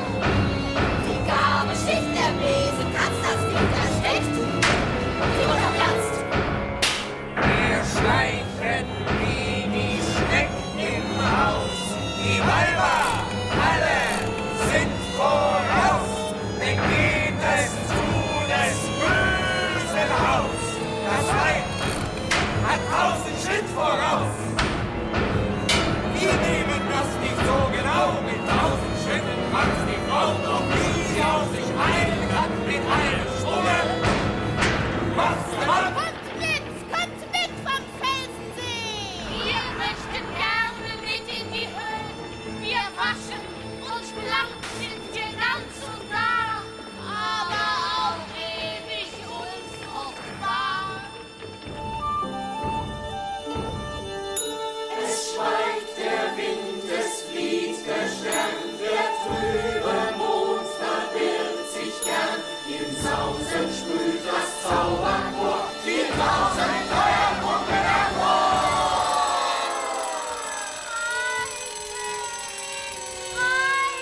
Wer ruft da aus der Felsenspalte? Nimm mich mit! Nimm mich mit! Ich steige schon 300 Jahre und kann den Gipfel nicht erreichen. Ich wäre gern bei meinesgleichen. Es trägt der Besen, trägt der Stock, die Gabe trägt, es trägt der Bock, der heute sich nicht heben kann, ist ewig ein verlorener Mann. Tripple nach! So lange Zeit! Wie sind die anderen schon so weit? Ich hab zu Hause keine Ruhe und komme hier doch nicht dazu!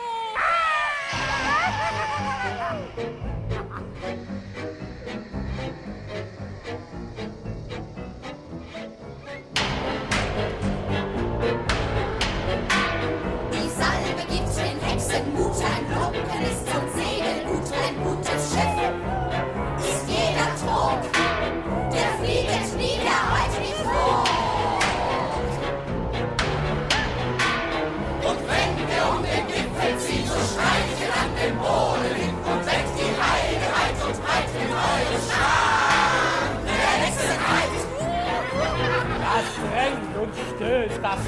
und klappert. Das zischt und knirrt und zieht. Klappert, das leuchtet, sprüht, stinkt und brennt. Ein wahres Hexenelement. Nur fest an mir, sonst sind wir gleich getrennt. Wo bist du? Hier. Was?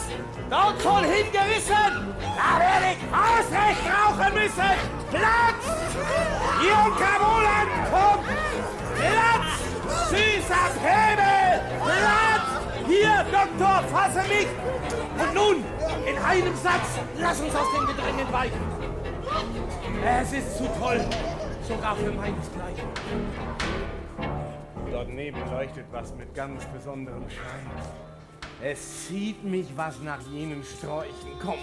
Komm, wir schlupfen da hinein. Du Geist des Widerspruchs, nur zu, du magst mich führen, ich denke, doch das war recht klug gemacht. Zum Brocken wandeln wir in der Walpurgisnacht, um uns beliebig nun hier selbst zu isolieren. Da sieh nur, welche bunten Flammen. Es ist ein munterer Club beisammen. Im Kleinen ist man nicht allein. Doch droben möchte ich lieber sein. Schon sehe ich Glut und Wirbelrauch. Dort strömt die Menge zu den Bösen. Da muss sich manches Rätsel lösen. Doch manches Rätsel knüpft sich auch. Lass du die große Welt nur sausen. Wir wollen hier im Stillen hausen. Es ist doch lange hergebracht, was in der großen Welt man kleine Welten macht. Da sehe ich junge Hexchen, nackt und bloß. Und Alte, die sich klug verhüllen. Sei freundlich, nur um meinetwillen die Müst. Kleiner Spaß ist groß. Oh, ich höre was von Instrumenten tönen. Ach, verfluchtes Geschnarr, man muss sich dran gewöhnen. Komm mit! Komm mit! Es kann nicht anders sein. Ich trete heran, führe dich herein und ich verbinde dich aufs Neue. Was sagst du, Freund? Das ist kein kleiner Raum. Ja, sieh nur hin. Du siehst das Ende kaum. 100 Feuer brennen in der Reihe. Man tanzt, man schwatzt, man kocht, man trinkt, man liebt. Nun, sage mir, wo es was Besseres gibt. Willst du dich nun, um uns hier einzuführen, als Zauberer oder Teufel produzieren? Zwar bin ich sehr gewohnt, inkognito zu gehen, doch lässt am Galatag man seinen Orden sehen. Ein Knieband zeichnet mich nicht aus, doch ist der Pferdefuß hier ehrenvoll zu Haus. Siehst du die Schnecke da? Sie kommt herangekrochen. Mit ihrem tastenden Sicht hat sie mir schon was abgerochen. Wenn ich auch will, verleugne ich hier mich nicht. Komm. Von Feuer gehen wir zu Feuer. Ich bin der Werber und du bist der Freier. Ihr alten Herren, was macht ihr hier am Ende? Ich lobt euch, wenn ich euch hübsch in der Mitte fände von Saus und Zirk und Jugendbraus.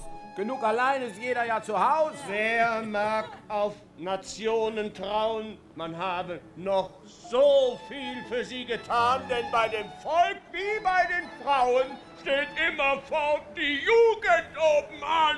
Jetzt ist man von dem Rechten allzu weit.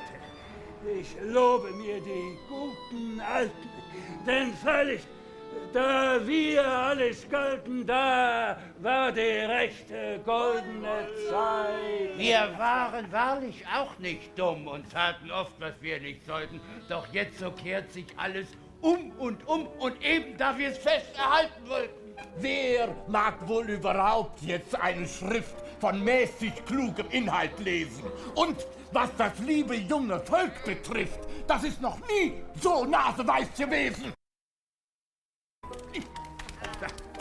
Zum jüngsten Tag fühle ich das Volk gereift, da ich zum letzten Mal den Hexenwerk ersteige. Und weil mein Fässchen trübe läuft, so ist die Welt auch auf der Neige. Ihr Herren, geht nicht so vorbei. Lasst die Gelegenheit nicht fahren. Aufmerksam blickt nach meinen Waren. Es steht da hier gar mancherlei. Und doch ist nichts in meinem Laden, dem keiner auf der Erde gleicht. das nicht einmal zum tüchtigen Schaden der Menschen und der Welt gereicht. Kein Dolch ist hier, von dem nicht Blut geflossen, kein Kelch, aus dem sich nicht in ganz gesunden Leib verteerend heißes Gift ergossen, kein Schmuck, der nicht ein liebenswürdiges Weib verführt, kein Schwert, das nicht den Bund gebrochen, nicht etwa hinterrücks den Gegenmann durchstochen. Frau Muhme, Sie versteht mir schlecht. Die Zeiten, getan, geschehen, geschehen, getan. Verlegt sie sich auf Neuigkeiten. Nur Neuigkeiten ziehen uns an.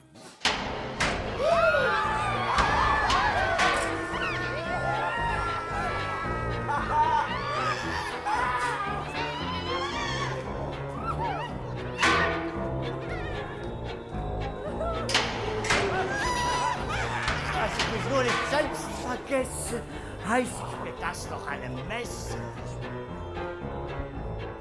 Der ganze Strudel strebt nach oben.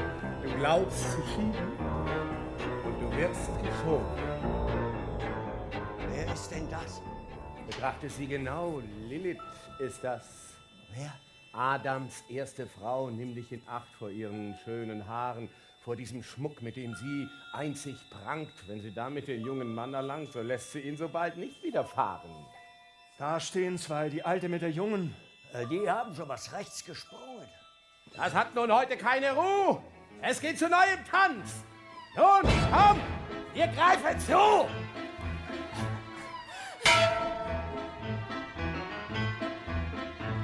Einst hatte ich einen schönen Traum, da sah ich einen Apfelbaum, zwei schöne Äpfel glänzten dran. Sie reizten mich, ich stieg an. Äpfelchen begehrt ihr sehr und schon vom Paradiese her von Freuden fühl ich mich bewegt, dass auch mein Garten solche trägt.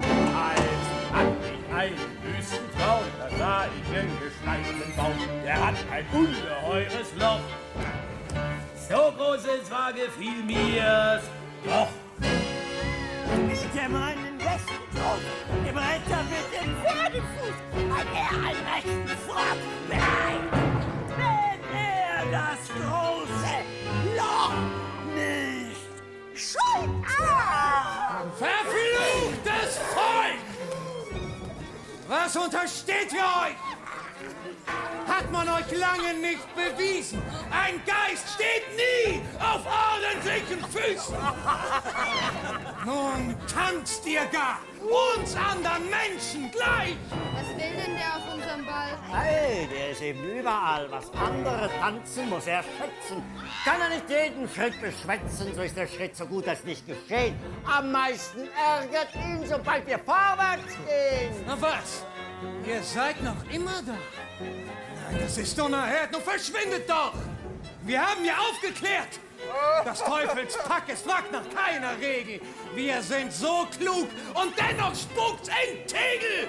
Wie lange hab ich nicht am Wahn hinausgekehrt? Und nie wird's rein, das ist doch unerhört! Ich sag's euch Geistern ins Gesicht. Den Geist des Despotismus leid ich. Mein Geist kann ich nicht exerzieren. Heute sehe ich, will mir nichts gelingen. Auf eine Reise nehme ich immer mit. Und hoffe noch vor meinem letzten Schritt die Teufel und die Dichter zu bezwingen. Er wird sich gleich in eine Pfütze setzen. Das ist die Art, wie er sich soulagiert. Und wenn Blutegel sich an seinem Steiß ergötzen, ist er von Geistern und vom Geist kuriert. Was lässest du das schöne Mädchen fahren, das dir zum Tanz so lieblich sang? Ach, mit dem Gesange sprang ein rotes Mäuschen mir aus dem Mund. Das ist was Rechtes. Das nimmt man nicht genau. Genug, die Maus war doch nicht grau. Wer fragt danach in einer Schäferstunde? Mephisto? Dann sah ich, siehst du dort ein Lass das schönes Kind allein und ferne stehen. Sie schiebt sich langsam nur vom Ort. Sie scheint mit geschlossenen Füßen zu gehen. Ich muss bekennen, dass mir deucht, dass sie dem guten Gretchen gleicht. Lass das nur stehen. Dabei wird's niemand wohl. Es ist ein Zauberbild, ist leblos. Ein Idol. Ihm zu begegnen ist nicht gut. Vom starren Blick erstarrt des Menschen Blut und er wird fast in Stein verkehrt. Von der Meduse hast du ja gehört. Wahr, es sind die Augen einer Toten, die eine liebende Hand nicht schloss. Das ist die Brust, die Gretchen mir geboten. Das ist der süße Leib, den ich genoss. Das ist die Zauberei, du leicht verführter Tor. Denn jedem kommt sie wie sein Liebchen vor. Welch eine Wonne, welch ein Leiden. Ich kann von diesem Blick nicht scheiden. Wie sonderbar muss diesen schönen Hals ein einzig rotes Schnürchen schmücken, nicht breiter als ein Messerrücken. Ganz recht, ich sehe es ebenfalls. Sie kann das Haupt auch unterm Arme tragen. Denn Perseus hat's ihr abgeschlagen. Nur immer diese Lust zum Wahn. Komm doch das Hügelchen heran. Hier ist so lustig, wie im Prater. Und hat man mir's nicht angetan, so sehe ich wahrlich ein Theater. Was gibt's denn da? Gleich fängt man wieder an. Ein neues Stück. Das letzte Stück von 7. So viel zu geben ist all hier der Brauch. Ein Dilettant hat es geschrieben und Dilettanten spielen's auch. Verzeiht ihr Herren, wenn ich verschwinde, mich dilettiert's, den Vorhang aufzuziehen. Wenn ich euch auf dem Blocksberg finde, das finde ich gut, denn da gehört ihr hin.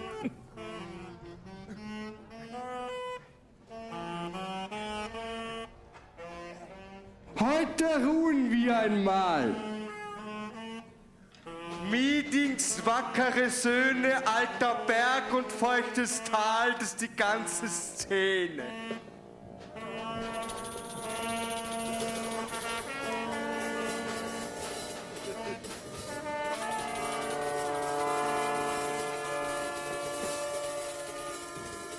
Dass die Hochzeit golden sei, sollen 50 Jahre sein vorüber. Aber ist der Streit vorbei, das Golden ist mir lieber.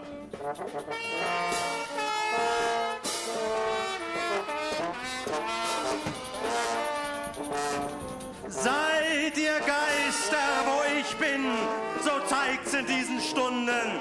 König und die Königin sind aufs Neu verbunden. Da kommt der Puck und dreht sich quer und schleift den Fuß im Reihen. 100 kommen hinterher, sich auch mit ihm zu freuen. Ariel bewegt den Sang in himmlisch reinen Tönen. Viele Fratzen lockt sein Klang. Doch lockt er auch die Schönen.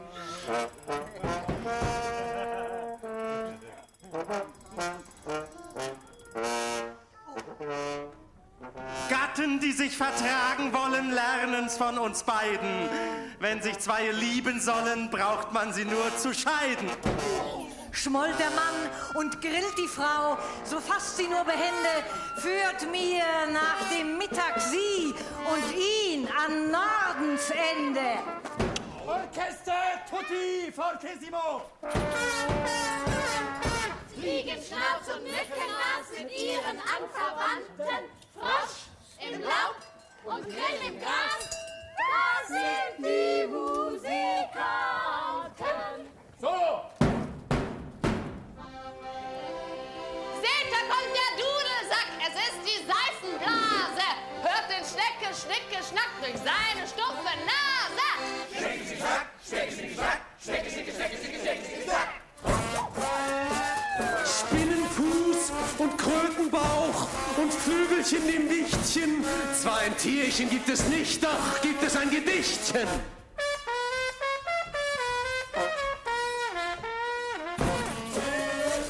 Kleiner Schritt und hoher Sprung durch Honigtaudüfte. Zwar du trippelst mir genug, doch geht's nicht in die Lüfte.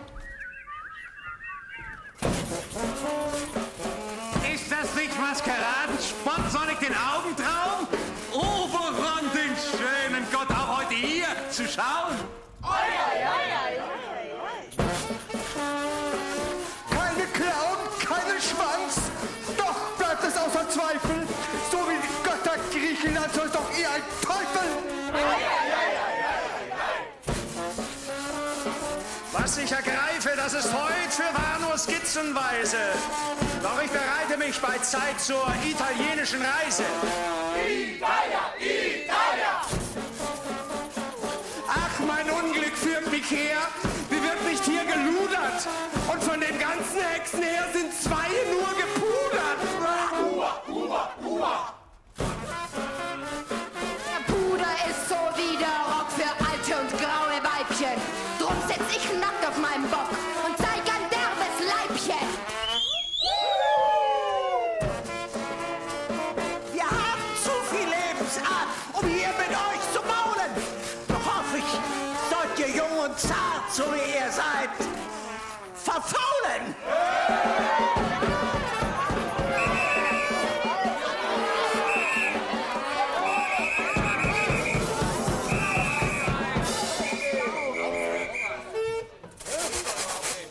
Fliegenschnauz und Mückennas, umschwärmt mir nicht die Nackte.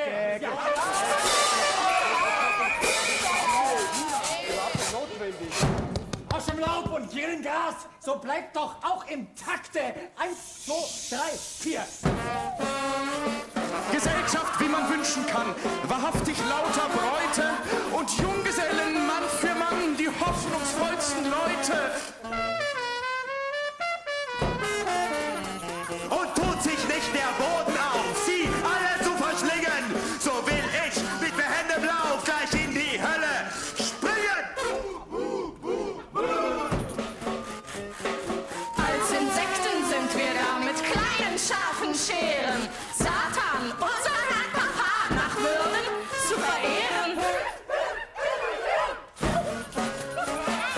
Seht, wir sind gedrängter Schar naiv zusammen scherzen. Am Ende sagen sie doch gar, sie hätten gute Herzen.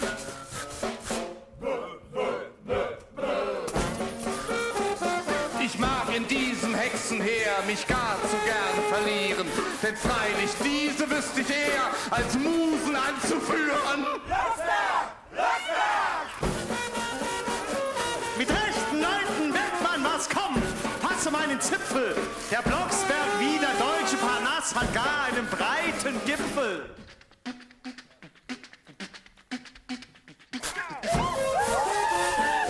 Sagt, wie heißt der steife Mann? Er geht mit stolzen Schritten. Er schnuppert, was er schnuppern kann. Er spürt nach Jesuiten. In dem Klaren mag ich gern und auch im Trüben fischen. Darum seht ihr den frommen Herrn sich auch mit Teufeln mischen. Ja, für die Frommen, glaubet mir, ist alles ein Vehikel. Sie bilden auf dem Blocksberg hier gar manches Konventikel.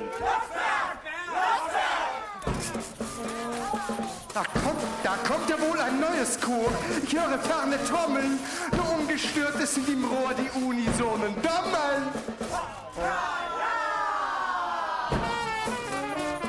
Wie jeder doch die Beine lupft, sich wie er kann herauszieht. Der Krumme springt, der Plumpe hupft und fragt nicht, wie es aussieht.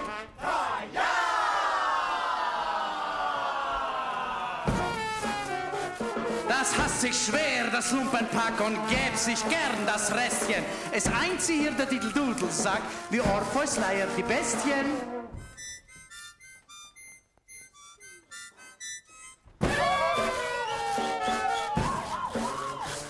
Ich lasse mich nicht irre schreien, nicht durch Kritik, doch Zweifel. Der Teufel muss doch etwas sein, wie geht's denn sonst auf Teufel? Die Fantasie in meinem Sinn ist diesmal gar zu herrisch. Für weil ich das alles bin, so bin ich heute närrisch.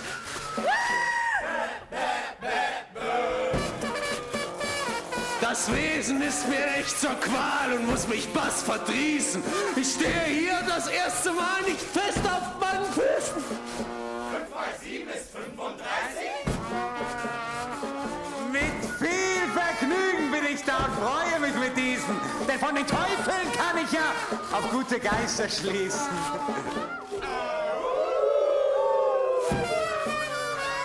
Sie gehen den Flämmchen auf der Spur und glauben sich nahe dem Schatze. Auf Teufel reibt der Zweifel nur, da bin ich recht am Platze.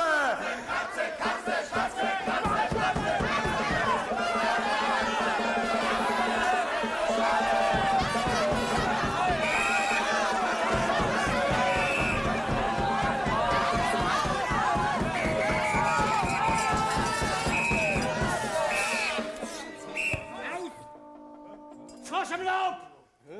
Und Dielengras! Verfluchte Dilettanten!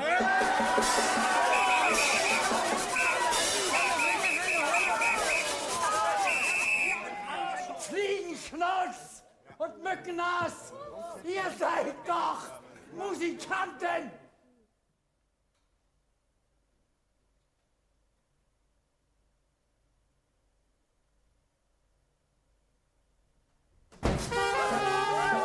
Sanssouci, so heißt das Heer von lustigen Geschöpfen. Auf den Füßen geht's nicht mehr, drum gehen wir auf den Köpfen. Sonst haben wir manchen Bissen erschranzt, nun aber Gott befohlen, unsere Schuhe sind durchgetanzt, wir laufen auf Nacktsohlen.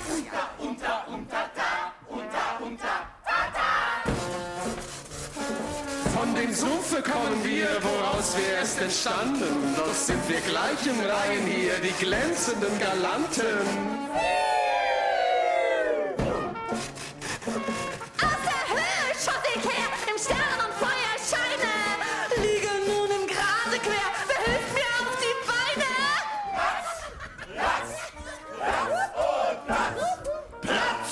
Platz und ringsherum. So gehen die Gräschen nieder. Geister kommen, Geister auch.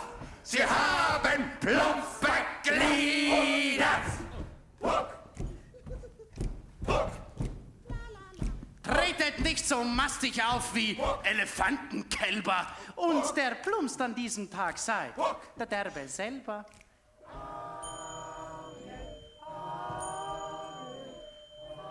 Gab die lebende Natur, gab der Geist euch Flügel. Folget meiner leichten Spur auf zum Rosenhügel. Orchester pianissimo! Wolkenzug und Nebelflor erhellen sich von oben. Luft in Laub und Wind im Rohr und alles ist zerstoben.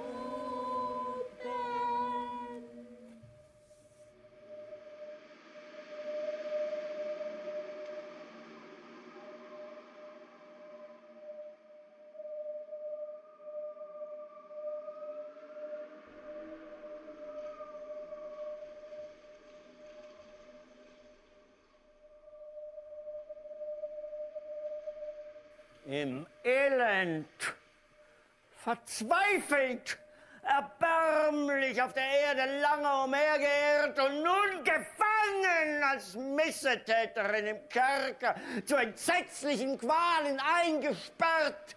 Das holde, unselige Geschöpf bis dahin.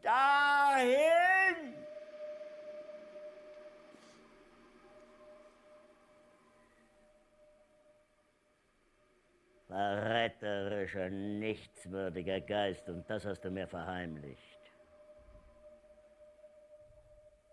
Steh nur, steh! Wälze die teuflischen Augen im Kopf herum, steh! Und trotze mir durch deine nichtswürdige Gegenwart. Gefangen im Elend, bösen Geistern übergeben und der richtenden, gefühllosen Menschheit. Und mich wiegst du indes in abgeschmackten Zerstreuungen, verbirgst mir ihren wachsenden Jammer und lässt sie hilflos verderben. Sie ist die Erste nicht. Hund, abscheuliches Untier. Wandle ihn, du unendlicher Geist, wandle den Wurm wieder in seine Hundsgestalt, wie er sich oft nächtlicherweise gefiel, vor mir herzutrotten, dem harmlosen Wanderer vor die Füße zu kollern und sich dem Hinstürzen auf die Schulter zu werfen. Wandle ihn wieder in seine Lieblingsbildung, dass er vor mir auf dem Bauch im Sand krieche. Dass ich ihn mit Füßen trete, den Nichtswürdigen. Die erste nicht. Oh Jammer.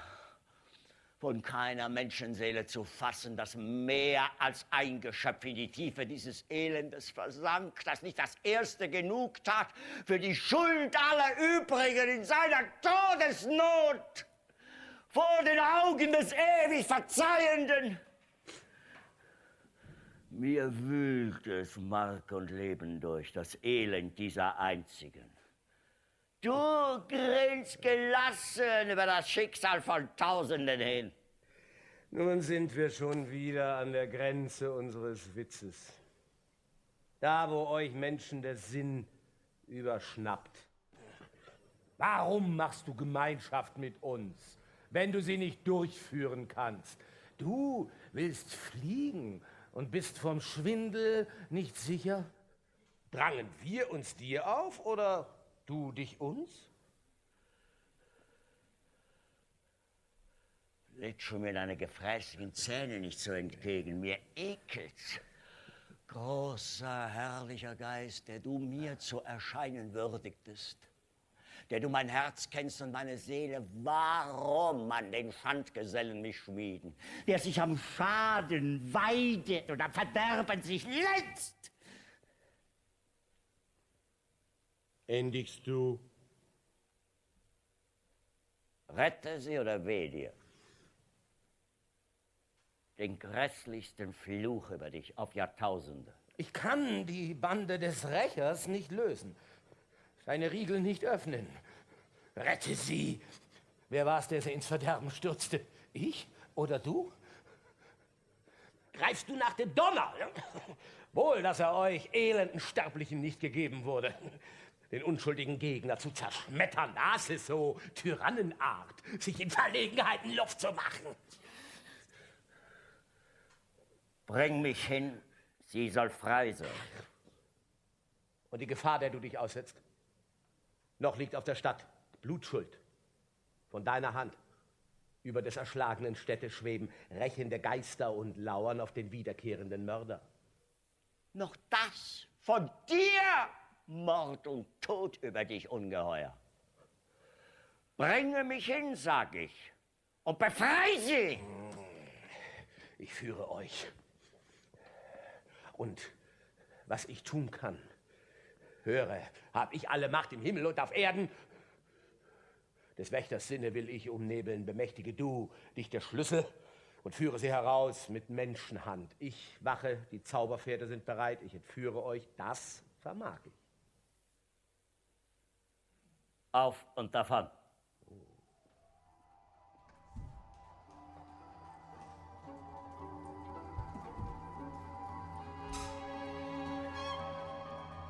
Was weben die dort um den Rabenstein?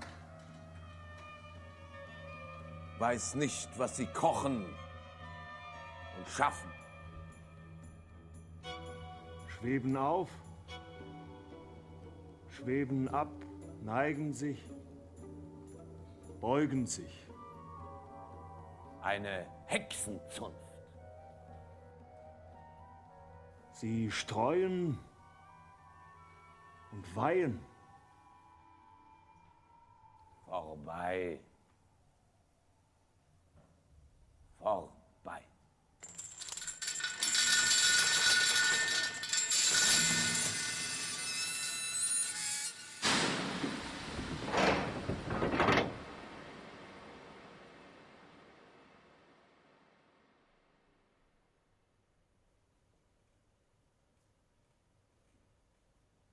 Mich fasst ein längst entwohnter Schauer.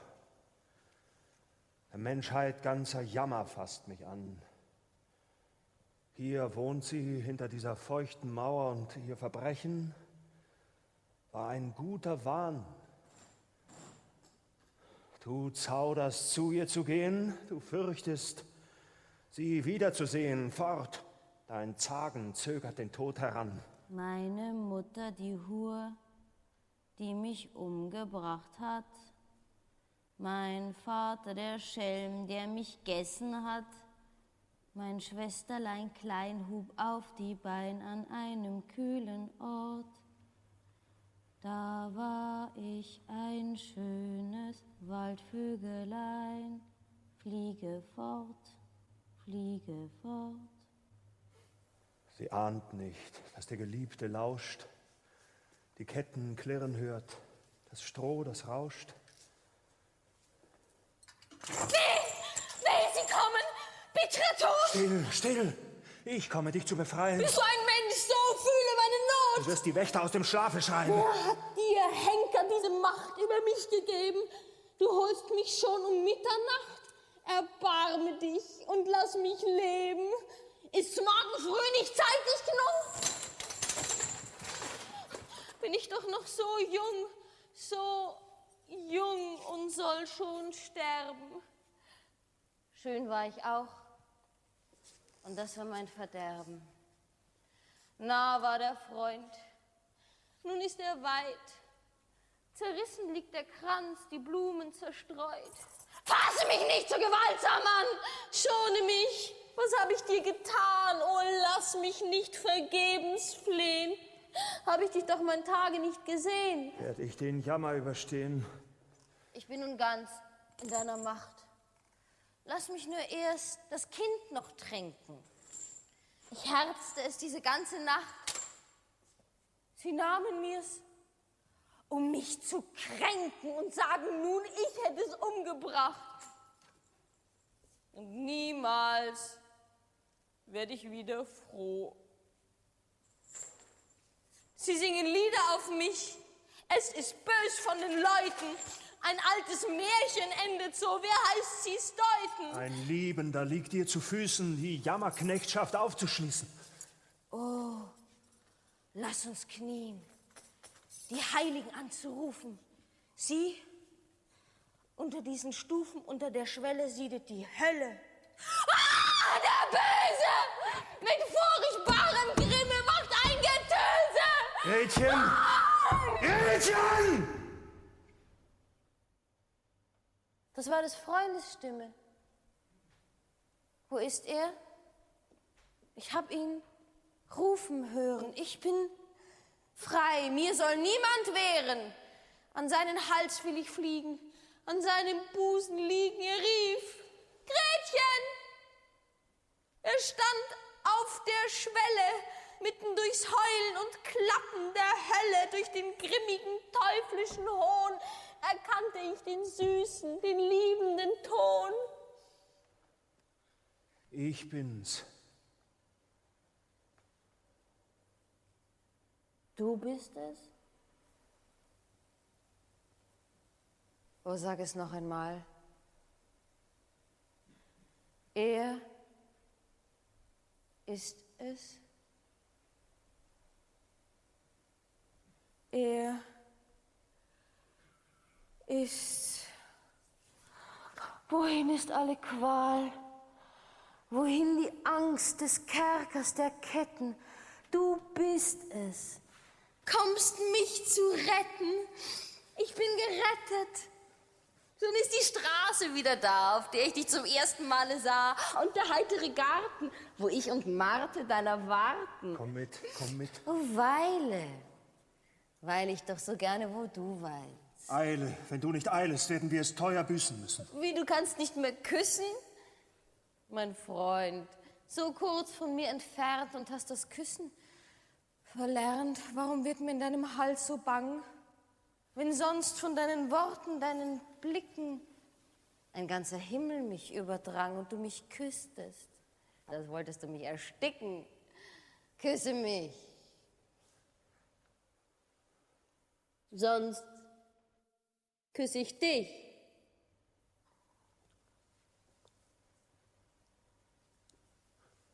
Oh, wie deine Lippen sind kalt.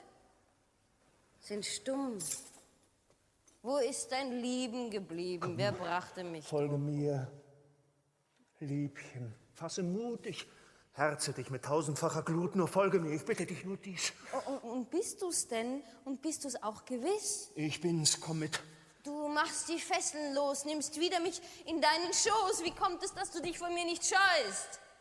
Und weißt du denn, mein Freund, wen du befreist? Komm, komm, schon weicht die tiefe Nacht. Meine Mutter habe ich umgebracht. Und mein Kind habe ich ertränkt. War es nicht dir und mir geschenkt, dir auch? Du bist es. Ich glaube es kaum. Gib deine Hand. Es ist kein Traum. Deine liebe Hand. Ach, aber sie ist feucht. Wische sie ab. Wie mich deucht, ist Blut dran. Ach Gott, was hast du getan? Steck den Degen ein, ich bitte dich drum! Lass das Vergangene vergangen sein, du bringst mich um! Nein. Du musst übrig bleiben. Ich will dir die Gräber beschreiben, für die musst du sorgen, gleich morgen. Der Mutter den besten Platz geben. Mein Bruder sogleich daneben und mich ein wenig beiseit, nur nicht gar zu weit. Und das Kleine mir an die rechte Brust. Niemand wird sonst bei mir liegen. Mich an deine Seite zu schmiegen, das war ein süßes, ein holdes Glück, aber es will mir nicht mehr gelingen. Mir ist es, als müsste ich mich zu dir zwingen, als stießest du mich von dir zurück. Und doch bist du's. Du blickst so gut, so fromm. Fühlst du, dass ich es bin? So komm. Da hinaus. Ins Freie.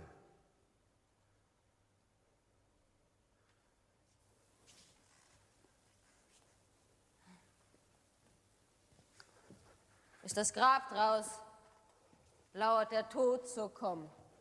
Von hier ins ewige Ruhebett und weiter keinen Schritt. Du gehst nun fort, o Heinrich. Könnt ich mit? Du kannst, so wolle, nur die Tür steht offen. Ich darf nicht fort. Für mich ist nichts zu hoffen. Was hilft es? Fliehen. Sie lauern doch mir auf. Es ist so elend, betteln zu müssen und noch dazu mit bösem Gewissen. Es ist so elend, in der Fremde schweifen und sie werden mich doch ergreifen.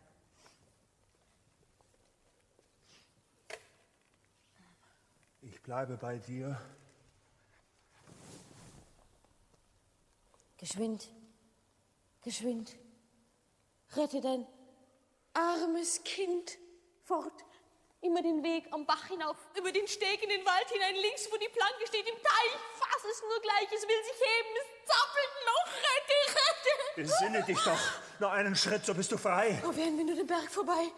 Da sitzt meine Mutter auf einem Stein, es fasst mich kalt beim Schopfe. Da sitzt meine Mutter auf einem Stein und wackelt mit dem Kopfe. Sie winkt nicht, sie nickt nicht. Der Kopf ist ihr schwer, sie schlief so lange, sie wacht nicht mehr, sie schlief, damit wir uns freuten. Das waren glückliche Zeiten. Hilft hier kein Flehen, hilft kein Sagen, so wage ich dich hinwegzutragen. Lass mich! Nein! Ich leide keine Gewalt! Fass mich nicht so mörderisch an! Sonst habe ich dir ja alles zu lieb getan. Tag graut, Liebchen, Liebchen. Tag hier. Es wird Tag. Der letzte Tag dringt herein. Mein Hochzeitstag sollte es sein.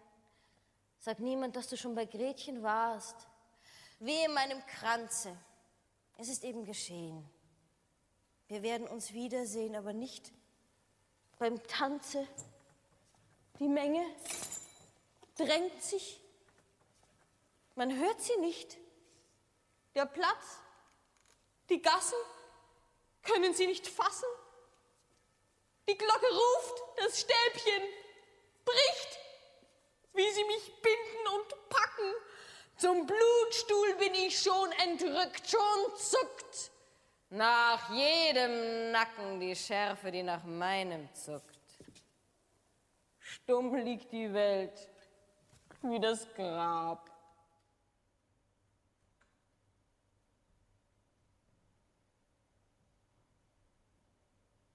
Oh, wäre ich nie geboren. Auf! Und ihr seid verloren! Unnützes Zagen, Zaudern und Plaudern. Meine Pferde schaudern, der Morgen dämmert auf. Was steigt aus dem Boden herauf? Der, schick ihn fort! Was will der an dem heiligen Ort? Er will mich! Du sollst leben! Gericht Gottes, dir habe ich mich übergeben. Komm, komm, ich lasse dich mit dir im Stehen. Dein bin ich! Vater, rette mich! Ihr Engel, ihr heiligen Scharen, lagert euch umher, mich zu bewahren. Heinrich, mir graut's vor dir.